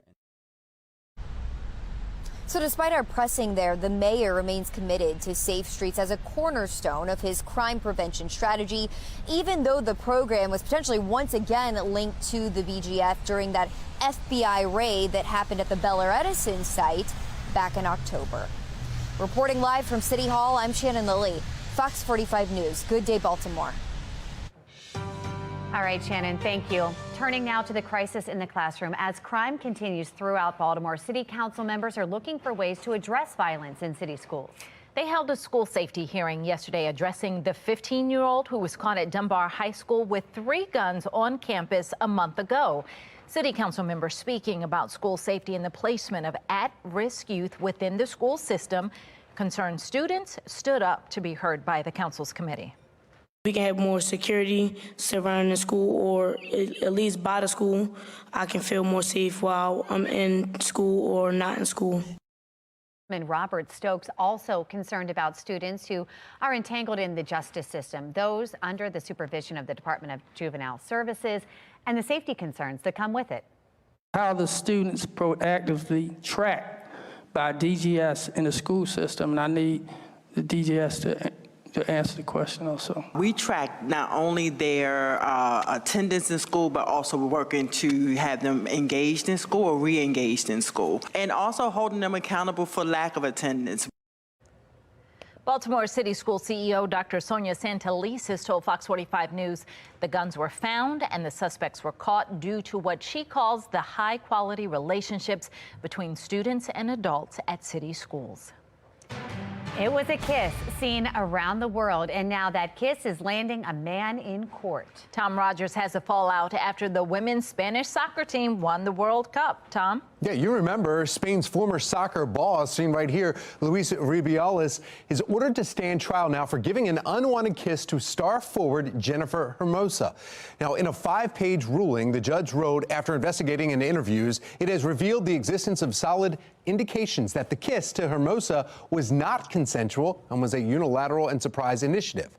And this is done by Rubiales, who you see right here. The kiss was televised globally as Spain's players lined up to receive their medals from the major political and football figures after their victory last August. Rubiales is then president of the Royal Spanish Football Federation, was seen kissing Hermosa on the lips, his hands behind her head, and then slapping her twice on the back as she walked away, sparking an immediate outcry in Spain and internationally over the consent. Other officials were giving and receiving kisses on their cheeks. Rubiales' kiss was on the lips, and it appeared different. Rubiales has been described as the kiss as mutual, a claim appearing before the judge in January 2nd. Now, according to the prosecutor's office in Madrid, based on the sexual consent law that just passed in 2022, Rubiales could face a fine or even prison sentence of anyone for 1 to 4 years if he's found guilty. That's the latest from our live center. Megan Patrice, back to you.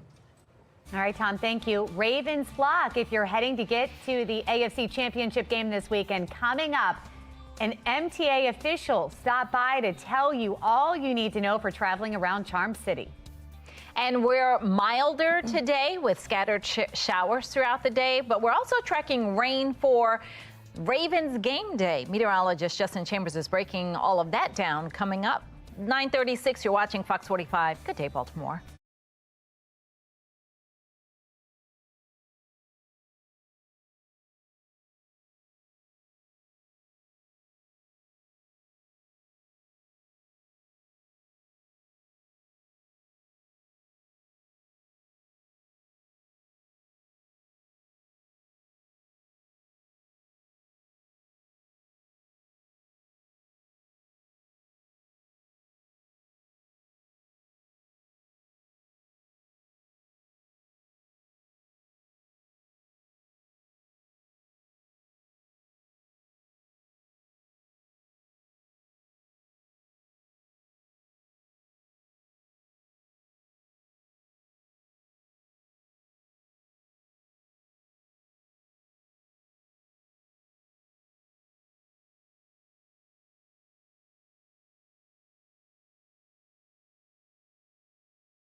Baltimore City officials unveil exciting plans for this year's Maryland Fleet Week.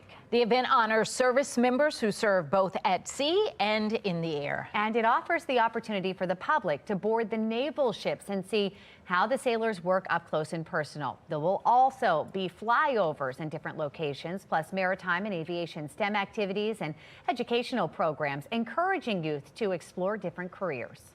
Along with the ship tours, festivals, entertainment, and flyovers, this week-long family-friendly event spotlights STEM education for our students, showcases military careers, and features Baltimore's lasting maritime legacy.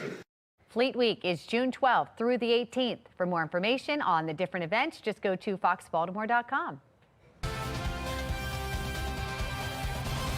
It is the biggest game the Ravens have played in more than a decade, and the AFC Championship game between the Ravens and the Chiefs already has Baltimore buzzing with activity. MTA is working to make sure that getting to and from the city is as seamless as it can be. It's going to be helpful. MTA says that they have been working all week on their game plan, and it includes every available light rail and express bus service, metro services, plus Joe Davis, MTA's chief operating officer, says there's an added option for transport.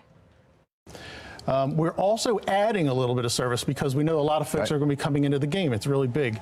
So we're going to be adding an extra train, a late Penn Station MARC train, leaving between 7 and 7:30.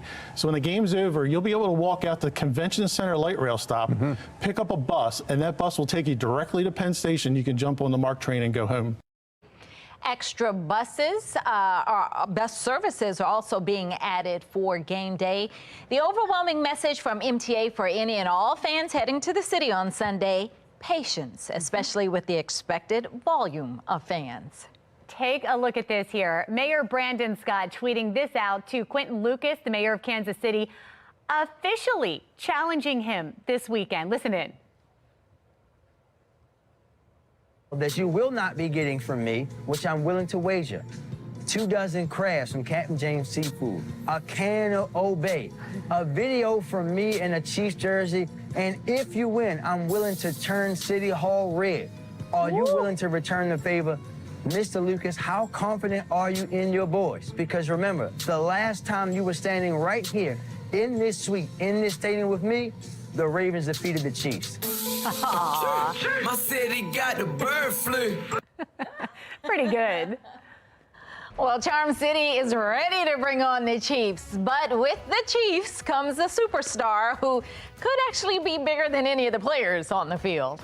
And Fox 45 is getting the inside scoop on one of the most anticipated guests this weekend. After the break, we're going to learn how to make Taylor Swift's favorite cocktail. Perfect for sipping when the Ravens beat the Kansas City Chiefs.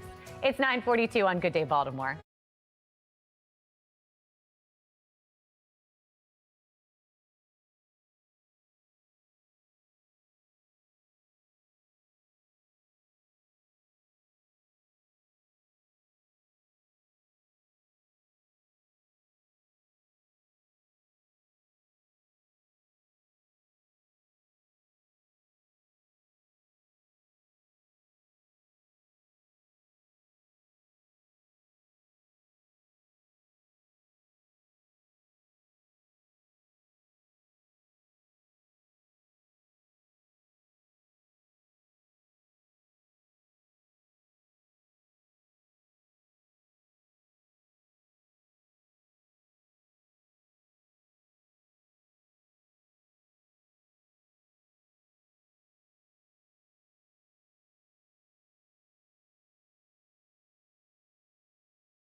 9:45. We are all excited for the Ravens game happening this weekend, and Swifties are extra excited because Taylor Swift might make an appearance here in Charm City. Joining us this morning, owner of Pandora's Box Boutique, Monisha Phillips, with all the NFL-inspired Taylor supplies that you can stock up on this weekend, and of course all the Raven supplies.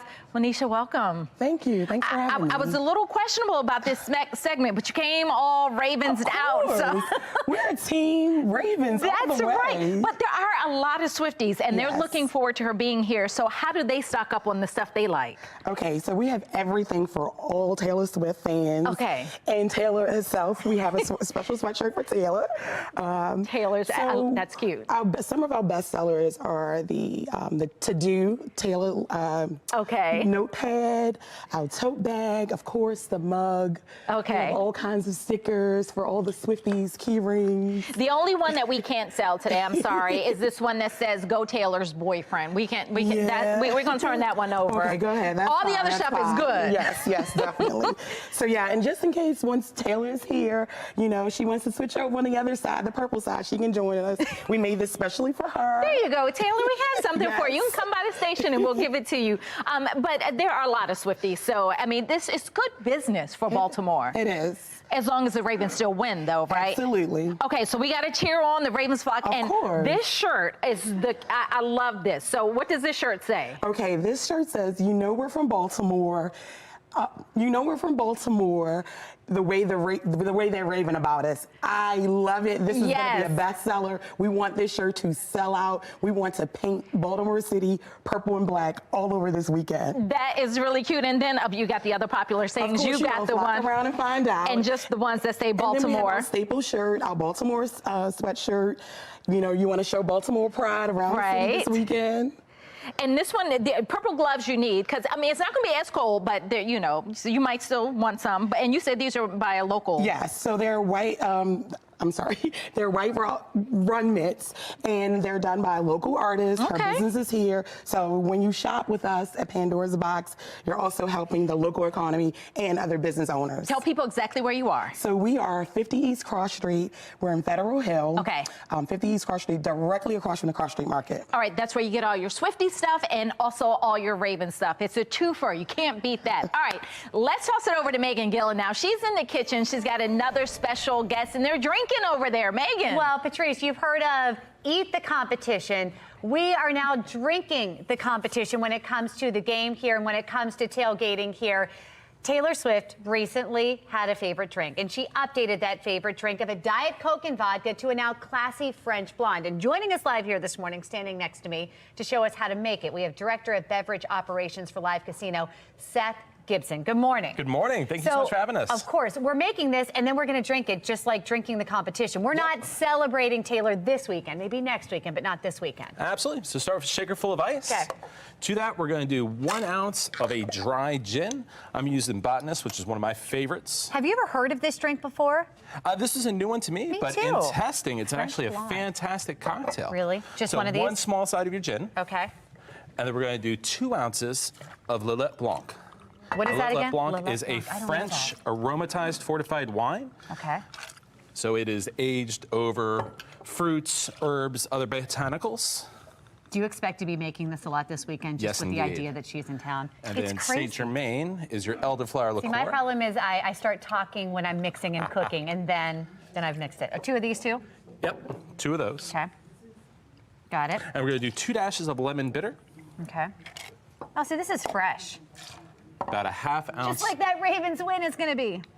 A whole thing of this, or would you say how Just much? 2 dashes. 1, 2. There we go. Okay. And then the juice of 1 lemon wedge, so it's going to give you about a ¼ ounce. Just squeeze that right in. Make this at home too, guys. You can do this too. And then 2 ounces of grapefruit juice. So again, Grapefruit a large juice. side, or you can just yeah. eyeball about 2 ounces. Okay. There's 1. That's going to be fresh, citrusy, floral. French blonde.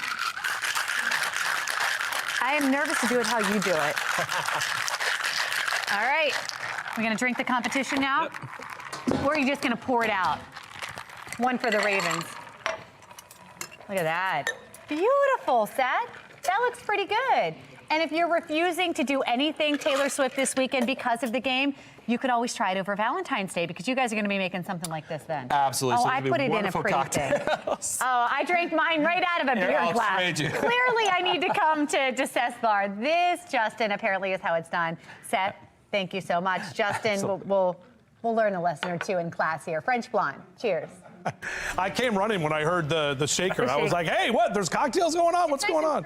Yeah, good morning to all of you. And today a day to enjoy some cocktails or any kind of beverage or food indoors, because you have all this to deal with. Lots of cloud cover, lots of fog. Even if it doesn't rain all day, which it's not going to, it will be misty no matter what. We're seeing our temperatures already get to the upper 40s, 48 in Towson. No wind really to speak of, and that's going to be the whole thing. We've got calm wind that's allowing the moisture to just kind of hang around. Dense fog advisories continue until 11 o'clock this morning for northern Baltimore County, northern Harford County, northwestern Howard County, all of Carroll and Frederick counties in that dense fog advisory. So there's going to be low visibility that we'll have to deal with for at least the next couple of hours. Notice a few more rain showers picking up just south of the district and out toward the eastern shore, but overall we're not getting a lot of rain right now. It will be kind of those waves of rain and the bands of rain showers that will continue to ride right along this frontal boundary into our region as we head into the afternoon and even into early tomorrow morning. So this is a look at your hourly future scan, taking you through about noon today, keeping the clouds around. Again, a couple of spotty showers here and there.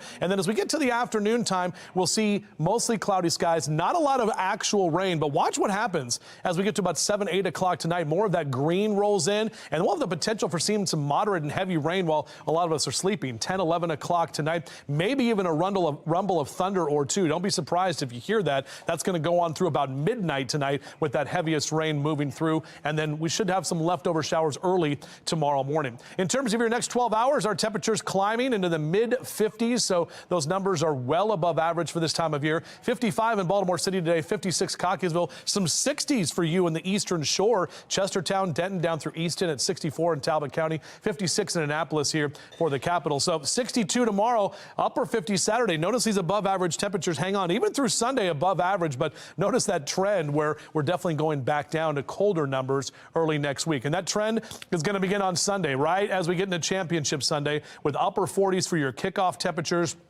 We'll track some rain showers that'll be here on Sunday morning. Saturday night into Sunday morning, you can see with this model right here showing our future scan that will keep those showers around. And most of that rain, at least with this model, wants to move out right about game time with another round coming in on Sunday night. So it's going to be kind of a wet and soggy day. This model, the American model, showing us more of that rain through the middle of the morning and even through game time. But watch what happens as we get into Sunday late afternoon and evening. Some of that cold air tries to work in and potentially change some of that rain over to at least some snow that will be flying. Don't think we'll see accumulating snow, but you may see a few flakes flying around on Sunday night. Shout out to Debbie Harris with her doggy right there, and Poe. That is a great picture, and more of those Ravens pet pics keep coming in. All you got to do is email them to me, jcchambers@foxbaltimore.com, on Instagram, on Chime In, on Facebook.